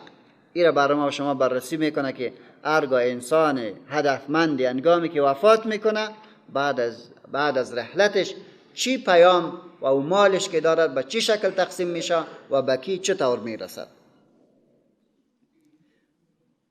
پنجم موضوع قوانین مربوط به ازدواج و حفظ عفت. این را به ما تشریح میکند، چطور ازدواج میکنی و چطور نگاه میداری حفاظت از هویتت، از عفتت. ششم قوانین کلی برای حفظ اموال عمومی. مال مسلمانان چطور محفوظ شود و آنانی که این مال مسلمانان را مورد تجاوز قرار میداد نتیجه باید چی بگیرد.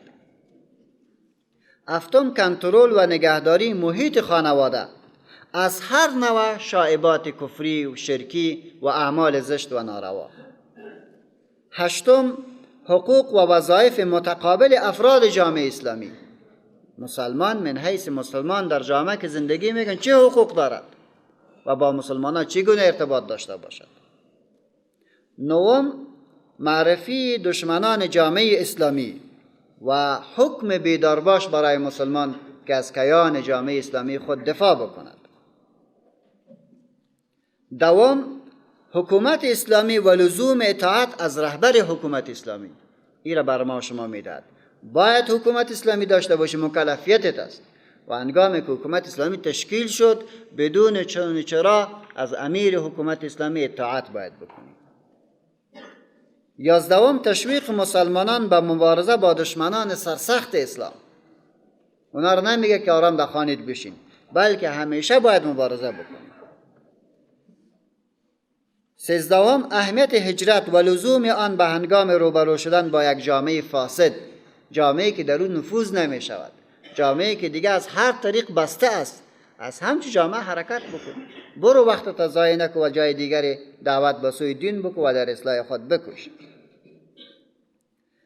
14 مجددا بحث در رابطه با ارث و لزوم تقسیم مال متراکم با او حکم میکند که باید در بین ورثه تقسیم شود. یا ایها الناس خطاب عمومی میکند. قرآن کریم چند نوع خطاب داشت؟ خطاب برای کافر یا ایها الکافرون، خطاب برای مؤمن یا ایها المؤمنون، خطاب برای تمام بشر، هر کسی که است. چون اسلام من حیث دین عالمی و من حیث نظامی که همه را در زیر چتر خود جای میدهد و من حیث نظامی که ما فهمیدیم که حکومت میکند و حکومت هم به یک کشور نی بلکه حکومت بر دنیا میکند. بنان وقتی که بر دنیا حکومت میکنه در زیر چترش یهود است، نصرانی است، مشرک است، بودیست است و کلی قرار داره. خطاب به کلش میدهد. یا ایها الناس ای مردم اتقوا ربکم، از پروردگارتان بترسید. اتقوا ربکم، به تصحیح عقایدتان از پروردگارتان بترسید. چرا خطاب او میکند؟ یا ایها الناس ای مردم اتقوا ربکم، از پروردگارتان بترسید، به تصحیح عقایدتان بپردازید. الذی، ذات عظیمی که او پروردگاری که خلقکم، آفرید شما را، من نفس واحده، از یک نفس، از یک نفس شما را آفرید که حضرت آدم علیه السلام است. بعد و خلق منها زوجها، و آفرید از حضرت آدم علیه السلام زوجها، همسر او را. حسب تعریف جمهور علما حضرت بی حوا از قبرغه چپ حضرت آدم علیه السلام آفریده شده. و خلق منها، و تعبیر دومی که علمای متأخرین میکند و خلق منها، و آفرید از باقی گل حضرت آدم علیه السلام، از جنس حضرت آدم علیه السلام زوجها، همسر او را. و بث منهما، بعد منتشر ساخت از آن دو نفر، رجالا کثیرا و نساء، مردان زیاد و زنان زیاد را در روی زمین تیتش کرد، منتشر ساخت و با اقوام و قبائل و رنگهای مختلف زندگی میکنند. همگی از اولاد آدم است. و اتقوا الله، در اجرای احکام الله جل جلاله از الله بترسید. الذی، آن ذات عظیمی که تساءلون به، سوال میکنی از یکدیگر به نام او. تساءلون به، در تساءلون در اصل تتساءلون بود. یک تعبیر است که تای اول حذف می شود، تساءلون به، و میشه که با تشدید بگن تساءلون به که در یا ادغام میکنیم. از الله بترسید، از الله بترسید. تساءلون به که از یک دیگر سوال میکنید به نام او. یعنی طبیعتاً هر کسی که هستی، در هر دینی که هستی، خودت از خود پرسان بکن که خواهمخواه از خدا به نام خدا از یک دیگر پرسان میکنی یا نمیکنی. یهودی کار میکند، نصرانی کار میکند، دیگه ادیانی کار میکند، معبود را مشناسد که الله هست ولی الوهیت را به الله قائل نیستند، در عبادت الله مخلوق را شریک کردند. تساءلون از باب تفاعل، اگر تا را حذف بکنیم یا تا را ادغام بکنیم به معنای چی است؟ به معنای مشارکت بگیریم، یعنی به نام او از یکدیگر چی میکنه؟ سوال میکنید. تساءلون به، به نام او از یکدیگر سوال میکنید. یا به معنای مجرد بگیرین، یعنی شما به نام او سوال میکنید. تساءلون به، به نام او سوال میکنید که غریب شوی. به نام خدا خو برم بتی، از امو الله بترس. یا ای که تساءلون به با را زائد بگیرین، بگین تسألونه، از او میخواهید. و اتقوا الله، از الله بترسید. الذی، آن ذات عظیمی که تسألونه، از او میخواهید. تساءلون به، به نام او از یک دیگر میخواهید. تساءلون به، از او شما طلب میکنید. والارحام، و بترسید از قطع ارحام. به طریق اغراء این رقم میگه که احفظوا الارحام، نگه بدارید صلت الرحم را در میانتان، با اساس از مون نکته‌ای که از الله ترسیده می باشید. یا این رقم میشه که والارحام یا عطف بوده باشد به لفظ الله و مضاف حذف است. واتقوا الله الذی، بترسید از آن ذات عظیمی که شما به نام او از یکدیگر میخواهید. و قطع الارحام، و از قطع کردن ارحامتان را، به منحیث انسان زندگی میکنی، روابطت را با نزدیکترین از قریبای قطع میکنی. یک تعبیر دیگری به هم است که او را مجرور بخوانیم و این در صورت میشه با وصفی که جمعی از علمای تعبیر را نمیپذیرد، ولی یک تعدادی که پذیرفتند و به قرائت حضرت عبدالله ابن مسعود هم چنین است. او میگوید که از الله بترسید که به نام او از یکدیگر پرسان میکنید. والارحام، به نام از او که شما با واسطه پدرانتان، به نام پدرانتان، به نام نیاکانتان از یکدیگر سوال میکردید. اون خرافات را کنار بگذارید، از الله بترسید.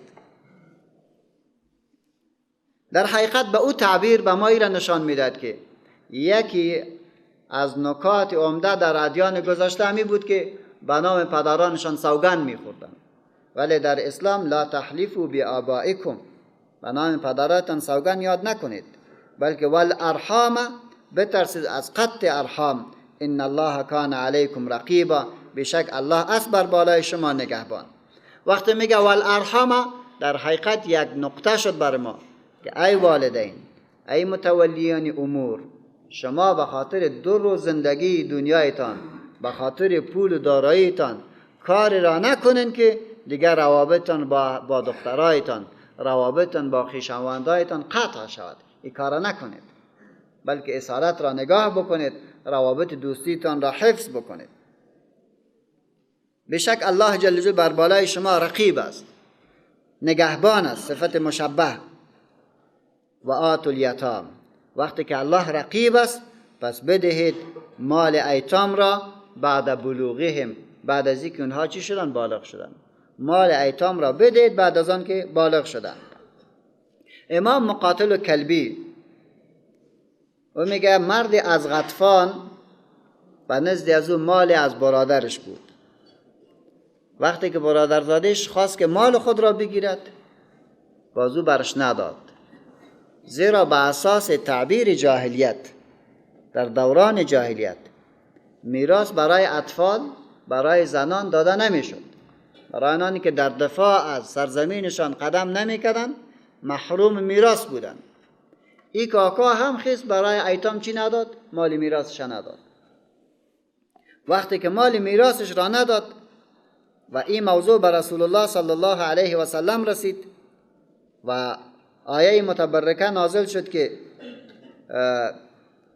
شما اگر مال یتیم را میخوان در حقیقت آتش های هستند که در شکمتان فرو میبرید. و این ترسید و گفت که با اطاعنا الله و رسوله، من اطاعت و فرمان برداری از خدا و پیغمبرش میکنم و به الله پناه میبرم از حوبا کبیرا، و با او پناه میبرم. فورا مالش برش تسلیم کرد. در اینجا هم چی میگه؟ از او الله که نگهبان و مراقب اوضاع شماست، از او بترسید. و آتوا الیتاما، بدهید ایتام را، مال از اونها را. چه وقت برش بدی؟ بعد بلوغهم، بعد از اینکه اینها بالغ میشن. در خورترکی مال برش نتی، زیرا اگر دادی خرابش میکنه، بی معنا خرچش میکند. و آتوا الیتاما اموالهم، بدهید یتیمان را مالهایشان را. ولا تتبدلوا الخبیث بالطیب، و بدل مکنید مال بد خود را بالطیب، به مال خوب یتیمان. ایتو نکنی که شروع بکنی از فرصت استفاده بکنی، میگم مالش خدا دم و زمین خوبش خودت بگیری و زمین غلط خراب برای کی بودی؟ برای یتیما بودی و باز بگوی که من حقش دادم. این رقم نکنی. ایتو هم نکنی که بدل بکنی مال خبیث و بد خود را با مال خوب یتیمان. وقتی که فروش می شود مال خودت و زراعت خودت که خراب است، با زراعت و کشت از اونا خلطش بکنی یک جایی بفروشش، بعد از او با جدایش بکنی که نصفش از ما شد نصفش از تو شد. این رقم کارم نکنی. بدل نکنید مال خبیث و غلط خود را به طیب به مال خوب یتیمان. ولا تأکلوا اموالهم، مخورید مالهایشان را الی اموالکم، الی به معنای مع است، مع اموالکم با مالهای خودتان. مال ایتام را با مالهای خودتان یک جای کرده او را نخورید که اصلا برش حساب نگیری، متوجه برش نبوده باشی. انه کان حوبا کبیرا، هر آن است گناه بزرگ. الحوب حوبه به معنای احتیاج و نیازی که انسان را به او برساند و در اصل به معنای چی میاد؟ بعد به معنای گناه اطلاق می شود. انه هر انعامی که شما مال یتیم را با مال خودت یک جا کرده بدون تعیین، بدون فکر صحیح بخوریش، و یا مال خراب خود را با مال یتیم یک جای بکنی، انه کان حوبا کبیرا، هر آنه است این عمل بسیار زشت و گناه بس بزرگ. حوبا احتیاج که انسان را به گناه برسد. اگر تو چنین کاریم کردی در حقیقت گناه بزرگی را انجام دادی. و این خفتم الا تقسطوا فی الیتام، اگر ترسیدید، اگر علم پیدا کردید، الا تقسطوا که عدل نتوانید فی الیتام در حق دختران یتیم، فانکحوا ما طاب لکم، پس به نکاح بکنید آنکه خوش شما آید، من النساء از زنان غیر یتیمه، مثنا دو و ثلاث سه و رباع چار. فان خفتم، پس اگر ترسید، الا تعدلوا که عدل کرده نمیتوانست، فواحدتا، پس نکاح کنید یک زن را، او ما ملکت ایمانکم، یا زنانی که مالک از دستهایتان، ذالک ادنا، این نزدیکتر است، الا تعولوا که در حق آنها جور نکنید. و این خفتم الا تقسطوا، حضرت عروه رضی الله عنه می فرماید که ما از حضرت ام المؤمنین عایشه رضی الله عنها تفسیر از آیات را پرسان کردم. حضرت عایشه رضی الله عنها فرمود که یک دختر یتیمه در خانه یک نفر که کلان می شد، اگر مقبول بود، خوب بود، بعد از او باز با او عروسی میکرد، به خاطر از اینکه مقبول هم است، خوب هم است، از طرف دیگر مال میراثش کلش میگرفت. هرگاه دختر یتیمه مقبول نمی بود، خوبش نمی بود و نمیخواست با او عروسی بکنه، در این ایران مانده بود که حالی چطور شود که مالش بگیره. از یک طرف چشم به مال یتیمه دوخته بود، از طرف دیگری چون خوبش نبود، مقبول نبود، با او عروسی نمیکرد. در یک جنجال او را گذاشته بود که نمیخواست که مهر بدهد، نمیخواست که نفقی خوب بدهد، نمیخواست که مالش بر تسلیم بکنه. این کارا نمیکرد. راهی بیرون رفته برش تعیین نکرد بود، ظلم، جور، همه کارا میکردن. و گاه به خاطر از اینکه از این مهر ندهد، عروسی مفت بکند، میرفت با یتیمه دختر عروسی میکرد و به اساس از او عروسیش اما حقوق زوجیتش را هم نمیداد. قرآن کریم به خاطر دفاع از ایتام و دختران یتیم این آیت را نازل میکند که و این خفتم، ارگا علم بی پیدا کردید. خفتم در قرآن کریم یا به علم و یا هم به یقین ترجمه می شود. در اینجا مردو تعبیر را بگیرین. و این خفتم، اگر دانستید، الا تقسطوا فی الیتاما که عدل نتوانید در حق دختران بعد از نکاحش، نمیتونه حقوقش بدی، مقبول نیست.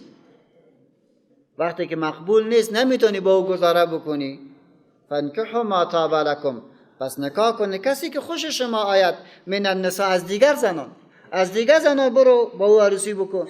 و به نام از این که تو عروست میکنی و حقوقش نمیتی، از این خودداری بکن.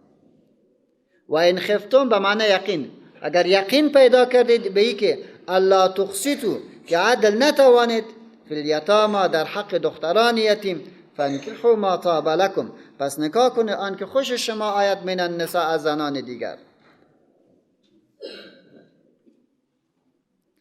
دوم تعبیر ای که مردم عرب وقتی که از 4 زیاد زنا داشتن در عقد نکاح خود و در بین از اونها هیچ کدامشان به اصلاح عدل و انصاف را رعایت نمی کرد وقتی که عدل و انصاف را رعایت نمی کرد، قرآن کریم دستور داد که ببینین امیر رقم که نارواست، امیر رقم که نارواست که شما مال یتیم را بخورید، این براتان نارواست. امیر رقم ظلم کردن بر زنا هم برایتان حرام است که نکاح را زیاد میکنی، چندین زن داری و حقوق مسلم از اونها را نمیپردازی. این دوم تعبیر است. بنابراین را جدا میکنیم که فانکحوا ما طاب لكم من النساء مثنى و ثلاث و رباع، این در حقیقت یک جمله جداگانه است، تعلق به یتیم ندارد.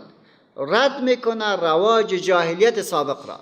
زنا داشتن ولی حقوق مسلمشان را نمی پرداختن، عدل نمی کردن.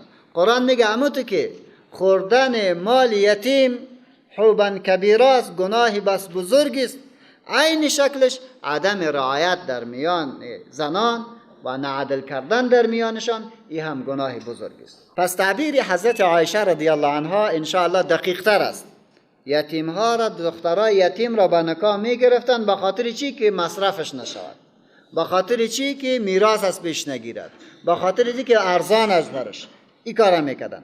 قرآن این معنا را رد کرد که و این خفتم الا تقسطوا فی الیتامی، اگر دانستید که عدل نمیتوانید در میان دختران یتیم، نه مهرش میتی، نه مالش میتی، نه حقوق زوجتش را احترام میکنی، فانکحوا، پس به نکاح بگیرید ما طاب لکم، کسی را که خوش آید شما، من النساء، از زنان غیر یتیمه، کل زنان غیر یتیمه برو با اون نکاح بکن. چطور نکاح میکنی؟ مثنا، دو یک زن داری، دیگه زن دلت میشد دختر یتیمه نگی، برو یک زن دیگر را به نکاح بگی. و ثلاثه، سه و به معنی او است، او ثلاثه، یا سه دانه بگی. دو دانه زن داشتی، دخترک یتیم در خانیت بود، به خاطر ارزانیش، به خاطر ندادن مهرش، به خاطر گرفتن میراثش میخواستی با او رسول بکنی. قرآن میگه کارا نکن. او ثلاث، دو دانه، برو سوم بگی و از نکاح یتیم دست بردار. و ربا، سه زن داری، یتیمه در خانیت بود و میخواستی زن مفت بگیری، این کارا نکن، برو چهارم بگی ولی از نکاح یتیم دست بردار.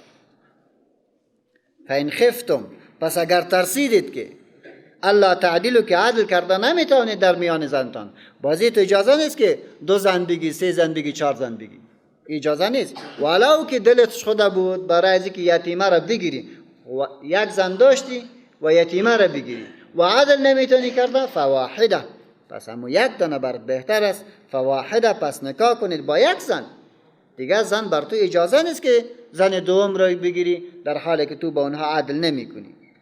او ما ملکت ایمانکم، یا زنانی که مالک از دستانتان، ذالک ادنا، این نزدیکتر است، الله تعولو، با آنکه جور و ظلم نکنید. این برتان بهتر است که یک زن داشته باشید، خود ظالم خود نخواد بود. این موضوع تعدد ازواج از موضوعاتی است که امروز جامعه غربی و مردمای دموکراسی خیل و انسانای سیکولر بر اسلام میتازد و میگوید که اسلام دینی است که ظلم را روا می‌دارد. چی ظلم میکنه؟ برای شوهر اجازه میدهد که دو زن، سه زن، چهار زن را بگیرد. و شما تعبیر قرآن کریم را گرفتین که در اصل قرآن کریم این آیت را نازل میکنه و رد میکنه رسوم جاهلیت را. در رسوم جاهلیت چی کار بود؟ یک نفر 10 زن هم داشت و بیشتر از 10 زن هم داشت، زن را به نکاح میگرد در حالی که هیچ نوع حقوقش را برش نمیداد. اسلام عزیز آمد و جاهلیت نظام را شکستاند. در حقیقت کل نکاح را محدود به چند زن کرد؟ بر 4 زن. بعد برای امی که یک نفر 4 زن چه وقت کرده میتونه، این را هم برش تشریح کرد که در صورتی که هم از نظر جسمی و هم از نظر مادی و هم از نظر اخلاقی حقوق فرد از اینها را چی بکنه؟ بپردازد. این کار کرده میتونه. از یک طرف اسلام این موضوع را جور نکرده، یعنی ایتو نبود که قبلا یک نفر یک زن را داشته می بود، اسلام آمد برش گفت که 2 دانه بگی، 3 دانه بگی، 4 دانه بگی، ایتو نبود. بلکه پیش یک نفر 10 زن داشت، اسلام آمد او را محدود برش ساخت. ایتو برش محدود کرد که از یک طرف حقوق ایتام را، او جاهلیت را رواجش ختم کرد که با دختران یتیم شما عروسی نکنین وقتی که چی میکنین؟ ترس ازی داشته باشین که شما ظلم میکنید، ترس ازی داشته که حقوقش نمیپردازید. از طرف دیگر خود تعدد ازواج را محدود میکند. اگر نتانستی که، اگر توانایی از این داشتی که از نظر جسمی، از نظر مالی و از نظر حقوقی حقوقش را میتونی بپردازی، یک زن داشتی، زن یتیمه را زن یتیمه نگی، برو یک زن دیگر را بگی، دو دانه بگی. ببین از یک طرف حق یتیمه تثبیت کرد، از یک طرف این نفر توانایی جسمی و مادی همه چیز داشت، میتونه دوم زن بگیرد. از یک طرف تثبیت میکنه حقوق یتیم را که زن نگی یتیم را، در وقتی که تو دو زن داشته برو سوم بگی از زنان دیگر. سه دانه داشت یتیم را نگی، برو سوم چهارم بگی از زنان غیر یتیمه. یک بررسی کلی اگر بکنیم از تعدد ازواج، بعد انشاءالله دقیق خواهیم فرمود. اول نکته خویی است که اسلام این عنوان را نمیدهد، بلکه اسلام به اساس قوانین خود سیستم جاهلی را ختم کرد، سرسام آور زن گرفتن را محدود کرد به چند زن؟ به 4 زن. پس اسلام در حقیقت چی کرد؟ جامعه را به نظم فراخواند. اسلام ظلم را ختم کرد، در حالی که در اروپا، در غرب، در کل جای یک وقت زنای مردم داشتن که از ده بیشتر میشن. اسلام او را محدود به 4 کرد. یک خوبی اسلام. دوم نکته ای که عوامل تعدد ازواج اسلام که منش نمیکنه مانند اروپا واری، در اینجا سلسله عوامل وجود دارد که او را باید احترام بگذاریم، او را باید نادیده نگیریم. اولی که خطر ازدیاد نفوس زنان نسبت به مردها یک اصل است و عملا در جنگ جهانی که صورت گرفت امی تثبیت شد، زنها بیشتر بودند، مردا کمتر بودند و به اساس کثرت نفوس زنها یک حالت فجیع و رسوایی در جهان غرب افتید که جوابش را با هر کس دادن نمیتواند. اسلامی که مردا زیاد تلف میدهند، در جبهات تلف میدهند، در کشته میشوند، وقتی که کم میشه نفوس زنها روز به روز زیاد میشود. هرگاه نفوس زیاد شد تو دو حالت داری، یا اجازه نمیدی عروسی مجدد را، تعدد را اجازه ندی، برای هر مرد یک زن را اجازه بده، ولی ای زنان دیگه که همون تو بی شوهر میمانند جواب از اونا چی خواد؟ با چی مشکلات اونها روبرو میشن؟ هم از نظر روحی و هم از نظر زندگی عملی. اسلام میگه از این حالت بکشش، بگذار که 2 زن بگیره، 3 زن بگیره، تا که او زنهای بی شوهر پیدا بکند. نکته دوم طولانی بودن عمر جنسی مردها نسبت به زن. این دوم قضیه است، یکی از عوامل است. زن زود روابط جنسی خود را از دست میدهد، قوای جنسی خود را از دست میدهد، در حالی که مردها این را داشته میباشد تا مدت زیادی. زن وقتی که این قوا را از دست بدهد و توانایی همبستری با شوهرش نداشته باشد، پس شوهر چی بکند؟ شوهر یا باید زنا بکند و یا باید چی بکند؟ دوم زن بگیرد. اسلام میگه دوم زن بگیر و او زنی که آماده همبستری نیست بگذار که نبوده باشد، ضرور نیست که تو سر ظلم بکنی. سوم وجود مرضهای ماهوار و وضع حمل یکی از نقاط دیگری است. زن ماهوارا مریض می شود و گاهی وضع حمل می کند، در حدود 1 سال توانایی همبستری را ندارد و این شوهر در این مدت 1 سال چی باید؟ کجا باید برود؟ اسلام میگه که از انحراف برین نکای دوم بگیرین. چهارم سرپرستی یک تعداد زنانی که از یک طرف نمیخواد با اولادش دوری بگیرد و از طرف دیگر میخواهند که غرایز خود را اطفا بکنند. اگر اجازه برش ندی و نکاح مجدد نشود، در حقیقت یک مشکل کلان اجتماعی بار پیدا میکند. یک نفر وفات میکنه، از او اطفال میماند و زنش میماند. زن 2 حالت داره و باره دیگر در فامیل که او مرد است، یا باید به او بیوه عروسی بکند که از یک طرف نگاه بکنه فرزندانش را تربیه بکند و از یک طرف جلوگیری از انحرافات اخلاقی بکند، و یا این است که این زن را بگوید که تو رخصت هستی، در اینجا اطفال هم بی سرپرست و زندگی جنسی، معیشت، خواسته های نفسانی از این زن را کسی نادیده بگیرد. ببینید که اگر این کار صورت نگیرد، یعنی تعدد ازواج نشود، ما در 3 چیز یکی را باید بپذیریم خامخا. اول مردها 1 زن کفایت بکنه، از 2 زن و از 3 زن از 4 زن دوری بگیرد، ولی بروند برای اطفای غرایز شهوانی خود زنان پت را و معشوقه های پت را باید بگیرد. دیگه چاره نیست. 1 زن رسمی دارد و 10 زن غیر رسمی مثل اروپا واره. هر نفر در اروپا 1 زن رسمی دارد، 4-5 دانه زنای غیر رسمی دارد. و به عباره دیگر خیر اجازه بدیم برای زنا و زنا را به رسمیت بشناسیم.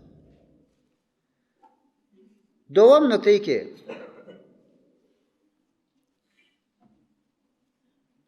و مردها به 1 زن اکتفا بکنند و زنان اضافی که در جامعه است اینا کلشان به شوهر بمانند. خدا کنه که هر چی میشود، اگر غرایزش مشکنه بلا در سرش، اگر تکلیفای عصبی پیدا میکنه بلا در سرش، هر چی که میشه خدا 1 نفر 1 زن داشته باشه. و سوم ای که ما اجازه و تعدد ازواج بدیم طوری که قرآن کریم گفته. قرآن کریم ایرا گفته فَإِنْ خفتم، پس اگر ترسیدید الا تعدلوا، که عدل کرده نمیتونید در میان زنانتان، انصاف رعایت کرده نمیتونی، او را کل معلقه میمونی، فواحده، پس اکتفا بکن به 1 زن، به 1 زن اکتفا بکن. ولی شما از خود پرسان بکنید از این 3 را کدامش معقول است؟ بگذاریم یک تعداد زنها که شوهر نکنن، بگذاریم که شوهرها با یک تعداد دیگری روابط دیگر داشته باشه، یا بگذاریم که 2 عروسی باشد، 3 عروسی باشد، 4 عروسی باشد و او هم مقید به این بوده باشه که عدل انصاف را رعایت بکنه. عدل در چی رعایت بکنه؟ در لباس. عدل در چی رعایت بکنه؟ در خوراک. عدل در چی رعایت؟ در مسکن. عدل در چی؟ در نوبتشان. و رسول الله صلی الله علیه و سلم می فرماید که او شوهری که عدل را رعایت نکند در روز قیامت از بستر خود می خیزد در حالی که 1 لبه می باشد، کج را می رود. فواحدتا او ما ملکت، یا زنانی که مالک است ایمانکم دستان شما، ذالک ادنا الا تعولوا، این نزدیکتر است به آن که جور و ظلم نکنید. او ما ملکت ایمانکم در رابطه با غلامی، باز هم اسلام عزیز ما موضوع را واضح و روشن کرده. سرچشمه غلامی را اسلام ختم کرده. هیچ کس حق نداره که یک انسان را بگیرد و اسیر و غلامش بسازد. ولی در وقت ابتدای نزول اسلام ایتو نگفت که غلامی هیچ نیست، زیرا هیچ خانه ای نبود مگر 1 و 2 و 3 دانه غلام داشت. این غلام ها در خانه متکفل داشتن، نان میخوردن، لباس میگرفتن، جای خواب داشتن. اگر اسلام 1 بار میگفت که هیچ غلامی نیست، بلک ها انسان بی خانه، بی پیسه، بی جای، بی دارایی پیدا میشد. جواب از او کی میداد؟ از طرف دیگر دشمنان اسلام مسلمانان را به حیث غلام میگرفتن. اسلام به حیث یک دین میتونه معامله بالمثل بکنه. ارگو چنین موضوعات ختم شد، اسلام حال اجازه برای غلامی نمیده. در اسلام رقت را ختم کرده. یعنی ایرا چرا دعوت برای ختم رقت اسلام قبل از اروپا داده است. هر کسی که 1 غلام را آزاد بکنه خداوند متعال ثواب برش میده. هر کسی که 1 غلام را آزاد بکنه با اندازه هر تاری موش الله بر ثواب میده و ای را خدا از دوزخ خلاص میکنه، مشکلاتش الله رفع میکنه. در پهلو برات میگه اگر قسم خوردی اول کاری که تو میکنی برو غلام آزاد بکن. اگر امیر رقم اگر کسی را کشتی در پهلوی از که دیت میتی 1 غلام باید آزاد بکن. در حقیقت اسلام ببین راه ها را پیدا میکنه برای ختم غلامی و سرچشمه را هم چی کرده؟ قید کرده است. ذالک ادنا الا تعولوا، این نزدیکتر است به آن که جور و ظلم نکنید.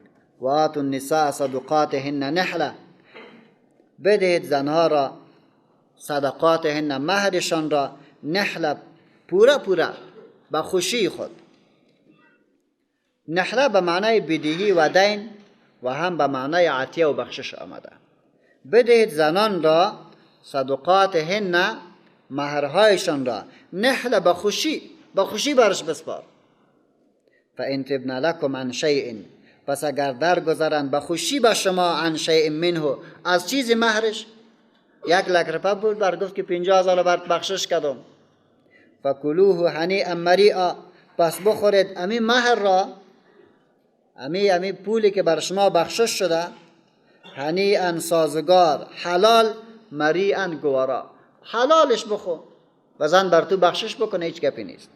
حتی در رابطه به ای که حضرت علی ابن ابی طالب رضی الله عنه یک نسخه را میده به کسی که شکمش درد میکنه و تکلیف دارد، تکلیف میده که داره، میگه اول بره از زن خود، اول از مهرش 1 3 روپیه را بگیرد، بعد از 3 روپیه بره عسل بخرد و با آب باران را امرایش دو 1 جای بکند، این را بخوره، خداوند متعال شفایش میدهد.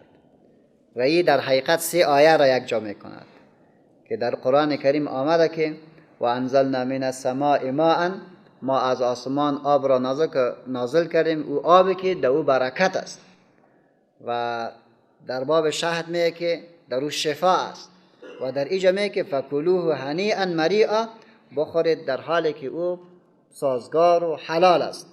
این را بخورین، الله دمی هم بر شما شفا میدهد. یعنی تعبیر ایسته که هرگاه مهر تعیین شد، او را باید بپردازین، به خوشیتان بپردازین. اگر خانمت برایت گفت که بر بخشش است، او را به طور حلال بگیرید. این هم یکی از موضوعاتی است که غرب بر ما میتازد و میگوید که عجیب است، زنها باید وقتی که عروسی میکند باید مهر شوهر برش بده، چرا این را باید بدهد؟ در حالی که یک معامله است، یک عقد است که هر دو طرف از این فایده میبرد. وقتی که هر دو طرف از این فایده میبرد، پس چرا شوهر مکلف باید بوده باشه که برای خانمش پول بپردازد؟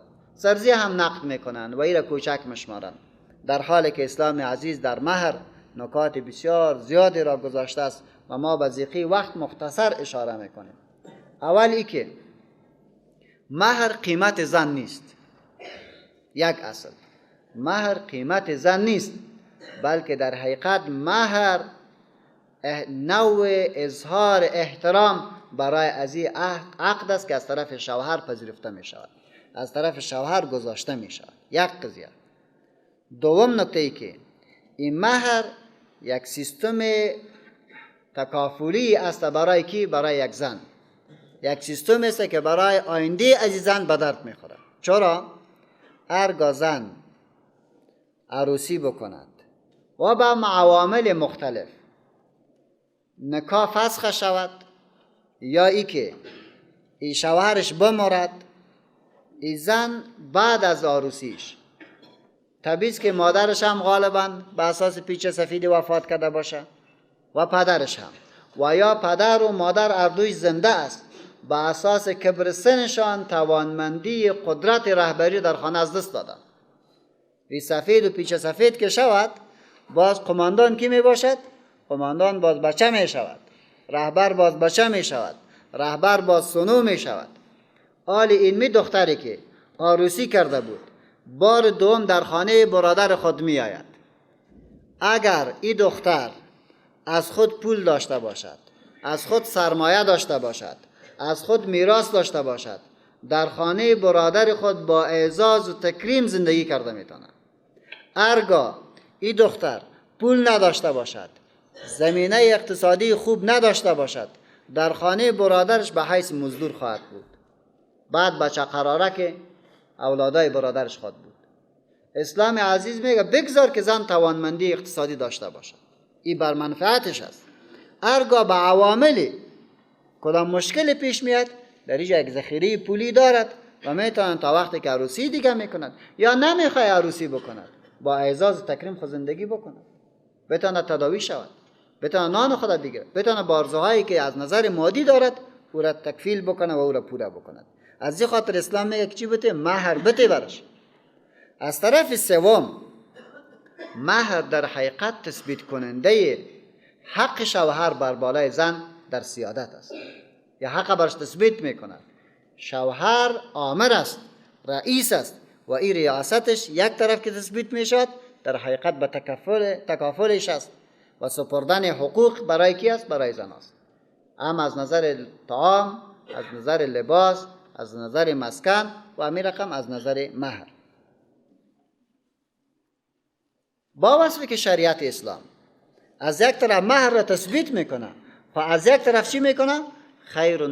خیر النکاح، بهترین نکاح، ایسرهن مهورهن، بهترین نکاح اون نکاحی است که مهرش کم باشد. پیغمبر خدا و اسلام تشویق نمیکنه که مهرها را شما زیاد بگیرین، بلکه مهر را کم بگیرین.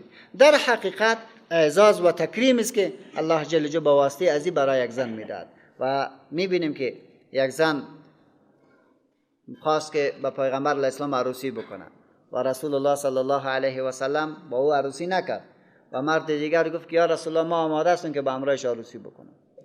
وقتی که پیغمبر خدا عقد نکاحش بسته میگه مهرش بده، گفت یا رسول الله مهر خو ندارم.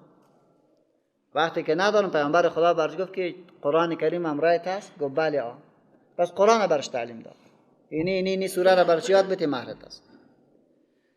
اقل مهر به نزد احناف 10 درهم شرعی است. اقل مهر و او را هم تثبیت میکنه با محدث القد. ولی اصل موضوع این است که روابط باید بغیر مهر تنظیم شود. شخصیت ها باید تثبیت شود، اهلیت باید تثبیت بوده باشه، با کسی که تو عروسی میکنه باید بشناسی. این موضوعات تثبیت کننده است. در ضمنش مهر کوچک بگیرین، اقل بگیرین، ولی عفوش هم صحیح نیست که بگم هیچ نمیگیرم.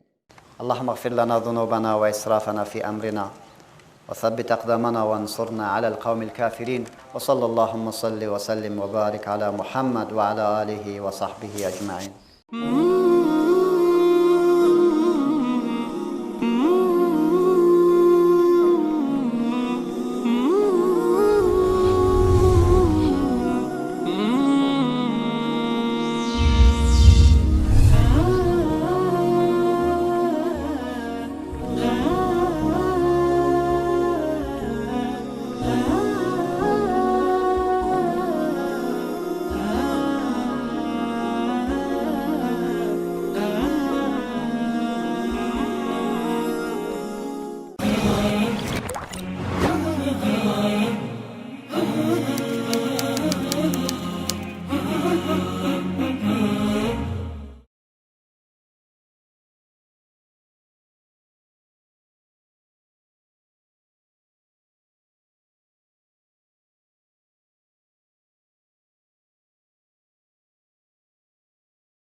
ولقد يسرنا القرآن للذكر فهل من مدكر.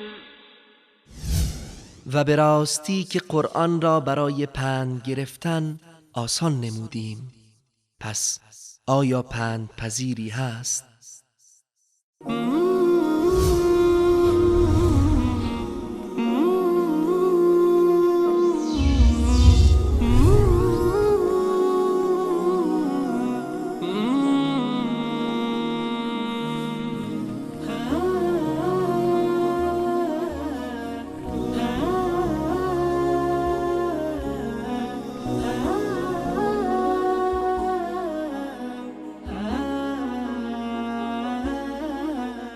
السلام علیکم و رحمت الله و برکاته.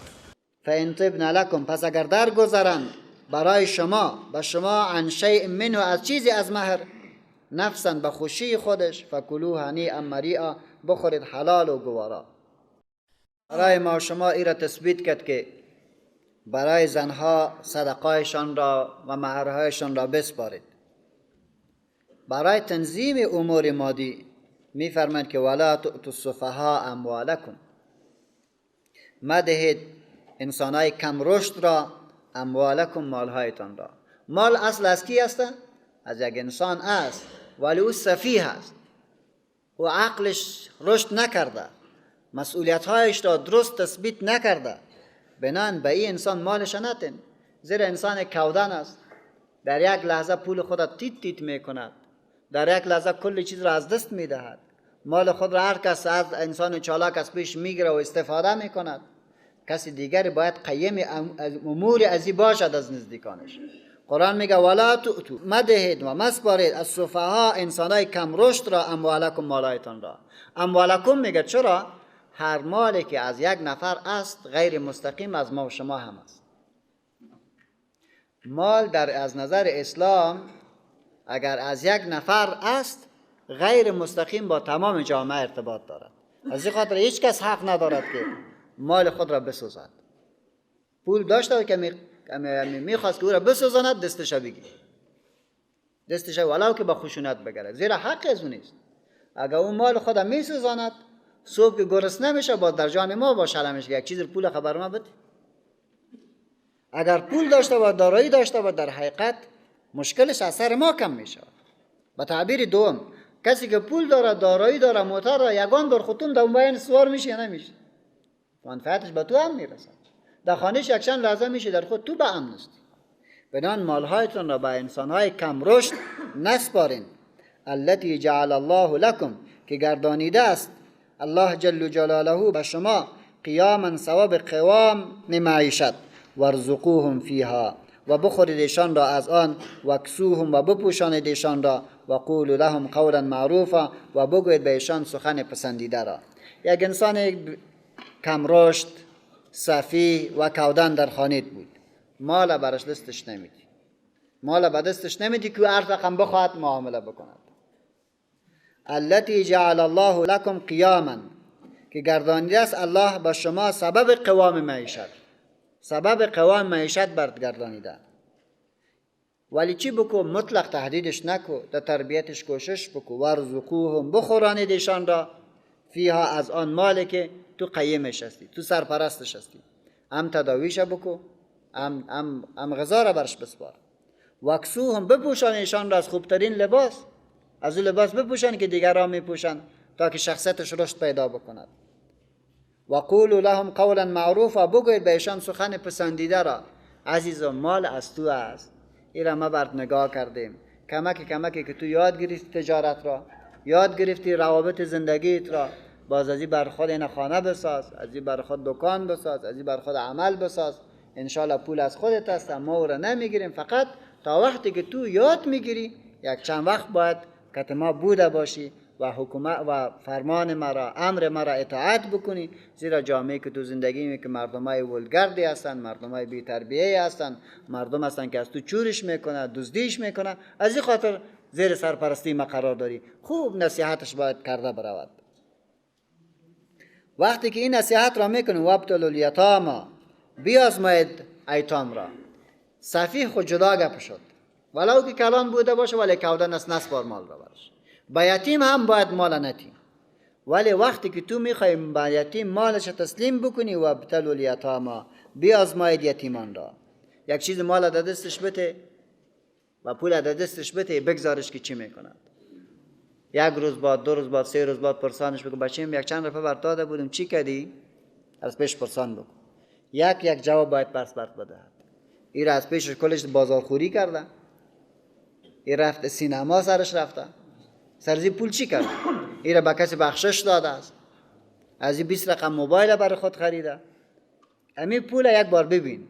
انسان اگر دیدی که یتیم بسیار هوشیار بود، زیرک بود، پول را در جایش مصرف کرده یا نگاهش کرده و یا در فکری از که از این پول چطور استفاده بکند، بدان که پول به جای مصرف نمیکنه و میتواند نگهبان امو اقتصاد خود بوده باشه، پول خود باشد. امتحان بکنید یتیمان را حتی اذا بلغوا النکاح، تا هنگامی که برسند به عمر نکاح. تا به عمر نکاح که میرفت پول یک دفعه در اختیارش داده نرو، بلکه با امتحان و با کنترل امرش برخورد بکن. فإن آنستم منهم رشدا، پس اگر دریافتید از ایشان رشدن هوشیاری را، فادفعوا الیهم اموالهم، پس بدهید به ایشان مالهایشان را. هرگاه از اینها رشد دیدی، هوشیاری دیدی، فادفعوا الیهم اموالهم، مالها را برشان بسپار. ولا تأکلوها، و مخورید مال یتیمان را، اسرافا زیاده از ضرورت. درست است که یتیم در خانه است، به عوضی که یک قاشق روغنش پرتی 2 قاشق روغن میپرتی و 1 قاشق از خود. این کارا نکنی. ولا تأکلوها، نخورید مال یتیمان را اسرافا زیاده از ضرورت و بدارن بعجله ان یکبروا، از آن که کلان نشود. تو بعجله مال یتیم زود زود خورده بری که در 3 سال کل مالش خلاص بکنی و اگر کلان شو باز کلگی از پیشم میگیرد. بیا بهترین بانه شمی است که این قبرنج برد خریدم، قروغن برد خریدم، این قپولش شد دیگه هر سال هر ماه دیگه حساب کو سرش 10,000 ماهانه سرش حساب کرده برو. اگه 1 میلیون روپیه داشته باشه کلش در 5 سال خلاصش بکنی و بگوی که دیگه نداری سر و در آخرم برش بگو که ما برای تو کمک کردم، ما تو را کلان کردم. این کارم نکنین. مال یتیم را زیاده از ضرورت نگیرین و بدارن ان یکبروا و با عجله از ترس آن که بزرگ شوند به این طریقه هم مال یتیم را نخورید. و من کان غنیا، هر که باشد غنی فلیستعفف، پس باید بپرهیزد از مال یتیم. کسی که غنی بوده باشه قضیه باش که نان تو برش بدی، چه قضیه باش که لباس تو برش بخری، در خانه تو را نگاه بکنی و سرمایه مال خودش را نگاه بکنی، با کار برش ببرنازی، بگذار که پولش بیشتر شود. این به منفعتت است. مال یتیم این رقم زیاد بکنین. رسول الله صلی الله علیه و سلم ارشاد میکنه انا و کافل الیتیم فی الجنه کهاتین، ما و کسی که سرپرستی یتیم را این تو هستیم. یا یک انگشت قبایی تا بالایی دارد یا این فاصله ای که در بین 2 انگشت است. هر کسی که میخواد که به جنت مفت برد کفالت یتیم را به عهده بگیرد. ایتو کفالت بگیره که از خود مصرف بکند، نه که به نام کفیل یتیم را بگیره مال سرمایش کلش از دست بدهد باز بگه که والا سرپرستی خوبی هم کردیم. و من کان غنیا فلیستعفف، هر که غنی بوده باشد پس باید بپرهیزد از مال یتیم، از خوردنش، خودش به او مصرف بکند. و من کان فقیرا، کسی که سرپرست یتیم بود ولی خودش محتاج بود، فلیأکل بالمعروف، پس موافق دستور خداوند متعال با وجه پسندیده بخورد. موافق دستور خدا چی؟ یتیم 1 میلیون روپیه داشت، با 1 میلیون روپیش برو تجارت بکن، او را سرمایه گذاری بکن. جای کاری که تو میکنی به یا پول یتیم حصه خود از پیش بگی، یک مضارب نیکو باش، یک مضارب نیکو باش. این کار برات اجازه است. مال از یتیم است، تو سرش کار میکنی، از عمو مال یتیم، چون تو وقت تا برش دادی، ظرفیت زمان تا برش دادی، میتونی از او استفاده بکنی. فلیأکل بالمعروف، با وجه پسندیده بگی. وجه پسندیده همون رواج عام در شهر است. فاذا دفعتم الیهم، پس چون برسانی به سوی ایشان اموالهم، مالهای ایشان را، فاشهدوا علیهم، پس گواه گیرید بر ایشان. یتیم در خانه کلان شد، مال بر سپردی، این مال که مسپاری ای را یک دفعه نتید، زیرا یک تعداد سرتو شاید انتقاد بکند. یگان بار یتیم هم گاهی گاهی بدبخت می شود، ناقی اعتراضا را شروع میکنه، هر جایی که میره شکایت میکنه والا مال ما را پورا نداد. بدان تو مکلفیت داری که یک مجلس جور بکنی، در اوج از نزدیکای خود بشانی و با تمام احترام بر یتیم بگوی که بچه‌م کلان شدی، الحمدلله ظرفیت در خود پیدا کردی، اینی مالت اینقه بود، اینقش زیاد شد، به اینی کار سرش کردم، اینقش مگرم، صاف گپ کتشم بزنه، حالی برتمان ده اینی مالت و اینی کار. با سرزی گواه هم بگی که نه تو مشکل ببینی، نه دیگرها سر تو اعتراض بکنن، نه یتیم در دلش چیزی بگردد. پوتکی کارا نکنن، بلکه واضح سخن را برش بگوین. فاذا دفعتم الیهم، پس چون برسانید به ایشان اموالهم، مالهایشان را، فاشهدوا علیهم، پس گواه گیرید بر ایشان. و کفا بالله حسیبا، و بس از الله حساب کننده. یک نکته دیگه هم زد، یک تعداد خود گواه هم میگیره، می کارم میکنه، خود نیم مال یتیم وقت خورده، زیرا کسی که گواه گره او بیچاره چه خبر داره. تو از خود دیگه هم تو محاسبه داده برو، اینقه شده، اینقه شده، اینقه، بالاخره اینقه شده. این کار زیاد مردم میگن، میگه به این شهادت ها با تو خلاص نمیشی، الله باز حساب کننده است، یک حساب دیگر اوجا باز میدی. للرجال نصیب مما ترک الوالدان والاقربون وللنساء نصیب مما ترک الوالدان والاقربون مما قل منه او کثر نصیبا مفروضا. وقتی که از مهر خلاص شدیم و از حکم انسانهای سفیه هم خلاص شدیم در رابطه با مال ایتام هم تکلیف مشروع را پیدا کردیم. رد میکنه امو نظام جاهلی سابق ظالمانه شرکی را. در اوجا هر کسی که وفات میکرد مالش را کسی میگرفت که در دفاع از خانوادهش توانمندی داشته باشد. او کی بود؟ کسی که بالغ می بود او حق میراث داشت. زن، اطفال یه حق میراث نداشتن. وقتی که چنین کار شد، حضرت عبدالله ابن عباس رضی الله عنه او میگه که یک مرد از مردم انصار به نام اوس ابن ثابت او وفات کرد. از خود 2 دختر و 1 بچه را گذاشت. وقتی گذاشت کاکایش رفت کل مال برادر خود گرفت و گفت که من میراث خورش است.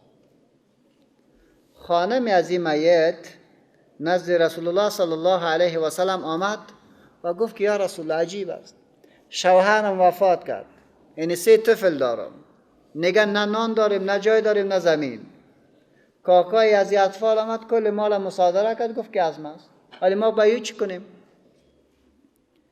پیغمبر خدا علیه السلام حیران ماند که حالی چی بکند؟ یک کار نوی بود و رسول الله صلی الله علیه و سلم از خود حکم نمیکرد. امو بود که این گفتگو که خلاص شد و پیغمبر علیه السلام برش گفت که انتظار بکش، الله این آیت را نازل کرد: للرجال نصیب مما ترک الوالدان والاقربون. مردان را حصه است مما ترک الوالدان، از آنچه بگذارند پدران و مادر و پدر، والاقربون و نزدیکان. برای مردا حصه معینش از مال متروکه‌ای که پدر و مادر میگذارد، والاقربون و یا خانواده نزدیک دیگر میگذارد، خویشاوندان میگذارد. وللنساء نصیب، و برای زنها هم حصه است مما ترک الوالدان والاقربون، از آنچه بگذارند پدر و مادر و الاقربون و نزدیکان. مما قل منه او کثر، مما از آن مالی که قل منه کم باشد از مال، او کثر یا مال زیاد بوده باشد. مال زیاد باشه یا کم باشد، زن و مرد هر دو در او حق دارد. یک قاعده داد: نصیبا مفروضا، حصه مقرر کرده شده، حق دارد. ولی حصه چی است؟ این حصه را تو تعیین نمی کنی، این حصه از طرف الله تعیین شده است. ببین 2 نکته را بگیرین اینجا. یکی که میراث را علم فرائض هم میگوید و فرائض جمع فرض است. فرض به معنای قطع، تعیین و اندازه معین.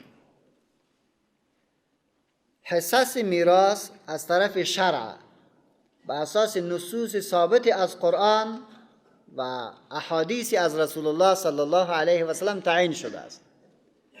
بنابراین در باب میراث جمع از علما میگوید که اصلا قیاس راه ندارد، همش به واسطه قرآن و حدیث تثبیت است.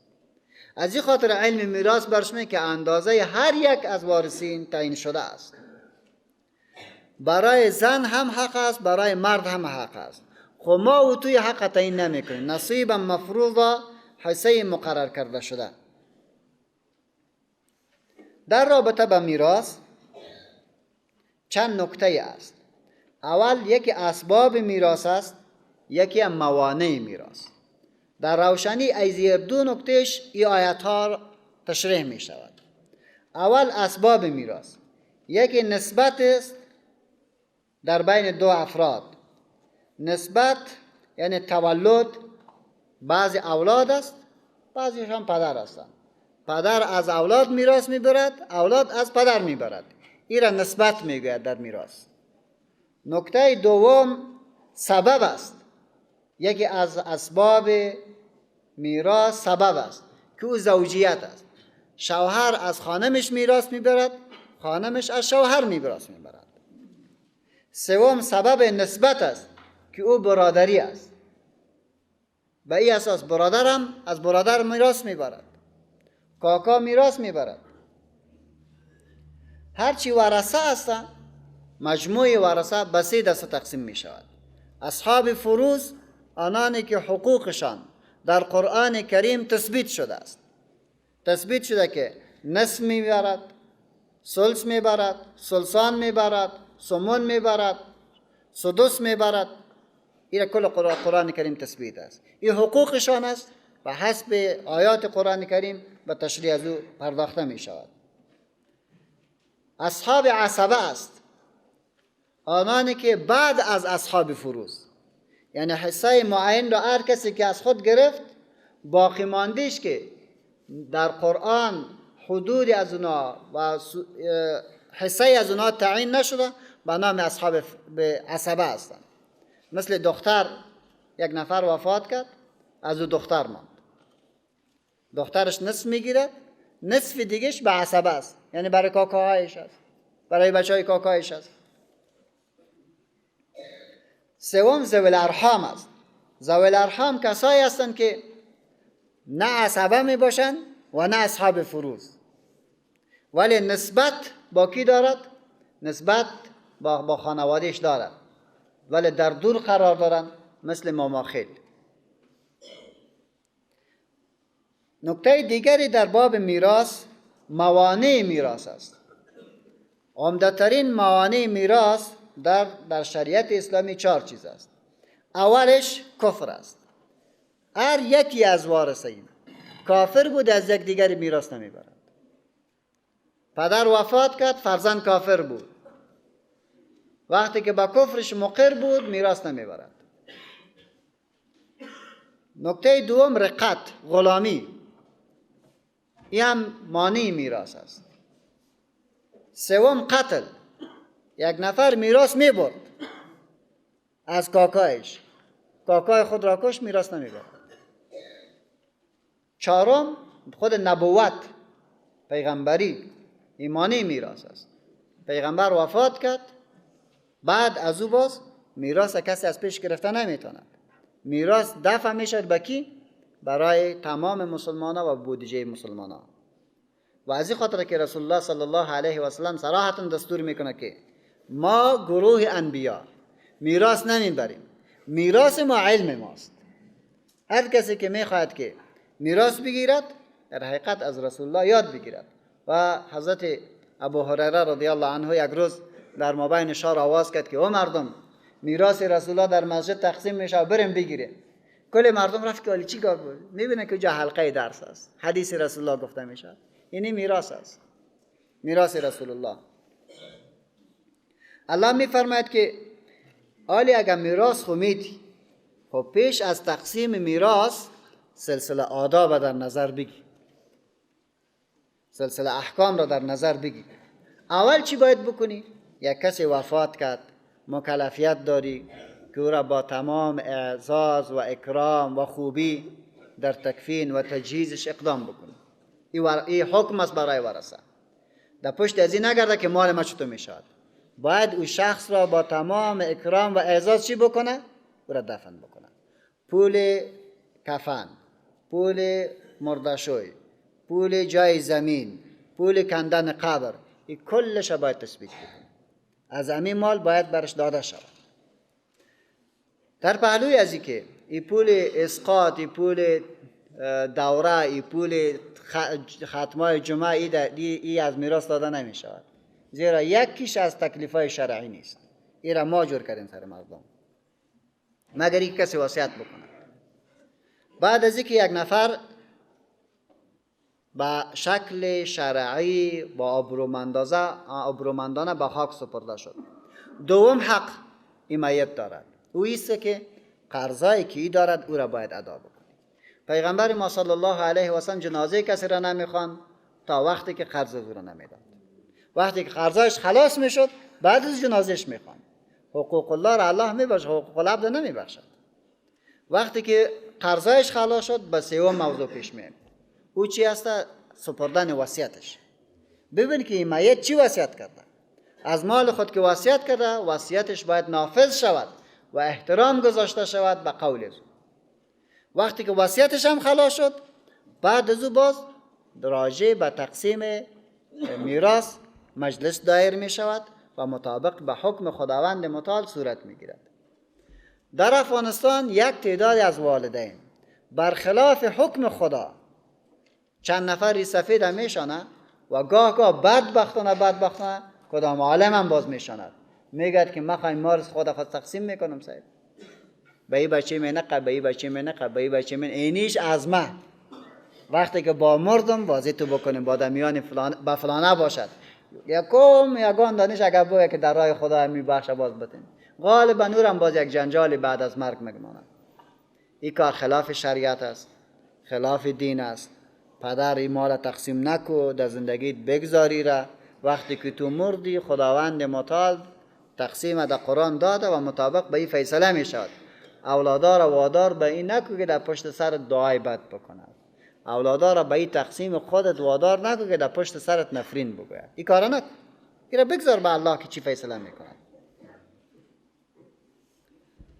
انگامی که این اصل را گرفتیم که زن و مرد در میراث حق دارد، این تثبیت شد، پس سیستم جاهلیت را از بیخ کند، دیگه ای را نگذاشت که بگه زن میراث نمیبرد. و اذا حضر القسمت، و آنگاه که حاضر شوند در وقت قسمت، اولو القربى صاحبان قریبا، والیتام و ییتام، والمساکین و مردمای بینوا، فارزقوهم منه، پس بدهید ایشان را چیزی از امی مال متروکه میت، و قولوا لهم قولا معروفا، و بگوید به ایشان سخن پسندیده را. یک اساس ادبی داد. هرگاه شما ولو که نفر وصیت نکرده بود، هرگاه شما مال را تقسیم میکردین و صاحبای قریب در اینجا ماند، در اینجا به اصلاح تعداد کسایی که میراث نمیبرد ولی در این خانه آمدن ششتن، شما که ذوی الفروض هستین، شما که عصبه هستین، با وصفی که مال خو از شما است، ولی احترام به می شخص تا بگذارین یک چیزی از این مال را برای اقارب دیگه تان بسپارین که اونا هم در حق از این میت دعا بکنند. و این فرض نیست، یک کار مستحب است، یک کار خوب است. اگر کسی کرد نیک و اگر کسی نکرد در اون مؤاخذه نمی شود. بعض علما میگن که آیه منسوخ است، ولی ما حق داریم تا هنگامی که بتانیم با قرآن و به حدیث جای عملی پیدا بکنیم حکم به نسخش نمیکنیم.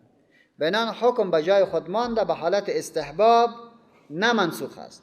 و اگر منسوخش بدانیم که یک تعداد از علما میگوید در حقیقت به این معنا که ضرورت نیست که بارونا بدی، یعنی قبلا حق داشت و حالی حق ندارد. هرگاه حاضر شوند در قسمت ترکه صاحبای قریب میت، والیتام و یتیمان، والمساکین و بینوان، این ایتام و مساکین از ذوی القربی نباشد.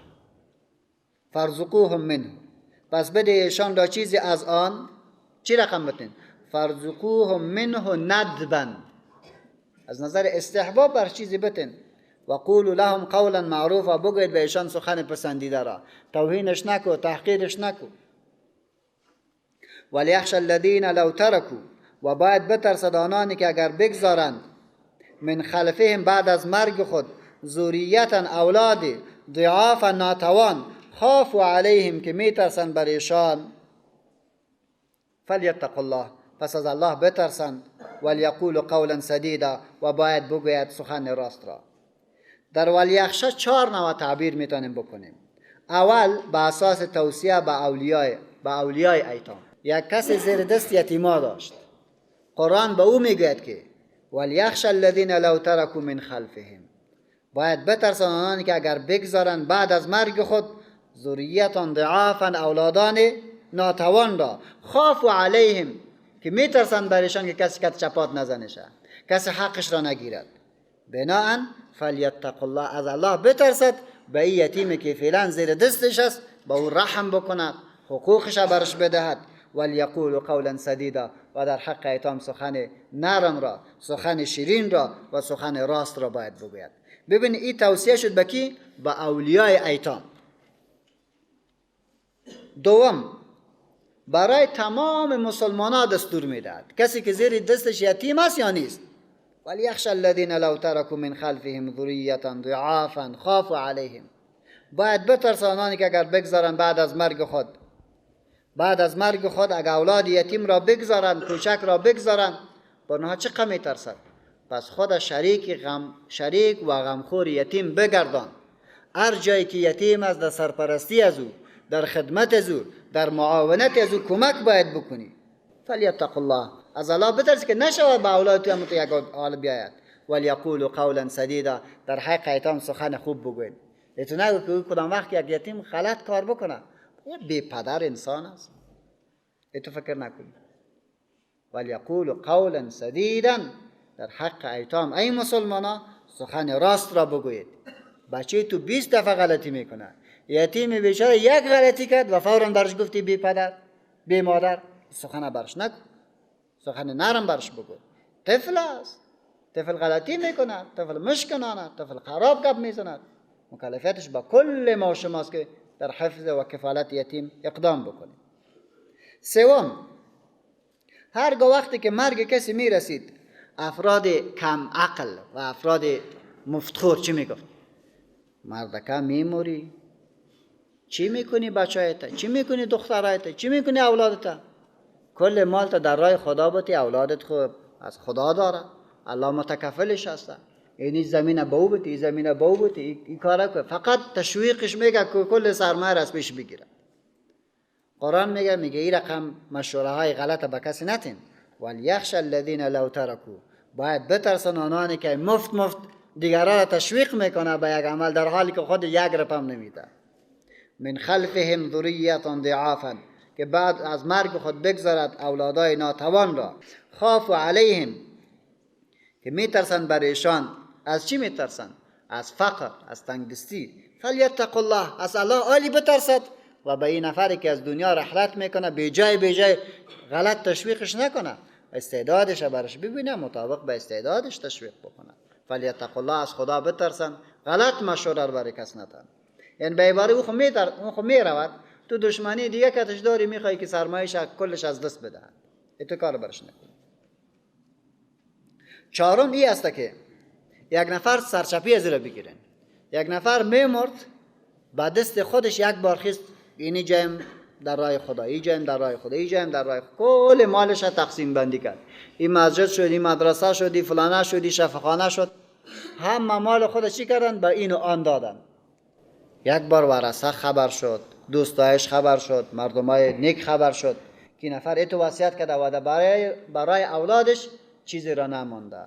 قرآن میگه که مداخله باید بکنه. ولیخشى الذین، و باید بترسن آنانی که لو ترکوا، اگر بگذارن این نفر را به می اقوالش. لو ترکوا من خلفهم ذریة ضعافا، اگر بگذارد بعد از مرگ خود اولاد ناتوان را. خافوا علیهم، که میترسن برشان از تنگدستی و فقر و بیچارگی. فلیتق الله، از خدا بترسن و برای از این میت وصیت نیکو بکند. عزیزم، اولادت بر بالای تو حق دارد.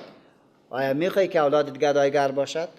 درست است، در حق خدا هم بتی، وصیت در باب مشروع هم بکو، ولی تو کار خو نکو که اینا را بیخی گرسنه بگذاری. فلیتق الله ولیقولوا قولا سدیدا، سخن راست و مطابق با واقع را برش بگوید.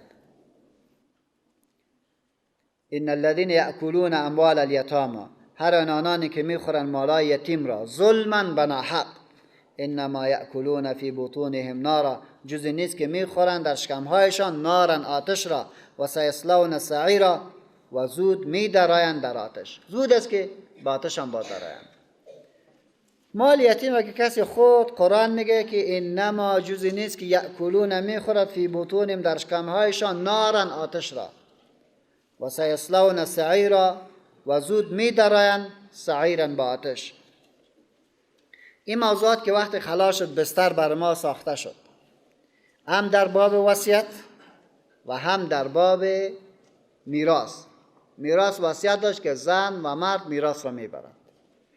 وقتی که این عنوان داد، بعد قرآن کریم شروع میکنه برای تقسیم مال. چی رقم؟ یوصیکم الله، الله سفارش میکند، حکم میکند برای شما. یوصیکم، ابن عاشور رحمت الله علیه میفرمه که عیسی امر به چیزی است که نفع مأمور در آن باشد. عیسی امر به چیزی است که نفع مأمور در آن باشد. قرآن دیگه میگه که یوصیکم الله، الله سفارش میکنه برای شما، امر میکنه برای شما. فی اولادکم، در حق اولادتان. فی اولادکم، فی ارث اولادکم، در میراث اولادتان للذکر مثل حظ الانثیین، مرد را است مثل حظ الانثیین، مانند حصه دو دختر. قرآن چی تعبیر میکند؟ برای مرد است حصه دو دختر. اول غیر مستقیم حق چی را تثبیت کرد؟ حق دختر را ثابت کرد. برای مرد است حق دو دختر، مثل که حق دو دختر قبلا ثابت باشد. چرا این کار کرد؟ تا که تثبیت بکنه و جاهلیت زمان خود را ور دارد. و این جاهلیتی که بر زن هیچ حقی نمیداد، قرآن برش حق داده. جاهلیت افغان‌ها عالی هم برش نمیده. همین که میگه افغان‌ها نیمی قرآن قبول داره نیمی ندارد، اینی است دیگه. عملا میبینی که نیمیشه قبول نکرده. مسلمان است در صف اول ششته، سبحان الله سبحان الله سبحان الله گفته میرد، بیاین که میراث خود تقسیم میکنه. با او بچه میته و با او بچه میته با او بچه میته، دخترها رق سعی میکنه، به این بیچاره هیچ چیز نمیده. دیگه جاهلیت نیست. این شکلش دیگه که میمونه پت دیگرها را جمع میکنه، بیادرها با هم جمع تقسیم میکنه، دخترها را هیچ چیز نمیده، هیچ خبرش نمیکنه. و حکومت هم در این غرض نمیگیره، علما هم در این غرض نمیگیره. علما میشینن در مجالس و الله از پیشان پرسان میکنه. این تقسیم که شروع میکنه یک دفعه یک پرسان نمیگیرن که خب شما خود تقسیم شروع کردین، در اوجا دختر همشیرایتان است به او دادی، حالا کی برش داد افغانستان؟ به این خلاص نمیشه. استغفر الله. الله پرسان میکنه این نکات را. بنابراین الله میگه که در حق اولادتان برای شما سفارش میکنه که مرد را است مانند حصه دو زن. فإن کن نساء، پس اگر تنها باشند زنان، یک نوه وفات کرد، تنها از خود کی را به جای گذاشت؟ دخترها را. فوق اثنتین، زیاده از دو باشد، فلهن ثلثا ما ترک، پس مر آنها را از دو ثلث از آن چی که گذاشته است. یک نوه را وفات کرد، دو دختر، سه چهار هر قدر که پیدا باند، کل ما تقسیم میکنیم به سه حصه. دو حصه ش برای کی میتیم؟ برای دخترها و اینا در میانشان مساویانه تقسیم میکنند. باقی مانده یک حصه ش برای عصبه میتیم. و ان کانت واحدتا، و اگر مولوده یکی باشد، فلها نصف، پس مر او را است نیم مال پدرش. پدر وفات کرد، یک دختر از پیش مانده باشد، مالش نصف میشه، نصفش از دختر است و نصف دیگهش از عصبه و کاکا و برادر از یا می شود. ولی ابویه لکل واحد منهما السدس، و مر پدر و مادر میت را لکل واحد، برای هر یک منهما از آن دو، از سدس شش یک است، مما ترک از آن چه گذاشته است، ان کان له ولد، در وقتی که برای از میت فرزندی باشد. پدر و مادر هر یکی را شش یک میبرد. چه وقت میبرد؟ در وقتی که برای میت فرزندی باشد.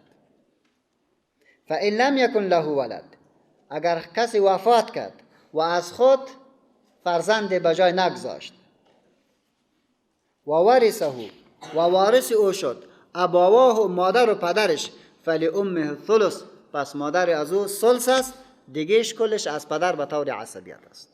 فإن کان له اخوة، پس اگر باشد او را برادران، برادر، فلی امه السدس، پس مادر از او شش یک است. این را حجب نقصان میگوید. یک بار ثلث گرفت، آلی برای از این انسانی که وفات کرد از خود فرزند نداشت ولی برادر داشت، فلی امه السدس، پس مادر از او را از سدس شش یک است، از 3 به 6 آمد. من بعد وصیت یوسی بها او دین، بعد از ادای وصیتی که با آن وصیت کرده است، یوسا بها، با آن وصیت کرده، او دین، یا بعد از ادای قرض وصیت کرده باشه. تقدیم وصیت در حقیقت به خاطر عزیزه که مسلمانان را تشویق بکند. مسلمان باید وصیت داشته باشه، بی تفاوت نباید باشد. کل میموری در حالی که برای قبرت هیچ چیز را نگذاشت و میخوایی که به می قرآن شریفی که داده میشه و گرفته میشه به این بخشیده شوی. نه، اذا مات ابن آدم انقطع عنه عمله، هرگاه انسان وفات میکنه تمام روابطش با دنیا قطع میشود، دیگه با ثواب مصاب در قبرت نمیرود. یکی از او چیزا چیست؟ او صدقه جاریه الا من ثلاث، مگر از 3 چیز. صدقه جاریه، صدقه جاریه، یک قرآن کریم، یک مدرسه، یک پل، یک شفاخانه، این جور بکن. هرگاه چنین کاری کردی برای تو ثواب منظم میرسد. آباؤکم و ابناؤکم. ولی یک کسی بگوید که برای فرزند و برای پدر و مادر چی رقم شا، بچه خوب است یا پدر، این انسان نمیدن تفکیک بکنه. در افغانستان خود دوم خوب است. به اساس بی‌ادبی که در این ملت است، فرزند را ترجیح میدهد نسبت به کی؟ نسبت به والدین، در حالی که تو نیست. ترجیح پدر بیشتر است، از مادر بیشتر است. این چیزی است، این میوه است که پیدا نمی کنی. آباؤکم و ابناؤکم، پدران شما و فرزندان شما، لا تدرون، نمیدانید، ایهم اقرب لکم نفعا، که کدام یکی از آنها در نفع رسانیدن اینها براتان بهترتر است. این شما نمیفهمید. میشود که اولاد بسیار مؤمن باشد، بعد از مرگ بسیار دعا برد بکند. میشود پدر و مادر زیاد در حق دعا بکند. فریضة من الله، این حساب معین شده از طرف الله و دلایل خودت و نظریات خودت نمیشود، کنارش بگذار. ان الله کان علیما حکیما، بشک الله است عالم، حکیما با حکمت. این دوم حکم میراث به اساس سببیت که او عبارت از زوجین است. ولکم نصف ما ترک ازواجکم، برای شما است ای شوهران، نصف ما ترک ازواجکم، نیم آنچه که گذاشته از همسران شما، ان لم یکن لهن ولد، در وقتی که برای اما زن اولاد نباشد. زن اولاد نداشت و وفات کرد، نیم از مالش رو شوهر به اساس ارث میگیرد، دیگهش به طرف عصبیت به اونها داده می شود. فإن کان لهن ولد، پس اگر باشد زن را فرزندی، فلکم الربع، پس شما را از 4/1. کل مال به 4 تقسیم می شود، یک حصهش از شوهرش، دیگهش به طرف عصبت و به طبق اصحاب الفروض به اونها داده می شود. مما ترکنا، آنچه که گذاشتن، من بعد وصیت، بعد از وصیت، یوسین بها، که وصیت کرده به آن، و بعد دین، و بعد از ادای چی؟ دین. ولهن الربع، و برای زنها که شوهرش وفات میکنه 4/1 است، مما ترکتم، از آنچه که شما گذاشتید بعد از مرگتان، ان لم یکن لکم ولد، در وقتی که نباشد برای شما چی؟ فرزندی. یک فرد وفات کرد، خانم خدا گذاشت، 2 حالت دارد، یا فرزند دارد یا ندارد. هرگاه فرزند نداشت، برای خانمش 4/1 است، کل سرمایش به 4 تقسیم می شود، 1 حصهش از خانمش است، باقی ماندهش دیگرش به طور اصحاب فروض و عصبیت برای قومش داده می شود. فإن کان لکم، پس اگر باشد برای شما ولد، فرزندی، فلهن الثمن، برای مادر، برای همسر چی است؟ از ثمن و 8/1 است. مما ترکتم، از آنچه که گذاشتید، من بعد وصیت، بعد از وصیت، توصون بها، که وصیت کردید به آن، او دین، و بعد از قضای دین. و ان کان رجل، و اگر باشد مردی، یورث کلالتا، که از وی میراث برده نمی شود، بی اولاد است، بی پدر است، نه اولاد داره نه پدر. او امرأتون، یا خانمی بوده باشه کلاله، نه اولاد داره نه پدر داره. وله اخ، و او را است برادر. مراد از اخ و اخت اخیافی است. برادری دارد که از پدر و مادر با یک جا نیست، از پدر و مادر با یک جا نیست. او اختون، یا خواهری دارد اخیافی، فلکل واحد منهم السدس، پس هر یکی از این 2 نفر را 6/1 است. فإن کانوا اکثر من ذلک، اگر باشند برادر و خواهر اخیافی بیشتر از 2، فهم شرکاء فی الثلث، پس ایشان شریک هستند در ثلث. کل مال به 3 قسم تقسیم می شود، 2 قسمتش را برادر و خواهر اخیافی میگیره و نصف مساویان را بین خود تقسیم می کند، باقیش به طرف عصوبت به دیگرها داده می شود. من بعد وصیت، بعد از وصیتی که یوصی بها او دین، وصیت کرده شده با آن، او دین و بعد از قضای دین، غیر مضار، بغیر آن که ضرر رساننده باشد. وصیت من الله، این حکم ثابت است از طرف الله. والله علیم حلیم، بشک الله ام عالم است که چرا این تقسیم را به این وجه کرده، ام حلیم است آنانی که نمیره که غرقش نمی کند و این قانون خدا را نافذ نمی کند. در رابطه با کلاله از حضرت ابوبکر صدیق رضی الله عنه پرسان شد که کلاله کی است؟ او مبارک گفت که اقول فیها برأی، ما در رابطه با کلاله از اجتهاد خود صحبت میکنم. فان یکن ثوابا فمن الله، اگر درست برآمد از طرف الله یک الهام خواهد بود. و این یکن خطأ، اگر امی الهام و امی نظر ما غلط بوده باشد، فمنی و من الشیطان، این اجتهاد از طرف من خاطر شده و از طرف شیطان خواهد بود. والله و رسوله بریئان، خدا و پیغمبر از او چی است؟ بیزار است. الکلال من لا والد له، کلاله کی است که پدر نداشته باشه. یک نفر وفات کرد پدر ندارد.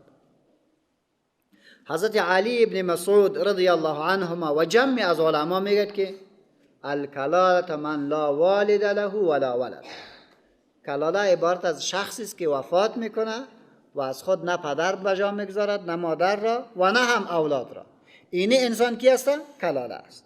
تلک حدود الله، اینها حکم الله است. تلک حدود الله، اینها حکم الله است که براتون تشریح شد.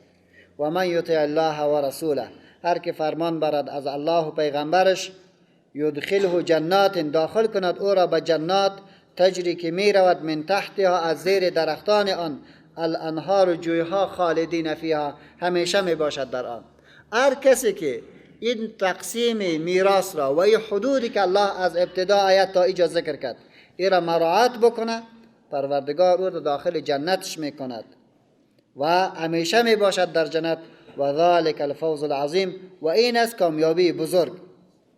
و من یعص الله، هر که نافرمانی الله را بکند و رسول و از پیغمبرش بکند و یتعد حدوده، و از حدود الله جل جلاله تجاوز بکند، یدخله نارا، داخل کنه او را به آتشی که خالدا فیها، همیشه می باشد در آن، و له عذاب مهین، و او را می باشد عذاب سبکسار. در این 14 آیت قرآن کریم به ما شما دساتیر می دهد.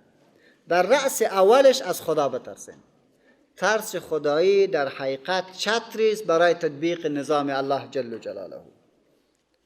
نکته دومی که در این آیت به ما داده شد او این است که در حق ایتام با تمام قوت از صلت رحم کار بگیریم، حقوقشان را ضایع نکنیم و حقشان را بی جای استفاده نکنیم. این آیات به ما شما دستور داد که به هیچ وجه از وجوه حقوق زنان را نه در باب معیشت، نه در باب همبستری، نه در باب خوردن و نه در باب روابط باید ضیاع نکنیم.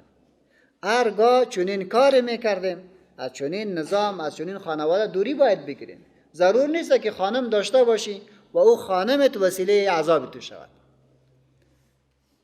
نکته دیگری که در این آیات به ما داده شد است که اجازه دارد یک شوهر که 1 زن، 2 زن، 3 زن، 4 زن داشته باشد، ولی مقید به ای که هم حقوق مادیش را بدهد هم حقوق معنویش را بدهد.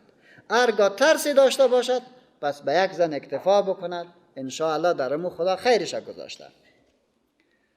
حکم دیگری که در این آیات به ما شما داده شد حکم وصیت است. یک مسلمان باید وصیت بکنه و وصیت نباید بکنه که یا ضرر برای ورثه داشته باشد و یا ضرر برای خودش داشته باشد.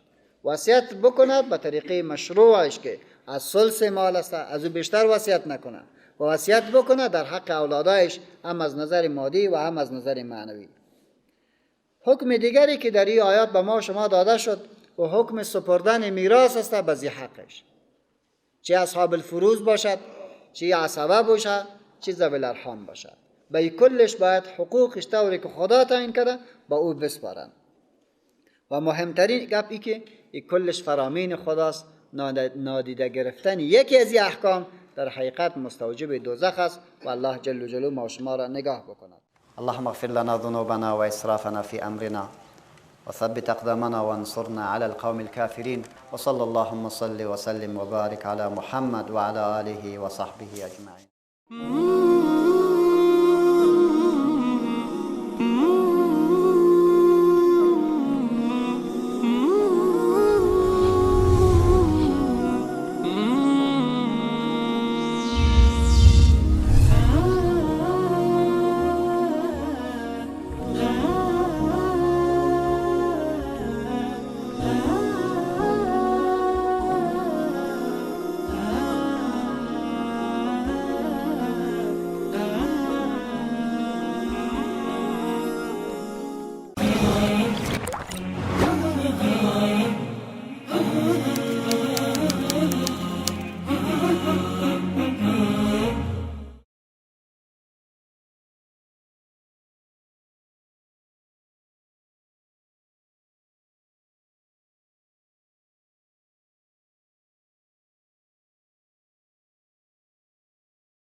ولقد يسرنا القرآن للذكر فهل من مدكر.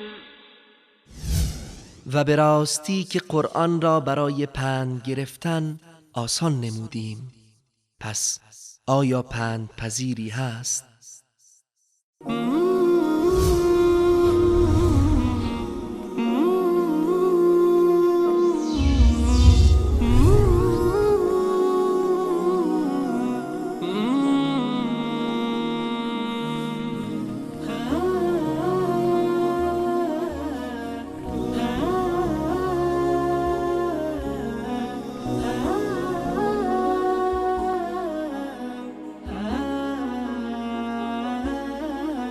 بسم الله الرحمن الرحیم.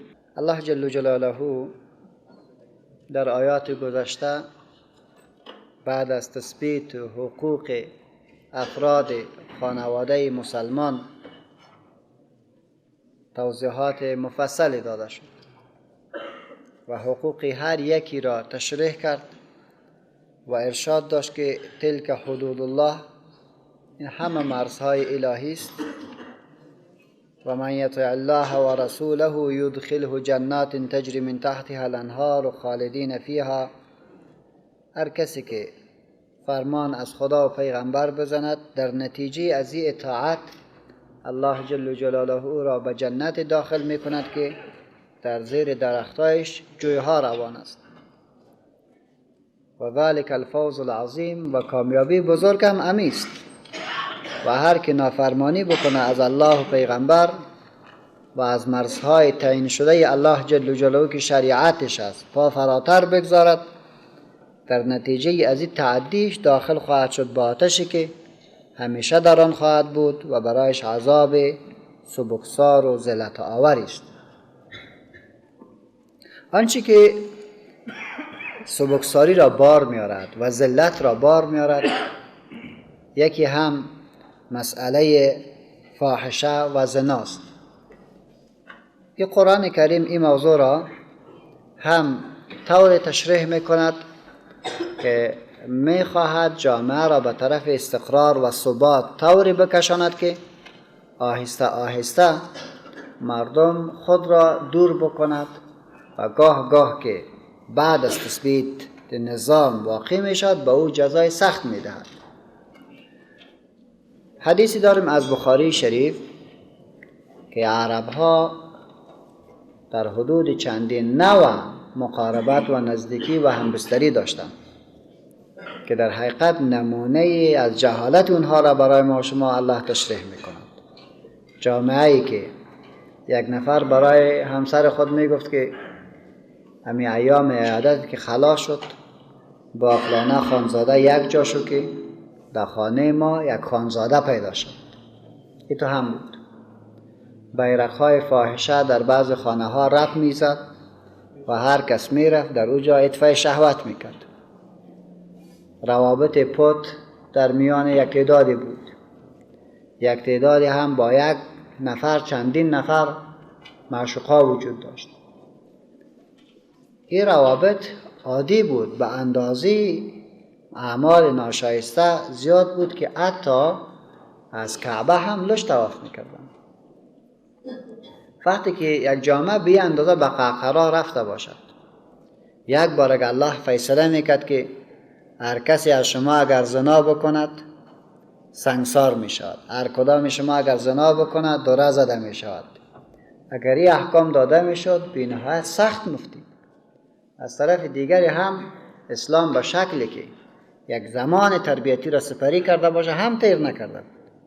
بدان قرآن کریم در این آیت ها بعد از سپردن حقوق سر حفظ ارزش ها صحبت میکند و میفرماید که واللاتی یأتین الفاحشه من نسائکم، و آن که اتیان بکنه آمدن بکنه الفاحشه به عمل زنا من نسائکم همراه همسران شما، فاستشهدوا پس شاهد بگیرید، طلب کنید شاهد را، علیهن بر آنها، اربعه منکم 4 مرد از شما. هر که اتیان بکنه به عمل فاحش زنا من نسائکم از همسران شما، فاستشهدوا علیهن پس شاهد بگیرید بر آنها، اربعه منکم 4 مرد از خود شما.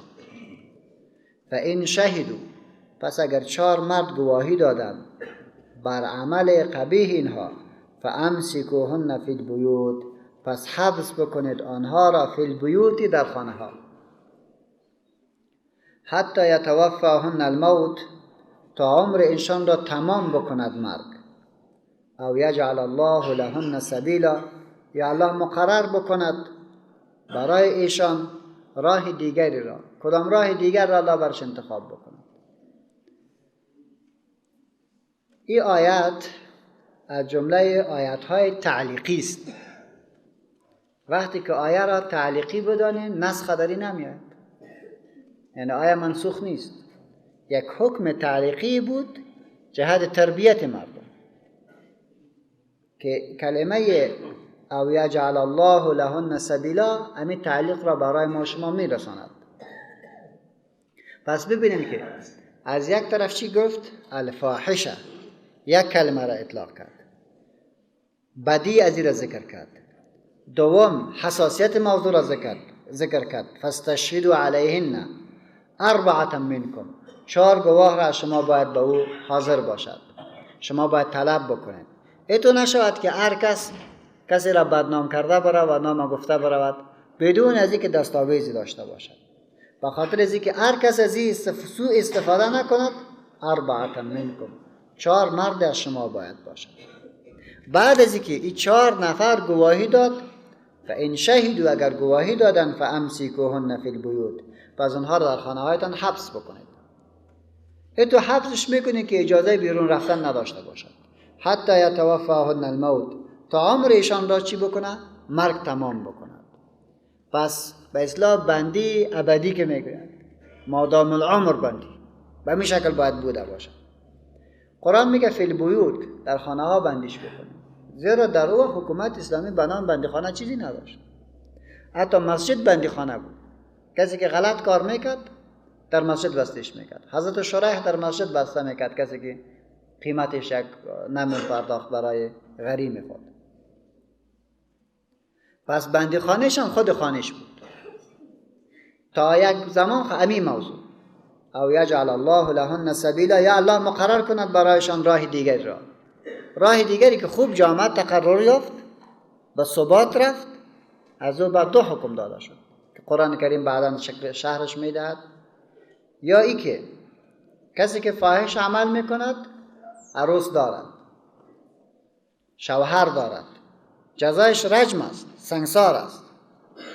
و یا ای که کسی که عروسی نکرده و او 100 دانه دوره است، 100 دوره باید زده شود. بعد از او باز اعلام میکنیم.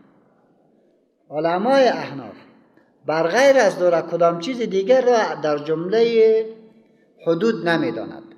مثلا پیامبر خدا علیه الصلاة و السلام میفرماید که هرگاه کسی زنا بکند شما او را 100 دوره بزنید. بعد میگه و تغریب عام، 1 سال هم چیش میکنید؟ تبعیدش میکنید.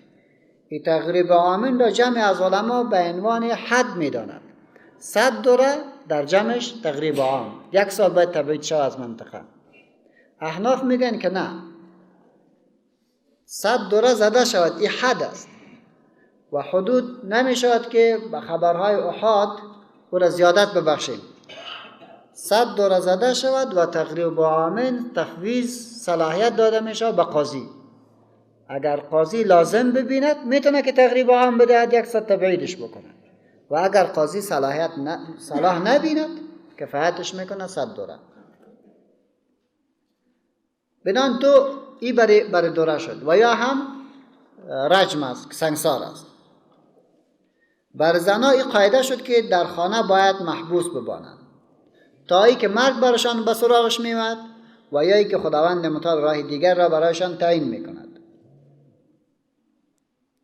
واللذان یأتیانها، و آن 2 مرد که یأتیانها به بدکاری بکنند، که بدکاری بکنند، منکم از شما، فآذوهما، پس ایذا رسانید ایشان را، فآذوهما، اینها را اذیت برسانید. چی رقم اذیت برسانید؟ یک تعبیری که مثل زجری که به زنا داده می شود، بندیش بکنید، یک نوع اذیت است. فآذوهما، او را اذیت برسانید به چی؟ به بود بزنید، به چپاتش بزنید تا این رقم تهدید شود. فآذوهما، اونها را طعنه بزنید تا که اذیت ببینند و از این کارهای زشت دوری بگیرند. فإن تابا، اگر آن 2 نفر توبه کردند و دیگه از عمل لواط کناره گرفتند و اصلح و اصلاح نمودند خود را، فاعرضوا عنهما، باز از طعنه زدن و از اذیت کردنشان دست بردارید. باز دست بردارید دیگه، بگذارش که به حال خودش باشند. فاعرضوا عنهما، پس اعراض بکنه از آن 2. ان الله کان توابا رحیما، بیشک الله جل جلاله پذیرنده توبه و مهربان است. قرآن کریم این حکم داده. فقهای کرام در باب کسی که لواط میکند نظریات متعدد داده. بعض علما عین حکم رجم یا عین حکم دوره را سر تثبیت کردند. بعض علما این که نه، حکم تفاوت دارد، باید اعدام شود. چی رقم اعدام شود؟ راه ها را برش تعیین میکنند. یک می از جای بلند انداخته شود، یک می دیوال سر شپه شود، یک تعداد میگه که نه اعدام شود، طوری که دیگه مردم جنایتکار اعدام میشود. انما التوبه علی الله، جزی نیست که قبول توبه علی الله بر الله است. للذین، برای آنانی که یعملون السوء، عمل میکنن کار بد را، عمل میکنن کار بد را به جهالت، به نادانی، ثم یتوبون من قریب، باز توبه میکنن در نزدیکی زمانشان، من قریب ای قبل موت، پیش از مرگ، فاولئک یتوب الله علیهم، پس آن گروه میبخشد الله بر ایشان، و کان الله علیما حکیما، و است الله جل جلاله عالم، حکیما با حکمت. هرگاه که از این 2 نفر دست از اعمال قبیح برداشت، الله میگه فاعرضوهما، ازشان اعراض بکنید، زیرا الله قبول کننده توبه و مهربان است. پس راه توبه چی؟ توبه رو توضیح داده بودیم. در اصل به معنی چی است؟ بازگشت است. هر انسان، هر مخلوق، هر زیروح، من حیث زیروح برگشت دارد. این برگشتش به چند معناست. به طرف هدف می رود، پیش رویش مانع را می بیند، به اساس زنده بودنش درک میکنه که نفوذ کرده نمیتونه، دور میخورد ولی حرکت را بند نمیکند. مثل ریشه واری، پیش روی سنگ دید، دور میخورد و باز میخواد خود به آب برساند. انسان مسلمان به اساس خواسته های نفسانیشان، به اساس غلطیشان، به اساس قوه شهوانیش غلط میکند، ولی وقتی که به پیش میرود، در پیش رویش گناه آمد، غلطی آمد، توقفش داد. نباید توقف بکنه، بلکه پس باید حرکت خود به طرف الله شروع بکنه و به پیش باید برود. بنان از نظر اصطلاحی چیست؟ میگه توبه بازگشت یک انسان است از گناه به سوی طاعت، به سوی خوبی. که دارای شروط بود: ترک عمل، پشیمانی به عمل و تعهد به که پس برش نمیگردد. و از چهارمی که اگر حقوق العبد باشه او را برشان مسپارد. انما التوبه علی الله، جزی نیست که قبول توبه به الله هست. للذین یعملون السوء، مرانان را که کار بد میکند، به جهالت به نادانی میکند. همه مفسرین زیر از این به جهالت نوشته میکنند که هر گناه من حیث گناه اساس جهالت است. یعنی گناه آگاهانه را ما رسمیت نمیشناسیم. اگرچه در ظاهر میبینیم یک گناه را با علم میکنیم و در حقیقت اموجا ما علم نداریم. اموجا حتما این فکر ما به اساس شهوت و به اساس خودغرضی دیگه از بین رفته. اگر ما میفهمیدیم خو حق به حقدارش مسپاریدیم. اگر ما درست درک میکردیم خو ظلم نمیکردیم. ما در امو لحظه که گناه میکنیم جاهل هستیم. بنان جهالت به معنی ازید ترجمه نکنین که یک کسی بگه که این گناه کردم نمیدانستم، این گناه را میدانستم. هر گناه من حیث گناه اساس چی است؟ جهل است. ثم یتوبون، باز توبه میکنن من قریب، در نزدیکی. من قریب این معنی نیست که امروز گناه کردی دیگرش باید تو توبه بکنی. من قریب در حقیقت کل حیات است. کل حیات وقتی است برای بازگشت به الله جل جلاله. باز آ هر آنچه هستی باز آ. این درگاه ما درگاه ناامیدی نیست. 100 بار اگر توبه شکستی باز آ، همیشه برگرد و به الله جل جلاله نیایش بکن. من قریب قبل الموت فاولئک یتوب الله علیهم، پس آن گروه میبخشد الله بر ایشان. یتوب الله علیهم، برحمت برمیگردد بر ایشان. و کان الله علیما حکیما، الله است عالم به این است که بنده نمیتواند که زندگی بکنه و گناه نکند. عقیده ما نیست که پیغمبران خدا معصوم هستند. غیر از پیغمبران خدا هر کسی که است پیش خطا میشود، هر کسی که است پیش گناه سر میزند. تفاوت در اینجاست که انسانان خوب گناه میکنند توبه میکنند، انسانان بیعقل، انسانان جاهل گناه میکنند توبه نمیکنند. تفاوت اینجاست. بنان الله عالم به این است که این قرار بر باز گذاشته است که هر وقتی که تو خواسته باشی به الله برگردی الله توبه قبول میکند. حکیم هم به این است که ظرفیت برادر و چنین قانون بر تو داد. در حکمت الله است. ولیست التوبه، و نیست قبول توبه للذین، مرانان را که یعملون السیئات میکنند بدیها را. ولیست التوبه للذین یعملون السیئات، نیست قبول توبه مرکسانی را که میکنند اعمال ناشایسته را، بدیها را، این انجام داده میره و دمی غرق هستند. حتی اذا حضر احدهم الموت، تا آنگاه که فرا رسد یکی از ایشان را الموت، مرگ، تا به اندام مرگ چی میکنه؟ این در گناه آغشته است. وقتی که مرگ برش رسید قطعا فهمید که دیگه از این دنیا میرم. قال میگوید اینی تبت الان، هر آن من توبه میکنم اکنون. این میل توبه میکنم. به این مردم توبه نیست.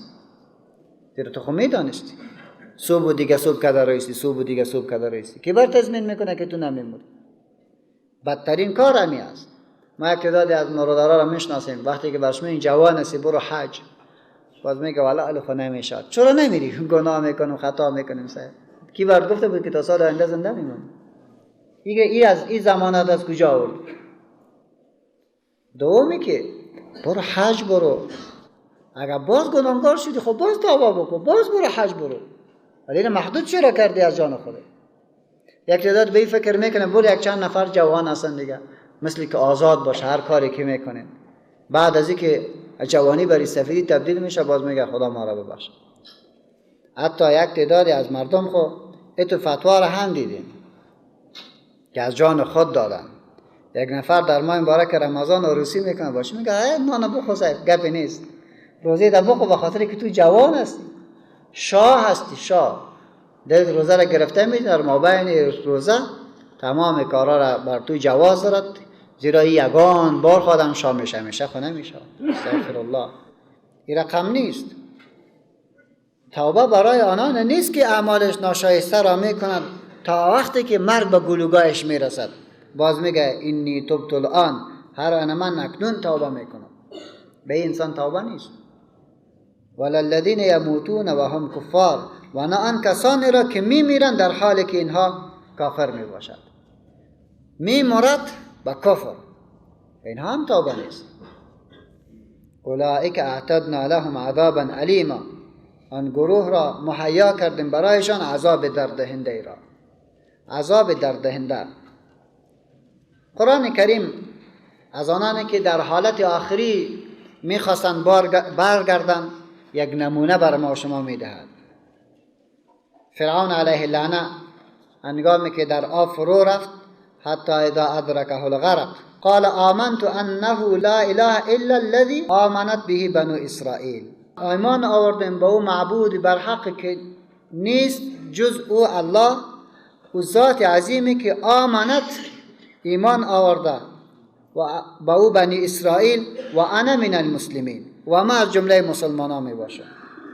الله میگه که الان حال ایمان آوردی که آب در گلویت رسید و قد عصیت قبل و پیش نافرمانی کردی و کنت من المفسدین و جمله مفسدا و تباهکارا بودی، چرا پیش ایمان نآوردی؟ تا او اخو علیه دین حرکت کردی ظالمانه که تا مابین دریا رسیدی. وقتی که آب تو را گرفت باز میگی که ما آل ایمان آوردم. رسول الله صلی الله علیه و سلم هم میفرماید که خداوند متعال توبه را قبول میکند ما لم یغرغر، تا که انسان مرگش در اینجا نرسیده باشد. در اینجا که رسید دیگه باز از توبه کفش خلاص است. وللذین یموتون و هم کفار، و توبه و بازگشت به رحمت به او انسان هم نیست که او میره در حالی که کافر است. او کافر است با تو برو جنازهش بخوان بازو شود دیگه. تمام روز او میگفت که خدایت صدا کن. در افغانستان دو چیز گم بود. یکی کافر کمانست بود، نماز نمیخوان، به خدا دشنام داد، علیه اسلام مبارزه کرد، کل عمرش علیه دین داد. یک روز هم به خدا باز نگشت، وقتی که مردار میشد با جنازه از آن خوانده میشد. خیالش میگه که به این جنازه بخشیده میشود. این رقم نمیشه. این کسایی که کافر میمرند این جنازه خواندن و این توبه ها فایده نمی کند. اولئک اعتدنا لهم عذابا علیما، آن گروه را مهیا کردیم برایشان عذاب درددهنده. یا ایها الذین آمنوا، ای مسلمانان، لا یحل لکم ان ترثوا النساء کرها. این حکم دیگری است که قرآن کریم باز امو دوران جاهلیت و مسائل بدبوی را ختم می کند. قرآن برای ما شما دستور میده، چون در مدینه است و در مدینه نظام جور می کند، یک از احکام و قوانین جاهلیت را دفن می کند. او جاهلیت چی بود؟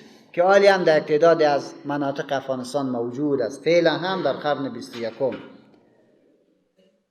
یک کسی عروسی کرد، شوهرش وفات کرد.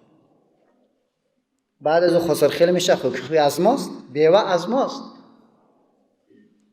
دلش که یگان بار به یک طفلی که باور بکه 7 ساله است با او به نکاحش میده. و این را ما هم دیدیم. با طفل 7 ساله یک زن کلان به نکاح میده. یا به یک ریش سفید خدازدی که میمارد و این بدبخت هم چی میگه؟ امیره به نکاح به ما بده. جهالتی را گرفتن. خوب میفهمه که 2 روز بعد میموری، بردار میشی. چرا تو بیدینی میکنی؟ این رقم مردم وجود دارن. یک تعدادی میگفتن که از ماست، باز ماست، سر هر کس که فروختیم، مثل که مال بوده باشه. بیوه از ماست، سر هر کس که بعد از او فروخت. این بیدینی است.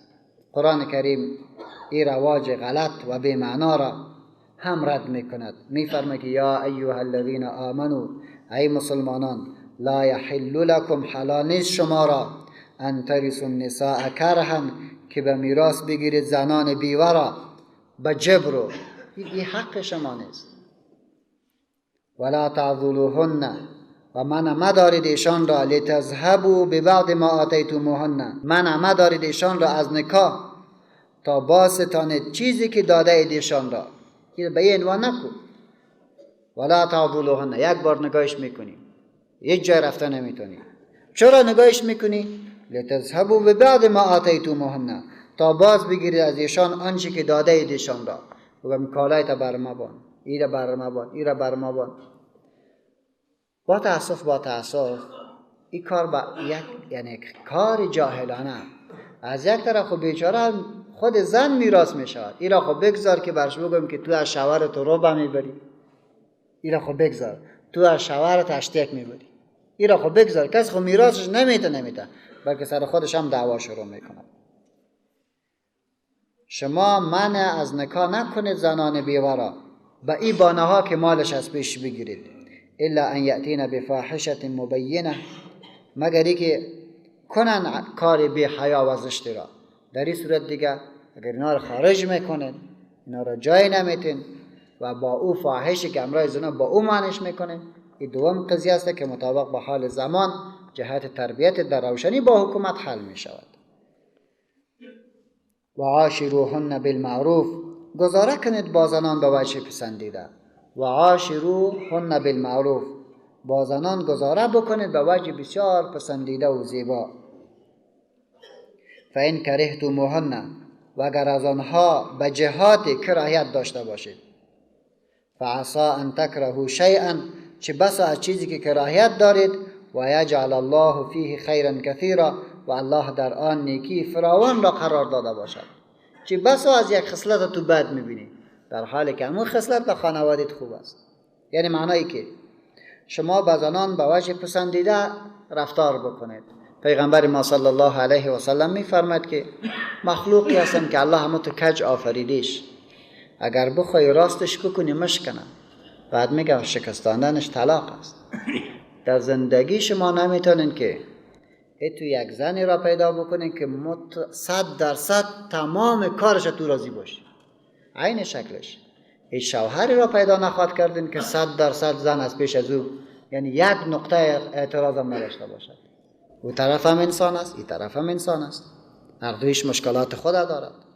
یعنی وقتی که ما میگم فلانه خوب آدم است، معنی این نیست که هیچ بدی ندارد. وقتی میگم بد آدم است، معنی این خوبی نیست که هیچ خوبی ندارد. بلکه ما به اساس زیاد بودن حکم میکنیم. مرد خوب کدام است که نیکیش بیشتر باشد نسبت به بدیش، زن خوب کدامه که خوبیش بیشتر باشه نسبت به بدیش. قرآن میگه و عاشروهن، معاشرت بکنه امرایشان به وجه پسندیده. فإن کرهتموهن، اگر از آنها به جهات کرایت داشته باشید، یک جهتش باشه، یک تش زایبا نیست خو اخلاق بسیار خوبی دارد، اینو در نظر بگی. یگان عادات اگر خراب دارد، زیباییش و دیگه احسانش با در نظر بگی. فعسى ان تکرهوا شیئا، چه بس از چیزی که کراهیت دارید.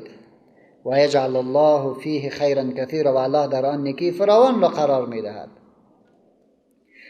یعنی به این معنا که اگر پسند شما نیاید و یک چیز خوشتان نمیاد، یک چیز دیگری او داره که او باز خوشت میاد. یک زن میبینی که 2-3 مشکل داره ولی سخت مواظبت از فامیلش میکنه، سخت مواظبت از دارایی شوهرش میکنه، در تربیت اولادش بسیار زیاد کوشش میکنه. این بادش هم در نظر بگی. در عزت تو بسیار کوشش میکنه. درست است که معقول نباشه ولی این نکاتش رو در نظر بگی. بالفرض نشد، همه خوبی بازن نشد.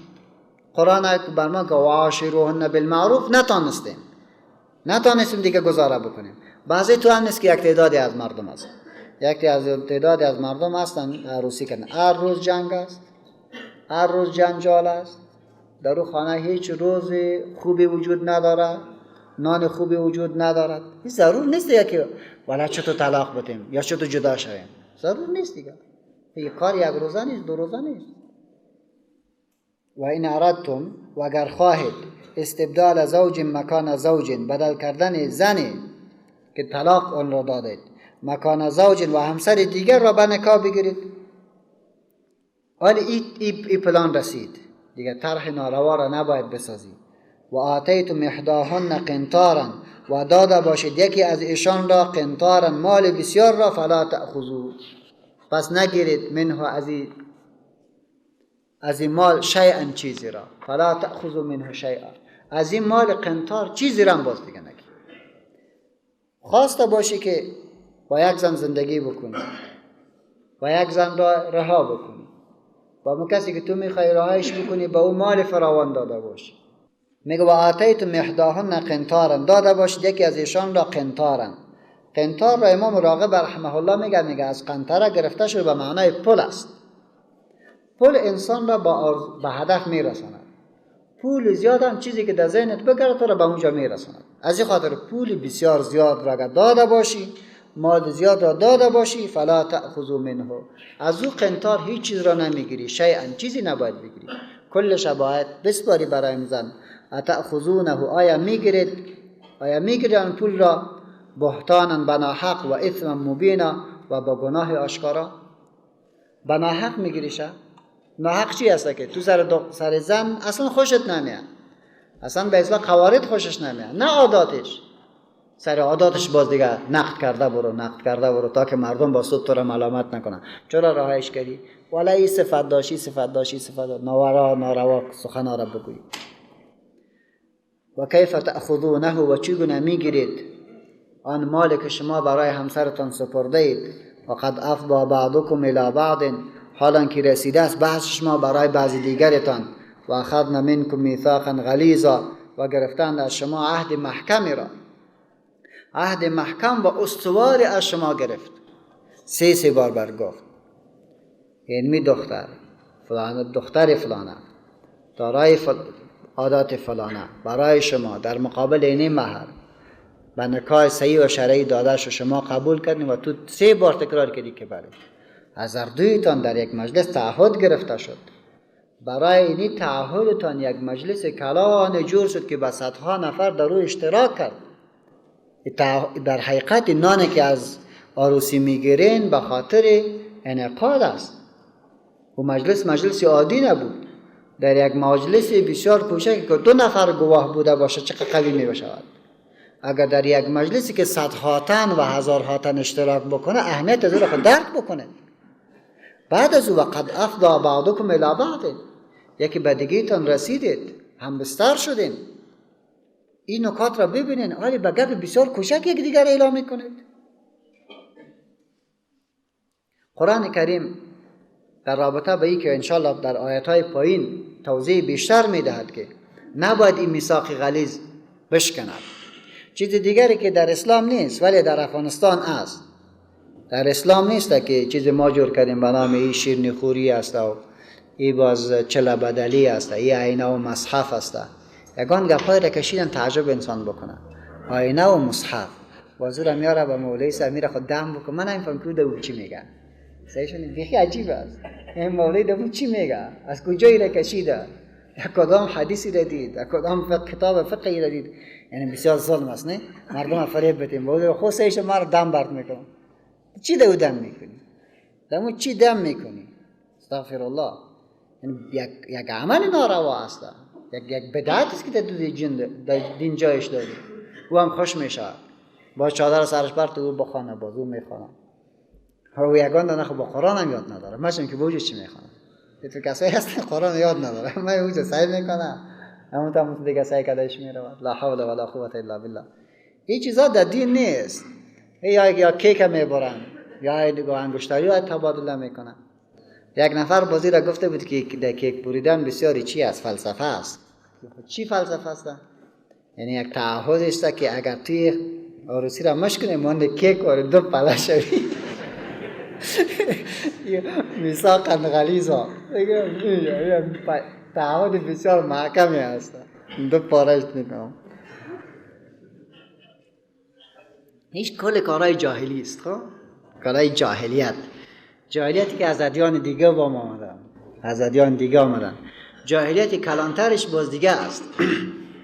عروسی که شب باز یارو میگه که شارگشت است. خب در شارگشت باز میره، باز در شاید شمشیره میره، یا دیجا به نام پیر بلند یک زیارت است. نمیدونی چی بادام باغ است، باغ بالا، در اوجا میرود دیگه. بازی شاه و عروس در زیارت میکنه. در زیارت چی بد میکنه؟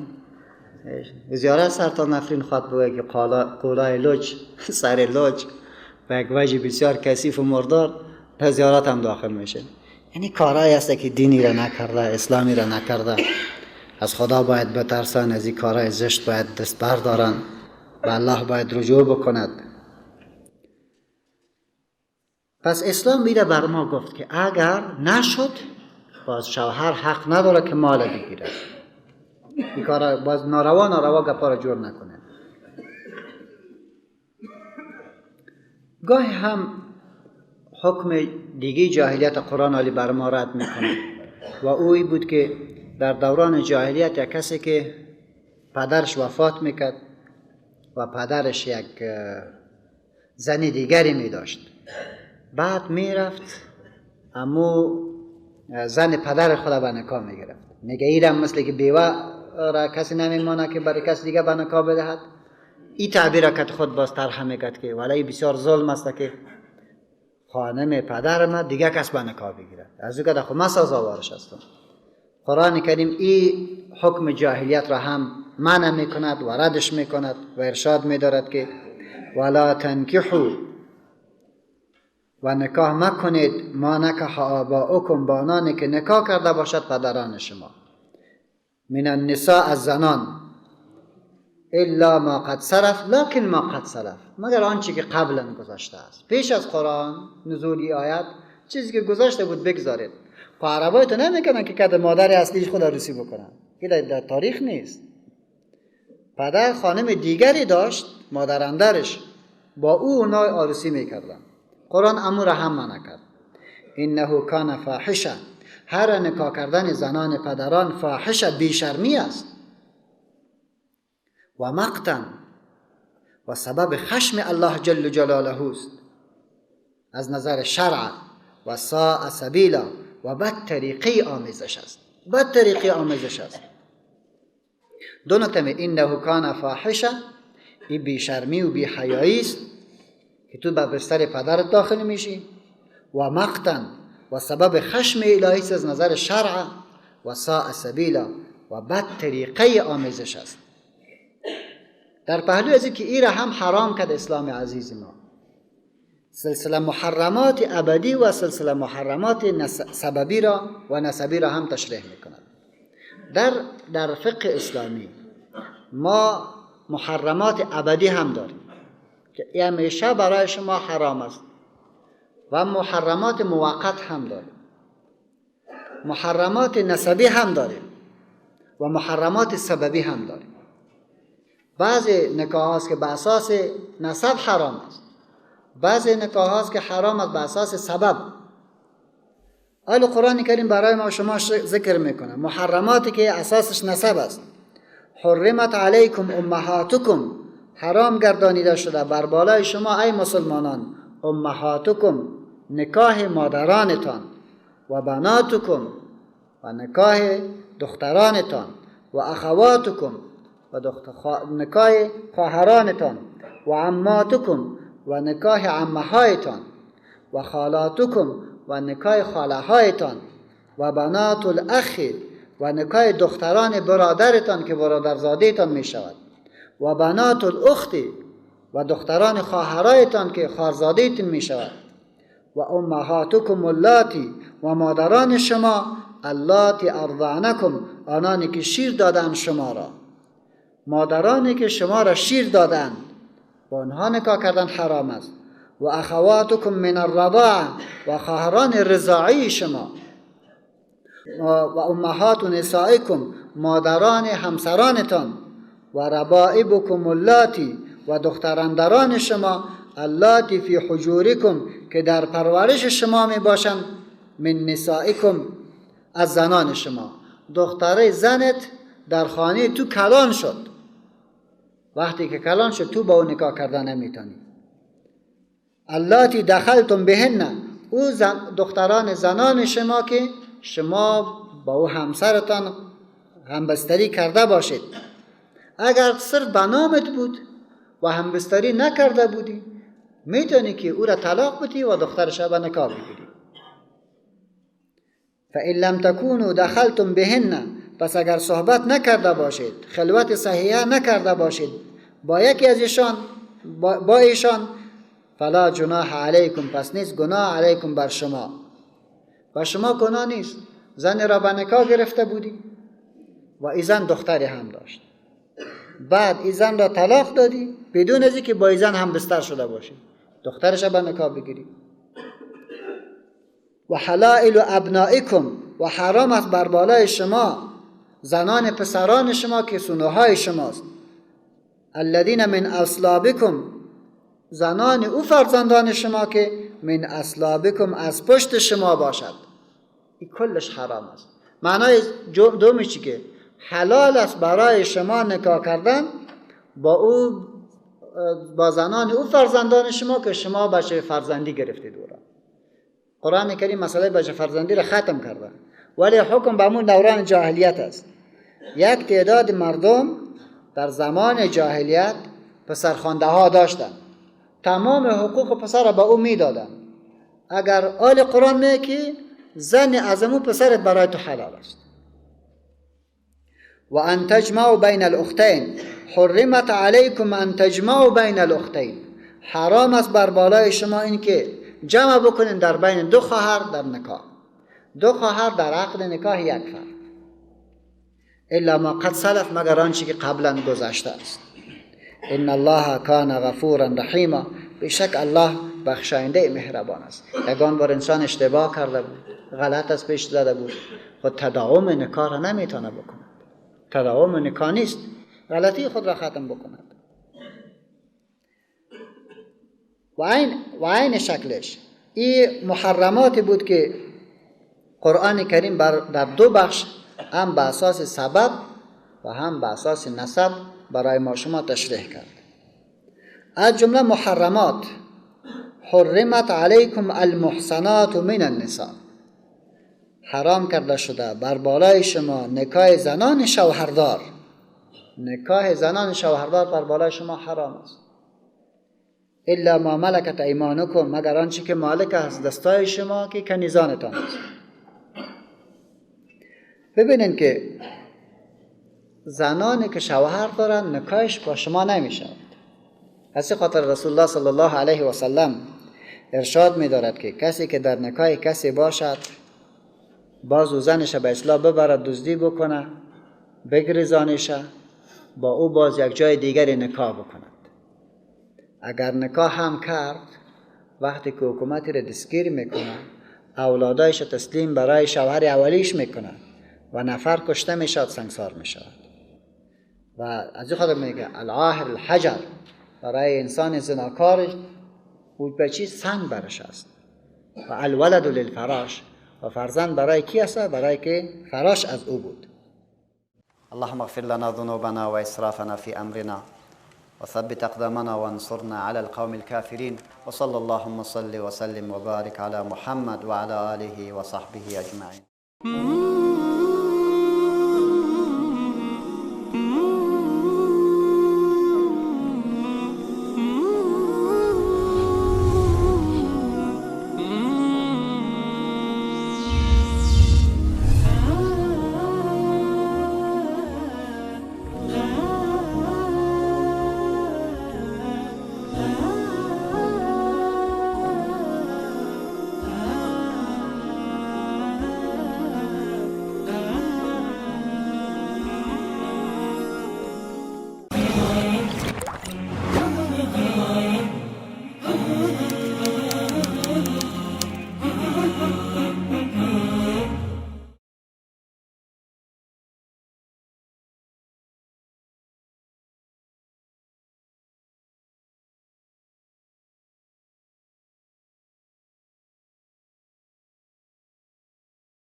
ولقد يسرنا القرآن للذكر فهل من مدكر. و به راستی که قرآن را برای پند گرفتن آسان نمودیم، پس آیا پند پذیری هست؟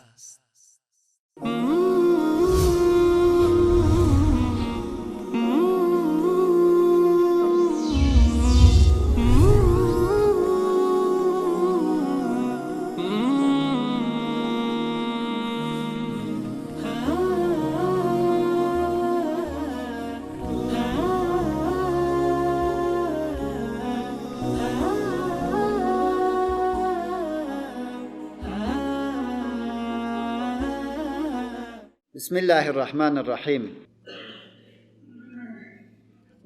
والمحصنات من النساء، حرام است بر بالای شما نکاح کردن زنان شوهردار الا ما ملکت ایمانکم. الا ما ملکت ایمانکم به معنای از این نیست که هر کسی که کنیز بوده باشد و در عقد نکاح کسی باشد، کنیز ام ولده شده باشد، در نکاح کسی تو را داده باشی، باز با همون کنیز هم تو نمیتونی مقاربت بکنی، زیرا هدف را از بین میبری که چی هست؟ و حفظ نسب است. پس این آیت الا ما ملکت ایمانکم خشی معنا میدهد. ما میگیم که این آیت نازل شده در حق او زنانی که دستگیر شدن در جنگ در حالی که شوهرانشان در دیار کفر زندگی میکنن. زن است اسیر شد. وقتی که اسیر شد شوهر دارد، در آمریکا شوهرش است.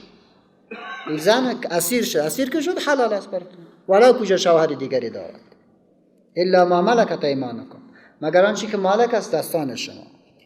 کتاب الله علیکم، حکم الله هست بر شما. این حکم الله هست، حکم یک نفر عادی نیست. و احل لکم ما وراء ذالکم، و حلال کرده شد برای شما ما وراء ذالکم، ما سوای زنان مذکور. ما سوای زنان مذکور کلش بر حلال است. خب حلال خواه است و تو حلال نیست که به اصلاح هر بازار دست بندازی و یک زن کت خود بیاد. نه، اینجا قوانین شریعت رو در نظر میگیری. ان تبتغوا باموالکم، با شرطی که طلب کنید با مالهایتان. طلب بکنید با مالهایتان. محسنین، عفت طلب کنندگان. هدف از عروسی تعیین میکند. با مال تو عروسی میکنی یک. هدف از عروسی محسنین غیر مصافحین، عفت طلب کنندگان نه شهوت رانندگان. هدفت از چی؟ از عروسی چی هست؟ بقای نظام است، بقای خانوادیت است. این هدف است. محسنین، عفت طلب میکنی، غیر مصافحین نه شهوت ران. عفت طلب میکنی در خانوادیت، دارای ناموس میشی، دارای قیودات میشی، دارای فرزند میشی، دارای یک پدر، تو پدر میشی، او مادر میشود. کل سیستم در نظر بگیری. هدف از نکاح هم تو یک چیزی است. فما استمتعتم به منهن، پس کسی که لذت گرفتید با او منهن از زنان حلاله، فآتوهن اجورهن فریده، پس بدهید ایشان را مهرهایشان را فریدتا، بسیار پوره و لازم شده و مقرر کرده شده. فریده مقرر کرده شده. ببینید قرآن تصریح میکند ماورای ازی برایتان حلال است. و احل لکم ماوراء ذالکم، غیر از این چیزی که بالا تذکر رفت برای شما حلال است نکاح کردن با آنها. ولی چی رقم نکاح میکنی؟ ان تبتغوا باموالکم، با طلب بکنید آمیزش اونها را به اساس مالتان. یعنی مالتانی که تو مکلفیت داری که چیزی که شریعت بردم با همون سیستم بری. شریعت بر تو چی میگه؟ اعلنوا النکاح بالدف، نکاحت اعلان با دف بکن. شریعت بر تو چی میگوید؟ که عروسی که میکنی تو باید به مردم چی بدی؟ نان بدی، ولیمه باید بدی. در عروسیت مردم باید خبر شود، اینا باید بشینند. نکته سوم، محسنین غیر مصافحین، عفت طلب کنندگان باشی نه شهوت راننده. عروسیت دوامدار باید بود، تو صاحب خانواده و فرزند و این و آن باید شوی. چون این کاری کردی فما استمتعتم به منهن، پس کسی که لذت گرفتید با او با این اهدافی که براتون ذکر شد، فآتوهن اجورهن فریده، پس بدهید ایشان را اجورهن، مزدهایشان را، مهرهایشان را، فریضة، کامل برشان بسپارید. خب برادران تشیع ما، فما استمتعتم به منهن فآتوهن اجورهن فریضه، از این آیت میگیرد که مراد نکاح متعه است. مراد نکاح متعه است، در حالی که ما روند سلیس قرآن کریم را و هدف از تشکیل خانواده را بررسی بکنیم، به این موضوع دقیق میرسیم که هدف او چیزی نیست، گناه میخواد. هدف او چیزی نیست. در ابتدای اسلام شما عملا خواندین که قرآن کریم علیه عمل فاحش زنا به این سیستم حرکت میکنه. به خاطر از اینکه بازار زنا را بشکناند، در ابتدای اسلام متعه جواز داشت، به اصطلاح صیغه جواز داشت، تا که بازار زنا از بین برود، رواج زنا از بین برود، آهسته آهسته مردم در زیر سیستم قانون بیاید. هنگامی که خیبر فتح شد، رسول الله صلی الله علیه و سلم به اساس احادیث بی‌نهایت زیادی که ما در این باب داریم، دو چیز سر مسلمانان حرام کرد. یکی خوردن گوشت خرهای اهلی که دیگاهش پر بود از گوشت. پیامبر خدا گفت که سر شما الله جل جلاله ایرم حرام کرده و متعه یا صیغه را هم سر شما حرام کرد. در اموجا امی دیگها را مسلمانان چپه کردن و گوشت نخورد. در اموجا مسلمانان این حکم را گرفتن و به این عنوان یک نکاح کاملا منسوخ است و ناروا است. از این آیت به هیچ وجه ثابت نمی شود. از طرف دیگر نکاح متعه در حقیقت اهداف خانواده‌ای که اسلام به او عقیده دارد تمثیل نمی کند. تکرار میکنم، نکاح متعه اهدافی که اسلام در نظام خانوادگی او را میخواهد و به خاطر او تمثیل از او را میخواهد، این نظام تحلیل نمیکنه، این نظام نمیتونه که معرفی بکند. چرا؟ اسلامی که عروسی میکنی، در عروسیت باید عزت و شرافت خانواده ها را در نظر بگیری. از این خاطر است که تو نکاح را باید اعلام بکنی. کسی نکاح متعه را اعلام میکند؟ نه. او یک دو نفر پت میشینه، یک قرارداد است امضا میکنه، پس گپ خلاص است. آیا در نکاح متعه عزت و وقار برای زن و برای شخص باقی میماند؟ اگر ما عملا میگیم که نیست. زنی که متعه میکنه بی شخصیت است، مردی که متعه میکنه بی شخصیت است. یک واقعیتی است.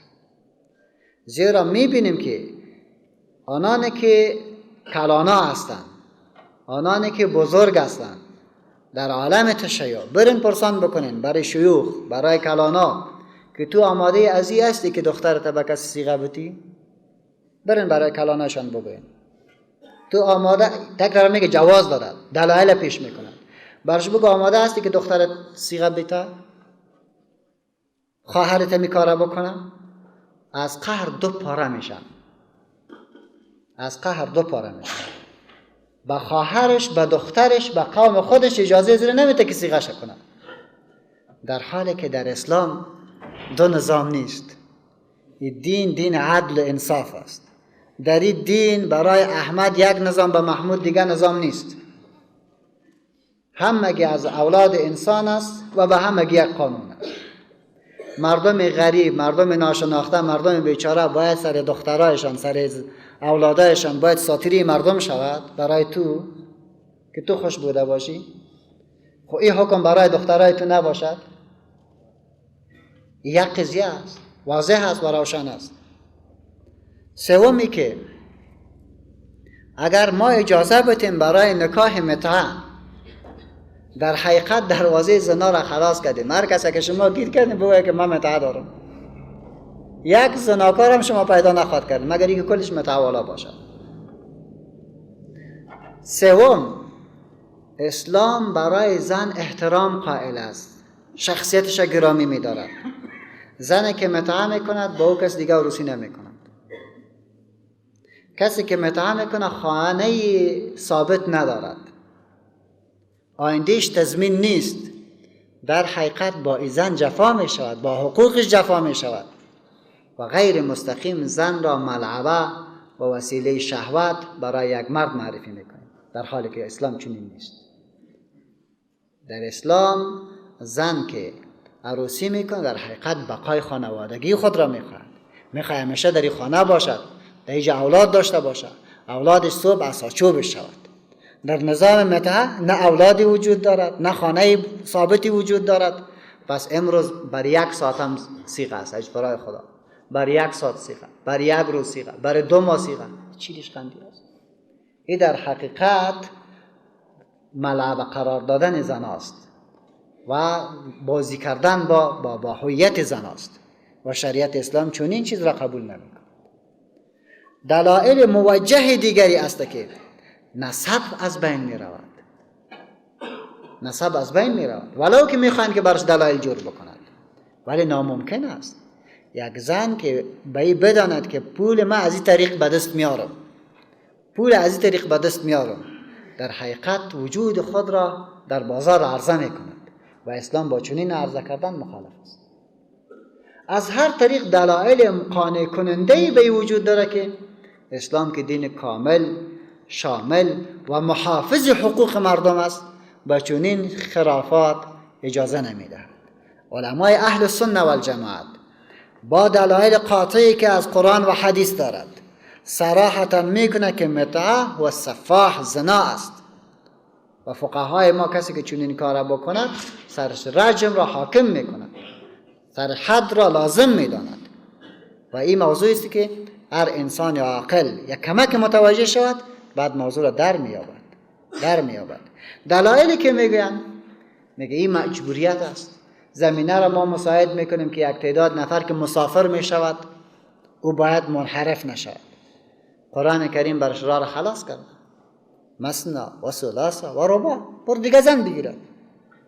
قرآن راه را برش خلاص کرده که همین رقم که تو میخوایی که خانه داشته باشی پس حقوق دیگران را زیر سوال قرار ندهی.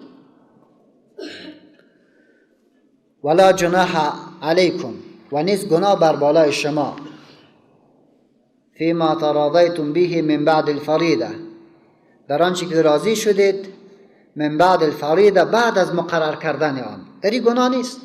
مهر تعیین کرده بودی 1 میلیون روپیه، ولی میخوای فسخ نکاح بکنی و برش بگی خیر از 25ش برام 50,000 رو 25 بیاری، هیچ گپی نیست. ان الله کان علیما حکیما، بشک الله عالم و با حکمت است.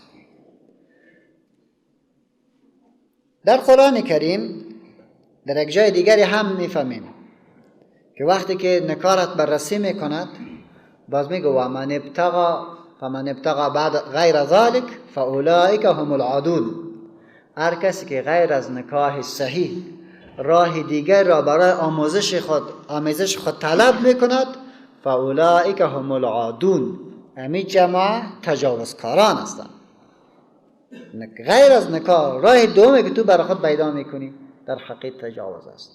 هر کاری که شده هم بلد سرش. ان الله کان علیما حکیما، الله عالم هم است و الله حکیم هم است. حکیمش دمیست که غیر از نکاح صحیح دیگر نکاح را به رسمیت نمیشناسه، زیرا اولادی که به بار میاد چی خواد بود؟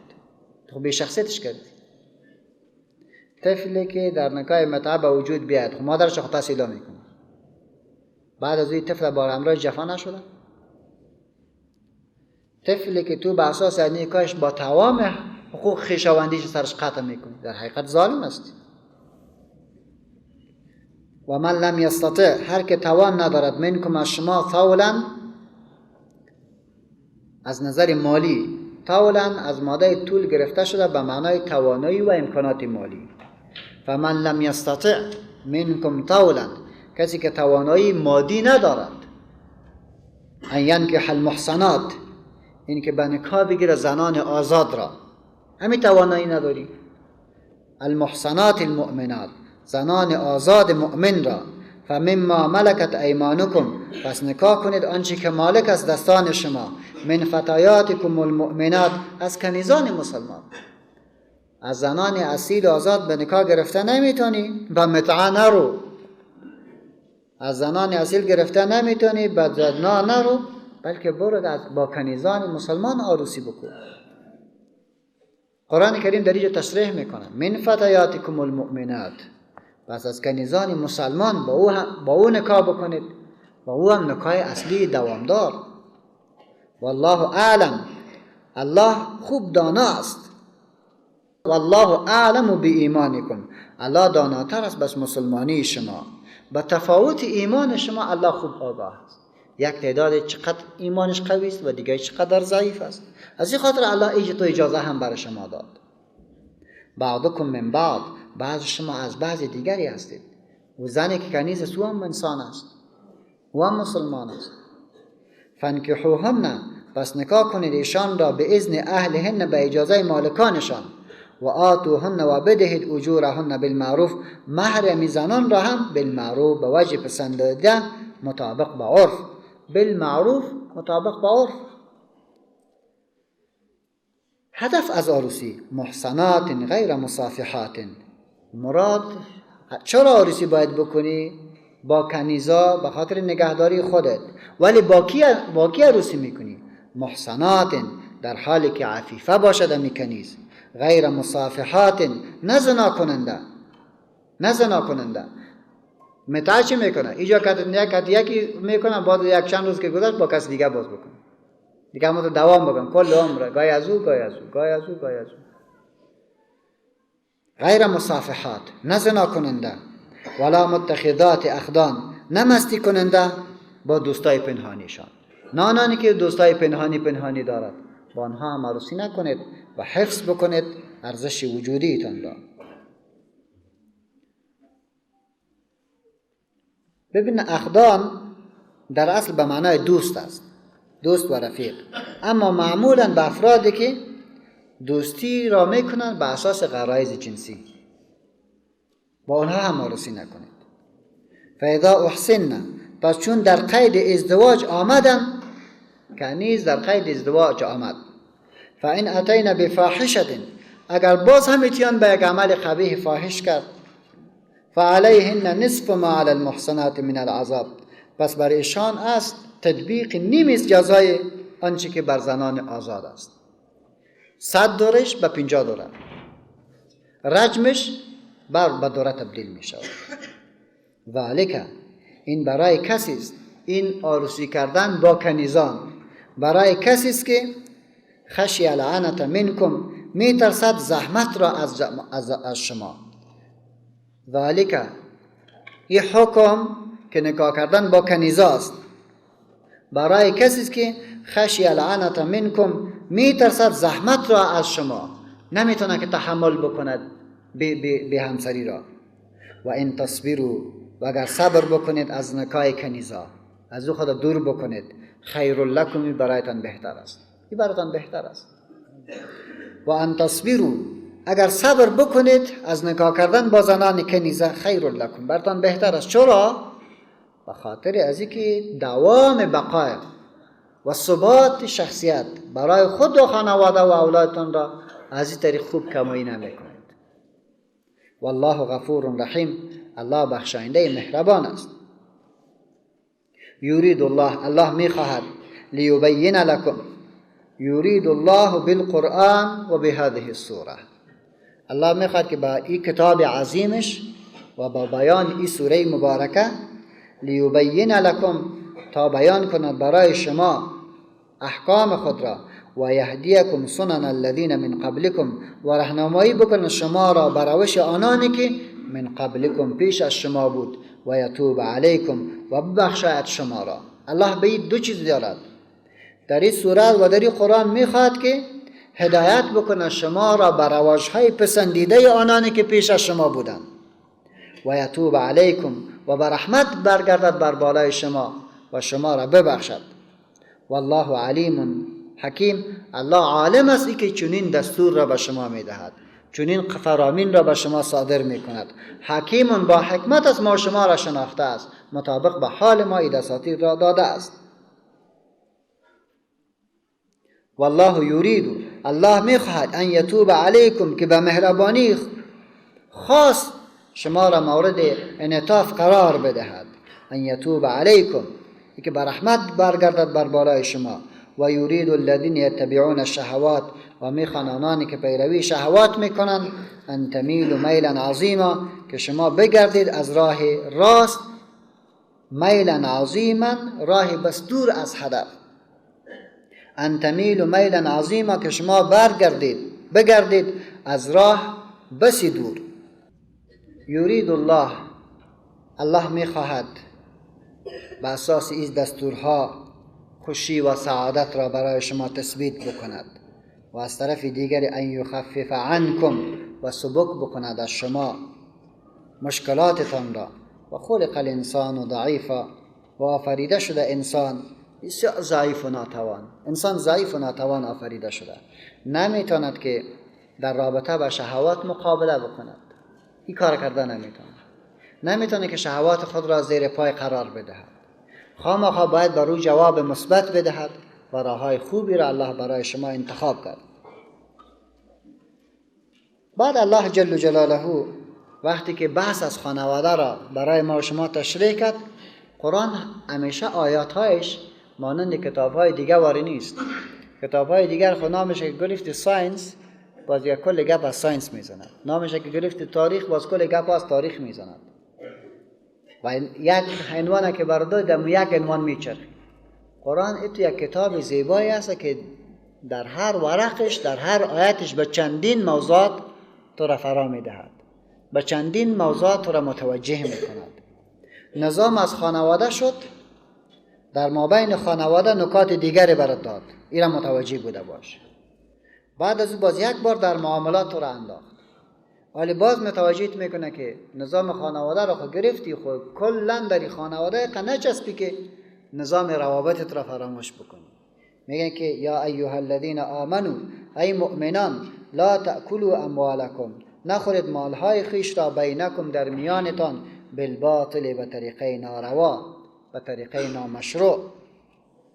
مسلمانا شما ضعیف آفریده شدین و اساس ضعفتان نباید مالهای یکدیگر را به طریقه نامشروع استفاده بکنید. خیش مال یکدیگر را نخوریم، نه، الا ان تکون تجارتا، مگری که باشد این خوردن مال به اساس تجارت، عن تراض منکم، با خوشنودی یکدیگر شما. ولا تقتلوا انفسکم، خود را به خود به قتل نرسانید، خود را خودتان نکشید. ان الله کان بکم رحیما، بیشک الله بر بالای شما چی است؟ مهربان است.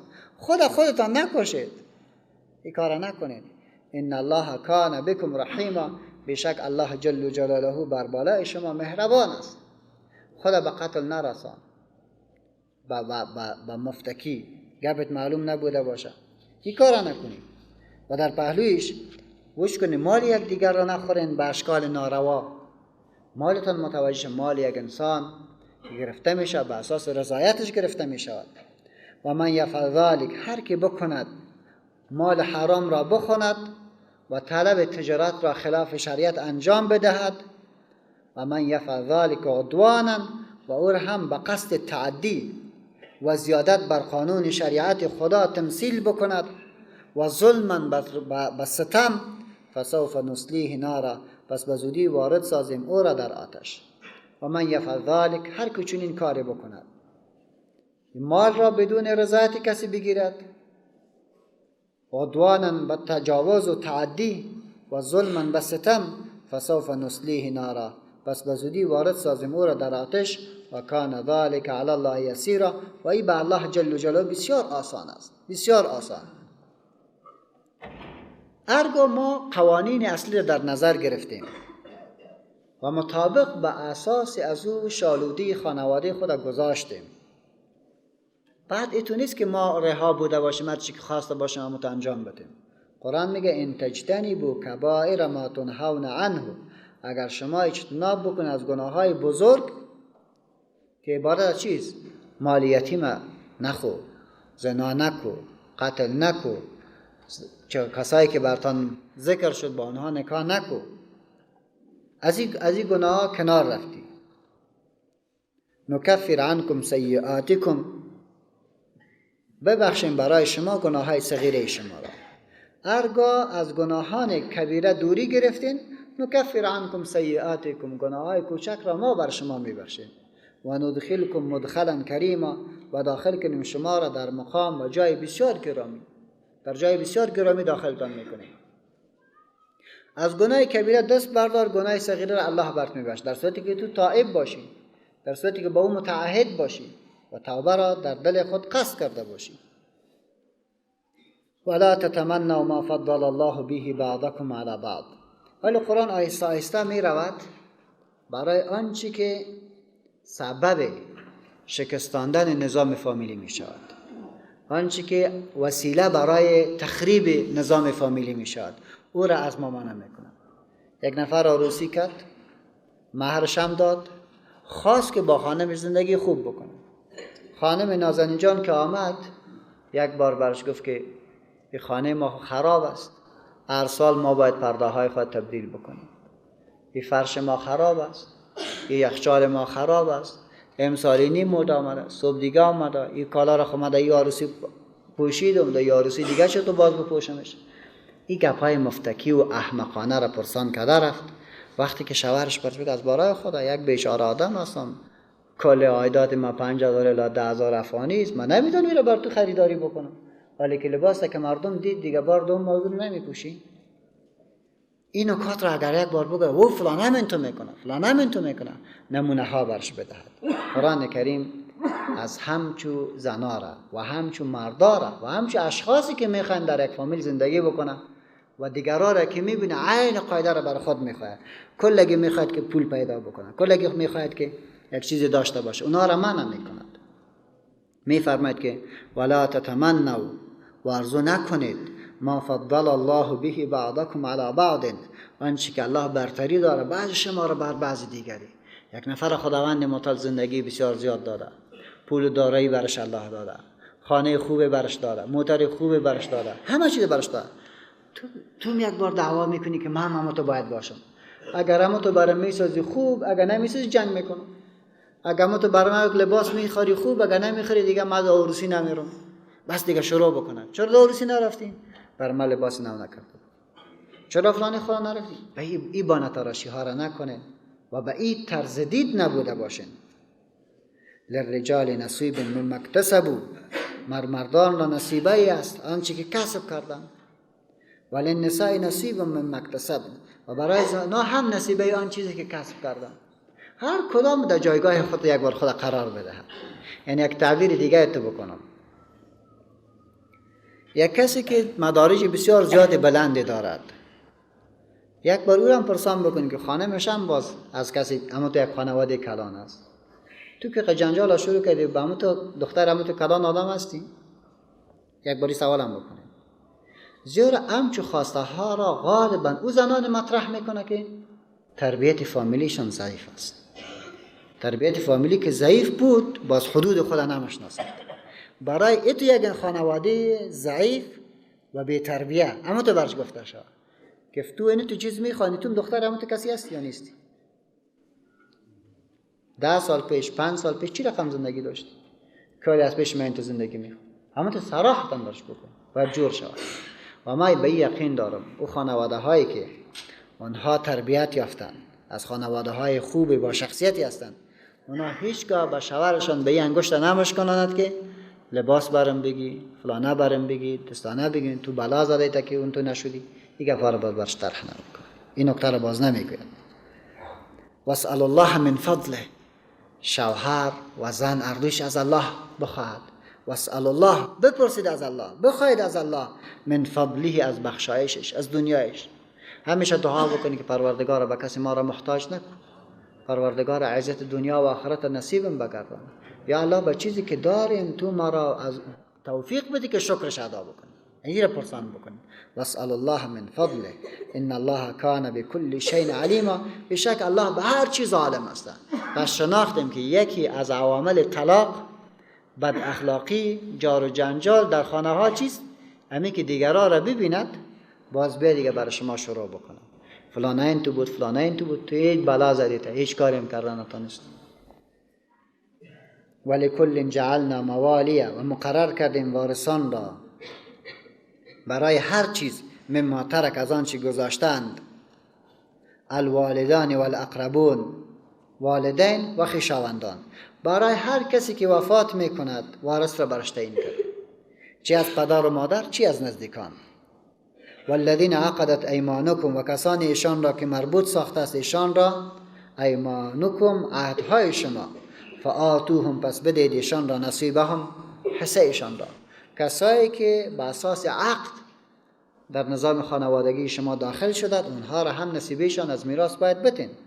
نصیبیشان را در اشتراک و در پیشبرد خانش برش بده. ولکل جعلنا موالیه، و مقرر کردیم وارثان را مما ترک الوالدان و الاقربون، برای هر چیز از آن چی گذاشتن پدر و مادر و خویشاوندان.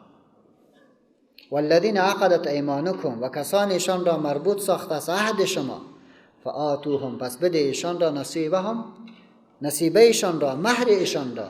ان الله کان علی کل شیء شهیدا، بشک الله جل جلاله به هر چیز گواه است. الله به هر چیز گواه است.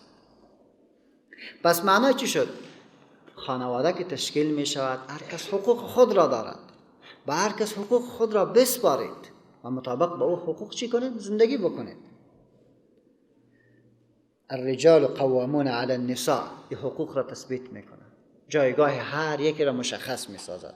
الرجال، مردها، قوامون علی النساء، مسلطن و سرپرستن، علی النساء، بر زنان. مردها بر زنان سرپرست هستند، قیم هستند. چرا این سیادت قرآن برای مرد میدهد؟ مرد باید رئیس فامیل باشد، مرد باید قیم بوده باشد، نگهدارنده باشد. بما فضل الله بعضهم علی بعض، بدان واسطه که برتری داد الله جل جلاله بعضهم علی بعض، بعضشان را بر بعض دیگری، بعضشان را بر بعض دیگری الله برتری داده. این برتری را که الله داده، ایتو نگفت که مرد بر بالای زن برتری دارد، ایتو نگفت. بعضشان الله بر بعض دیگری برتری داده. این برتری دو بعد است. گاه زن برتر است از شوهرش کرده. زن از خدا می ترسد، به نمازش قائم است، حکم خدا را می پذیرد، گردن به فرامین الله گذاشته است، در حالی که شوهرش حرام می خورد، نماز نمی خواند، بدبختی می کند. چی فکر میکنی که این زن برتر نیست؟ 100% برتر است. بس اوقات شوهر کل مشکلات را تعیین میکنه، زن در خانه خود ششته، نماز نمیخونه، بیکارم است.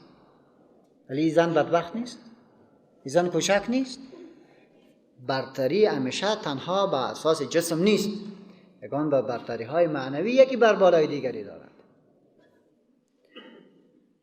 مردها مسلطن بر زنان، بما فضل الله بعضهم علی بعض، بدان واسطه که برتری داد الله جل بعضشان رو بر بعض دیگری. یک تعداد میگه که جسمن و روحن برتری داره، یک تعداد میگه که روحن برتری داره، جسمن نداره. و بما انفقوا، و بدان واسطه که خرج کردن از مالهای خود بر چی؟ بر زنان. یک فضیلت از نظر جسمی است، بما فضل الله بعضهم علی بعض، قوت دارد، در خانه خود دفاع میکند، تک تک شو اول به خانه ای مبرد، شو کدام گپ شوی بیرون در اویلی مبرد، در دفاع از ارزشایشی بیرون مبرد. دومی که به اساس انفاقی که از مال خود برای تشکیل خانواده داد. مصارف عروسی را کی داد؟ مصارف هتل کی داد؟ مصارف لباس کی داد؟ کلش شوهر داد. بدان خانه را خویی ساخته است، بنیاد را خویی گذاشته است، پس بگذار که ریاست ازی بوده باشد. فالصالحات، پس آن زنان نیکوکار، قانتات، متواضی به حکم خدا، حافظات للغیب بما حفظ الله، نگهدارنده مال و آبروی شوهر در غیاب شوهر به سبب حفاظت الله جل جلاله. چه قانت هستند؟ در پهلویش حافظ هم هستند. چه رقم حافظ هستند؟ آبروی شوهر خود را نگاه می دارد، عزت شوهر خود را نگاه می دارد، مال شوهر خود را نگاه می دارد. این کارم می کند بما حفظ الله، و سبب حفاظت الله جل جلاله. اینی زنان واللاتی تخافون نشوزهن، پس این زنان چی هستند؟ برتر هستند، نیکو هستند، در این که در زیر چتر رحمت الله جل جلاله قرار بگیرد. بعد ارشاد می دارد که وقتی که زنت صالح باشد، قانت باشد، حافظ بوده باشد، فلا تبغوا علیهن سبیلا، دیگر رای مؤاخذه را سرش جستجو نکن، بانر دیگه به زنت نگی، احترامش بکن، حقوقش برش بسپار، عزتش بکن. اگر چنین کار نکرد باز چی؟ واللاتی تخافون نشوزهن، و زنانی که می ترسید نشوزهن از بدخویی ایشان، می ترسید از بدخویی ایشان، غلطی میکند، جنجال میکند، کج و بی‌معنا بانگذاری میکند، فعظوهن، اول برشان نصیحت بکنید. زن بشان، برش بگو از خدا بترس، ما تو عروسی کرده، متعهد به یک خانواده ایمانی هستیم، ما میخوایم اولاد صالح داشته باشیم و زندگی خود را با کمال لطافت و محبت به پیش ببریم. این کارهایی که تو میکنی کاری خوبی نیست. یک پیش رویش بگذار. چیزی که تو از پیش من میخوام، من توانمندی از او را ندارم، تو خود مرا مشناختی، یک آدمی بیچاره ای بودم، از کجا کردم چیزی که تو از پیشم برای من بانه تراشی کردی. فعظوهن، پس نصیحت کنید ایشان را، پند بدید ایشان را. اگر نشد وهجروهن فی المضاجع، جدا کنید ایشان را در خوابگاه. به اصلاح خشم امرایش بگو، در بستر امرای جدا بگو چرا چی گپ است؟ چطور میتونم که تو گزاره بکنم؟ چطور امرای مشاو خواب میکنی روز تمام روز جنگ؟ نمیشود. اگر در مضاجع هم تربیت نشد و به غلطی خود پی نبرد، واضربوهن، بزنید ایشان را. این زدن به این معنا نه که پایش بشکنن، سرش بشکنن، کر و کورش بکن. واضربوهن ضرب به معنای تثبیت قیمومیت. باید بفهمد که دیگه چه کسی هست که رهبری میکند، رهبری را باید بپذیرد. واضربوهن ضربا غیر مبرح، تو زدن برش بده که نقش را و اثر را در وجود زن نگذارد، این کار را برش بکنه. علمای را تثبیت هم کردن. یک تعداد از زنان هستند که هرگاه یک چپات بخورد به اصطلاح 2 کار سم می شود، دیگه باز غلطی نمیکنه، باز بانه تراشی نمیکنه، باز حدود خود را میشناسد و امو یک زدن برشان بهترین چیزی است. و این را ما شما تثبیت میکنیم. حتی ببینید درباره فرزندانتان، اونا هم انسان هستند. اگان بر وقت برش میتی میبینی که از چتم برد، با یک زدنت باز راه می رود، باز میفهم که در کجاست.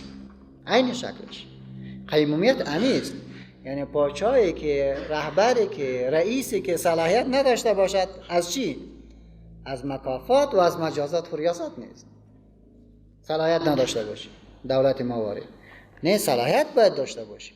تو باید بفهمی که قیمومیت چی را میگوید. از جملهش مکافات میکند و از جملهش هم مجازات میکند. واضربوهن فإن اطعنکم، پس اگر اطاعت کنند از شما، فلا تبغوا علیهن سبیلا، پس جستجو نکنید برایشان راه الزام دیگر را برش پیدا برش نکن. امی که اطاعت کرد دیگه از طلاق و از فشار و از این نوعان دیگه خود کنار بکش. ان الله کان علیا کبیرا، بشک الله جل جلاله علیا، از همه بلندتر، کبیرا بزرگتر است. الله از همه هم بلند مرتبه است، هم بزرگ است. نشد با تأسف، نه نصیحت فایده کرد، نه جدایی از بستر فایده کرد، نه یک چپات و 2 چپات فایده کرد، ای عرصی کار نتیجه نداد. باز چی؟ فإن خفتم شقاق بینهما، اگر گرفتید ترسیدید از ایشان، شقاق بینهما، خلاف در میانشان. خود به خود در خانه که جنجال است، پدر است، مادر است، کلانا هستند، دیگه هم دی فامیل است، اونا خبر می شود. اونا باید بی تفاوت نباشد، هر روز جنجال باید تحمل نکند. و این خفتم، اگر ترسیدید. ما گفتم که خوف در قرآن کریم گاهی به معنای علم می آید، گاهی به معنای یقین. هرگاه علم به پیدا کردین، ای کسایی که در فامیل هستین، شقاق بینهما، خلاف در بین زوجات، در بین زوجین خلاف پیدا کردین، چوب نشین، تهدید نکو. فبعثوا حکما من اهله و حکما من اهلها، پس بفرستید یک منصفی را از اقارب مرد و حکما من اهلها و یک منصفی را از اقارب زن. فورا او را تثبیت بکنین، در یک جای بشانین. آلی اگر 2 منصفین این یریدا اصلاحا، اگر بخواهند اصلاح را، اگر بخواهند آن 2 منصف اصلاحا، جرامت را، صلح را در مابین از فامیل، یوفق الله بینهما، البته الله موافقت کند در بینشان. در بینشان الله موافقت می‌اندازد. هر شوهر میفهمه غلطی خود را، زنم غلطی خود را میفهمه، گپ جور میشود. ان الله کان علیما خبیرا، بشک الله از عالم ام با خبر. این دو نفری که برای صلح میشینن، اینا تو نشینن که افغانا میشینن. در مجالس افغانا که ما ششتیم، یک نفر که میاد پدر دختر از دختر که زیاد خشونت میکنه، یک نقطه را هم در رابطه با دختر خود نمیپذیرد. این طرف پدر شوهر یک نقطه را در باب فرزند خود قبول نمیکنه. این که میشینه ما تو خانه هستیم، ما تو خانه هستیم، قریب است که صاحب در جوار حضرت عایشه رضی الله عنها دخترش بشانه، قریب است که میگه تهجد میخونه. دروغ چرا میگه مردکه؟ صحیح شنه گپای به دخترش میگوید که کسی که خوب آگاهی نداشته باشه میشورش آدم باید که سیلی زده بره که تو یک دختر چی میکنی؟ از اینکه خلاص و دیگه با شروع میکنه صاحب که ما برچه تو چیز آوردیم که تو خانه برش دور کردیم فلان نکردیم. او برادر او پدر ما شما رو به خاطر این نه آوردیم که دیگه بر من قصه بکنی، دفاع از بچیت کنی و دفاع دیگه از دخترش بکنی. تو دو نفر کلان آمدی به عوضی که دفاع از دخترت بکنی، دخترت بگو احمق، عروسی کردین، بی‌عزتی به ما پیدا نکو، خانواده‌ت خراب نکو، حقوق شوهرت بده. الله برات گفته که اگر سجده بغیر از خدا جواز میداد، بر تو امر میشد که بر شوهر سجده میکرد. چرا قبیل ادب است؟ ادب مراعات کن. پدر به دخترش همچنین نصیحت بکنه، متوجهش بکنه، برش بگو آبروی مرا بخر. هرگاه این پدر تو بگه دختر میفهمه که موجه کدام سنگری ندارم که دفاعم از پیشم بکنم. برادر اگر دفاع از پیشش نکند، این طرف این بچه را هم پدرش تهدیدش بکنه، متوجهش بکنه، و یه هم سخنه بگوید تو لایق همه تو یک زن داری کلیتا بخوری، اما تو برش بگوید خوارست است تو. خوب تهدیدش بکنه که یه هم بفهمه که گپ کجاست.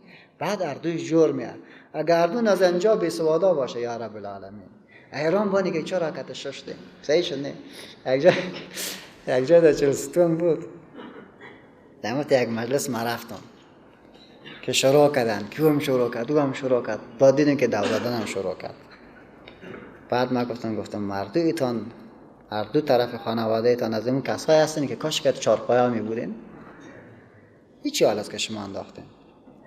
شما باید چی میکردین؟ هر دویش باز نصیحت کردن. شرم نیست؟ بد نیست؟ هیچ کدام چیز قابل تقسیم نیست که تقسیم میکن. یعنی باعث بکنن بعضی از مجالسی هست که بعضی جور بکنه خرابش میکنن. بعضی که نقد بپذیرد میخواد دیگرها را نقد بکند، میخواد هیچ گپی اگه دخترت خوبش میبود و گپ به می ضرورت نبود که ما تو میشستیم. بچیت خوب آدم میبود، واقعا یک مرد میبود، واقعا یک قیم میبود، واقعا یک رئیس میبود، این مامورش قد بی‌تربیگی میکرد و در هر دویش خرابی وجود دارد، هر دویش خوب مردم نیستن. از این خاطر الله میگه ان الله کان علیما خبیرا. اگر این دو نفر درست عمل بکند، خداوند متعال توفیق در میان نشستش مندازد. الله جل جلاله کان اس علیم، خوب عالم است و سخنت میگیرد، خبیرم با خبر است. بعد که از نظام فامیلی خبر خلاص میشیم و من یقین دارم که قرآن با این دساتیرش مورد عمل قرار بگیرد، مطمئن ترین خانواده، خوشوقترین خانواده و زیبا خانواده از مسلمان است. باز خانواده مؤمن با خانواده های اروپایش قابل مقایسه نیست به هیچ وجه. خانه تا خود جور کردی خو اهداف از دست نتی. تو خانه را جور کردی که آرام شدی، معنی عزیز که در خدمت دیگرها باش. هدف این نیست که تو خانه را جور داشته باشی و دیگرها را فراموش بکنی. اللهم اغفر لنا ذنوبنا وإسرافنا في أمرنا وثبت أقدامنا وانصرنا على القوم الكافرين وصلى اللهم صل وسلم وبارك على محمد وعلى آله وصحبه أجمعين.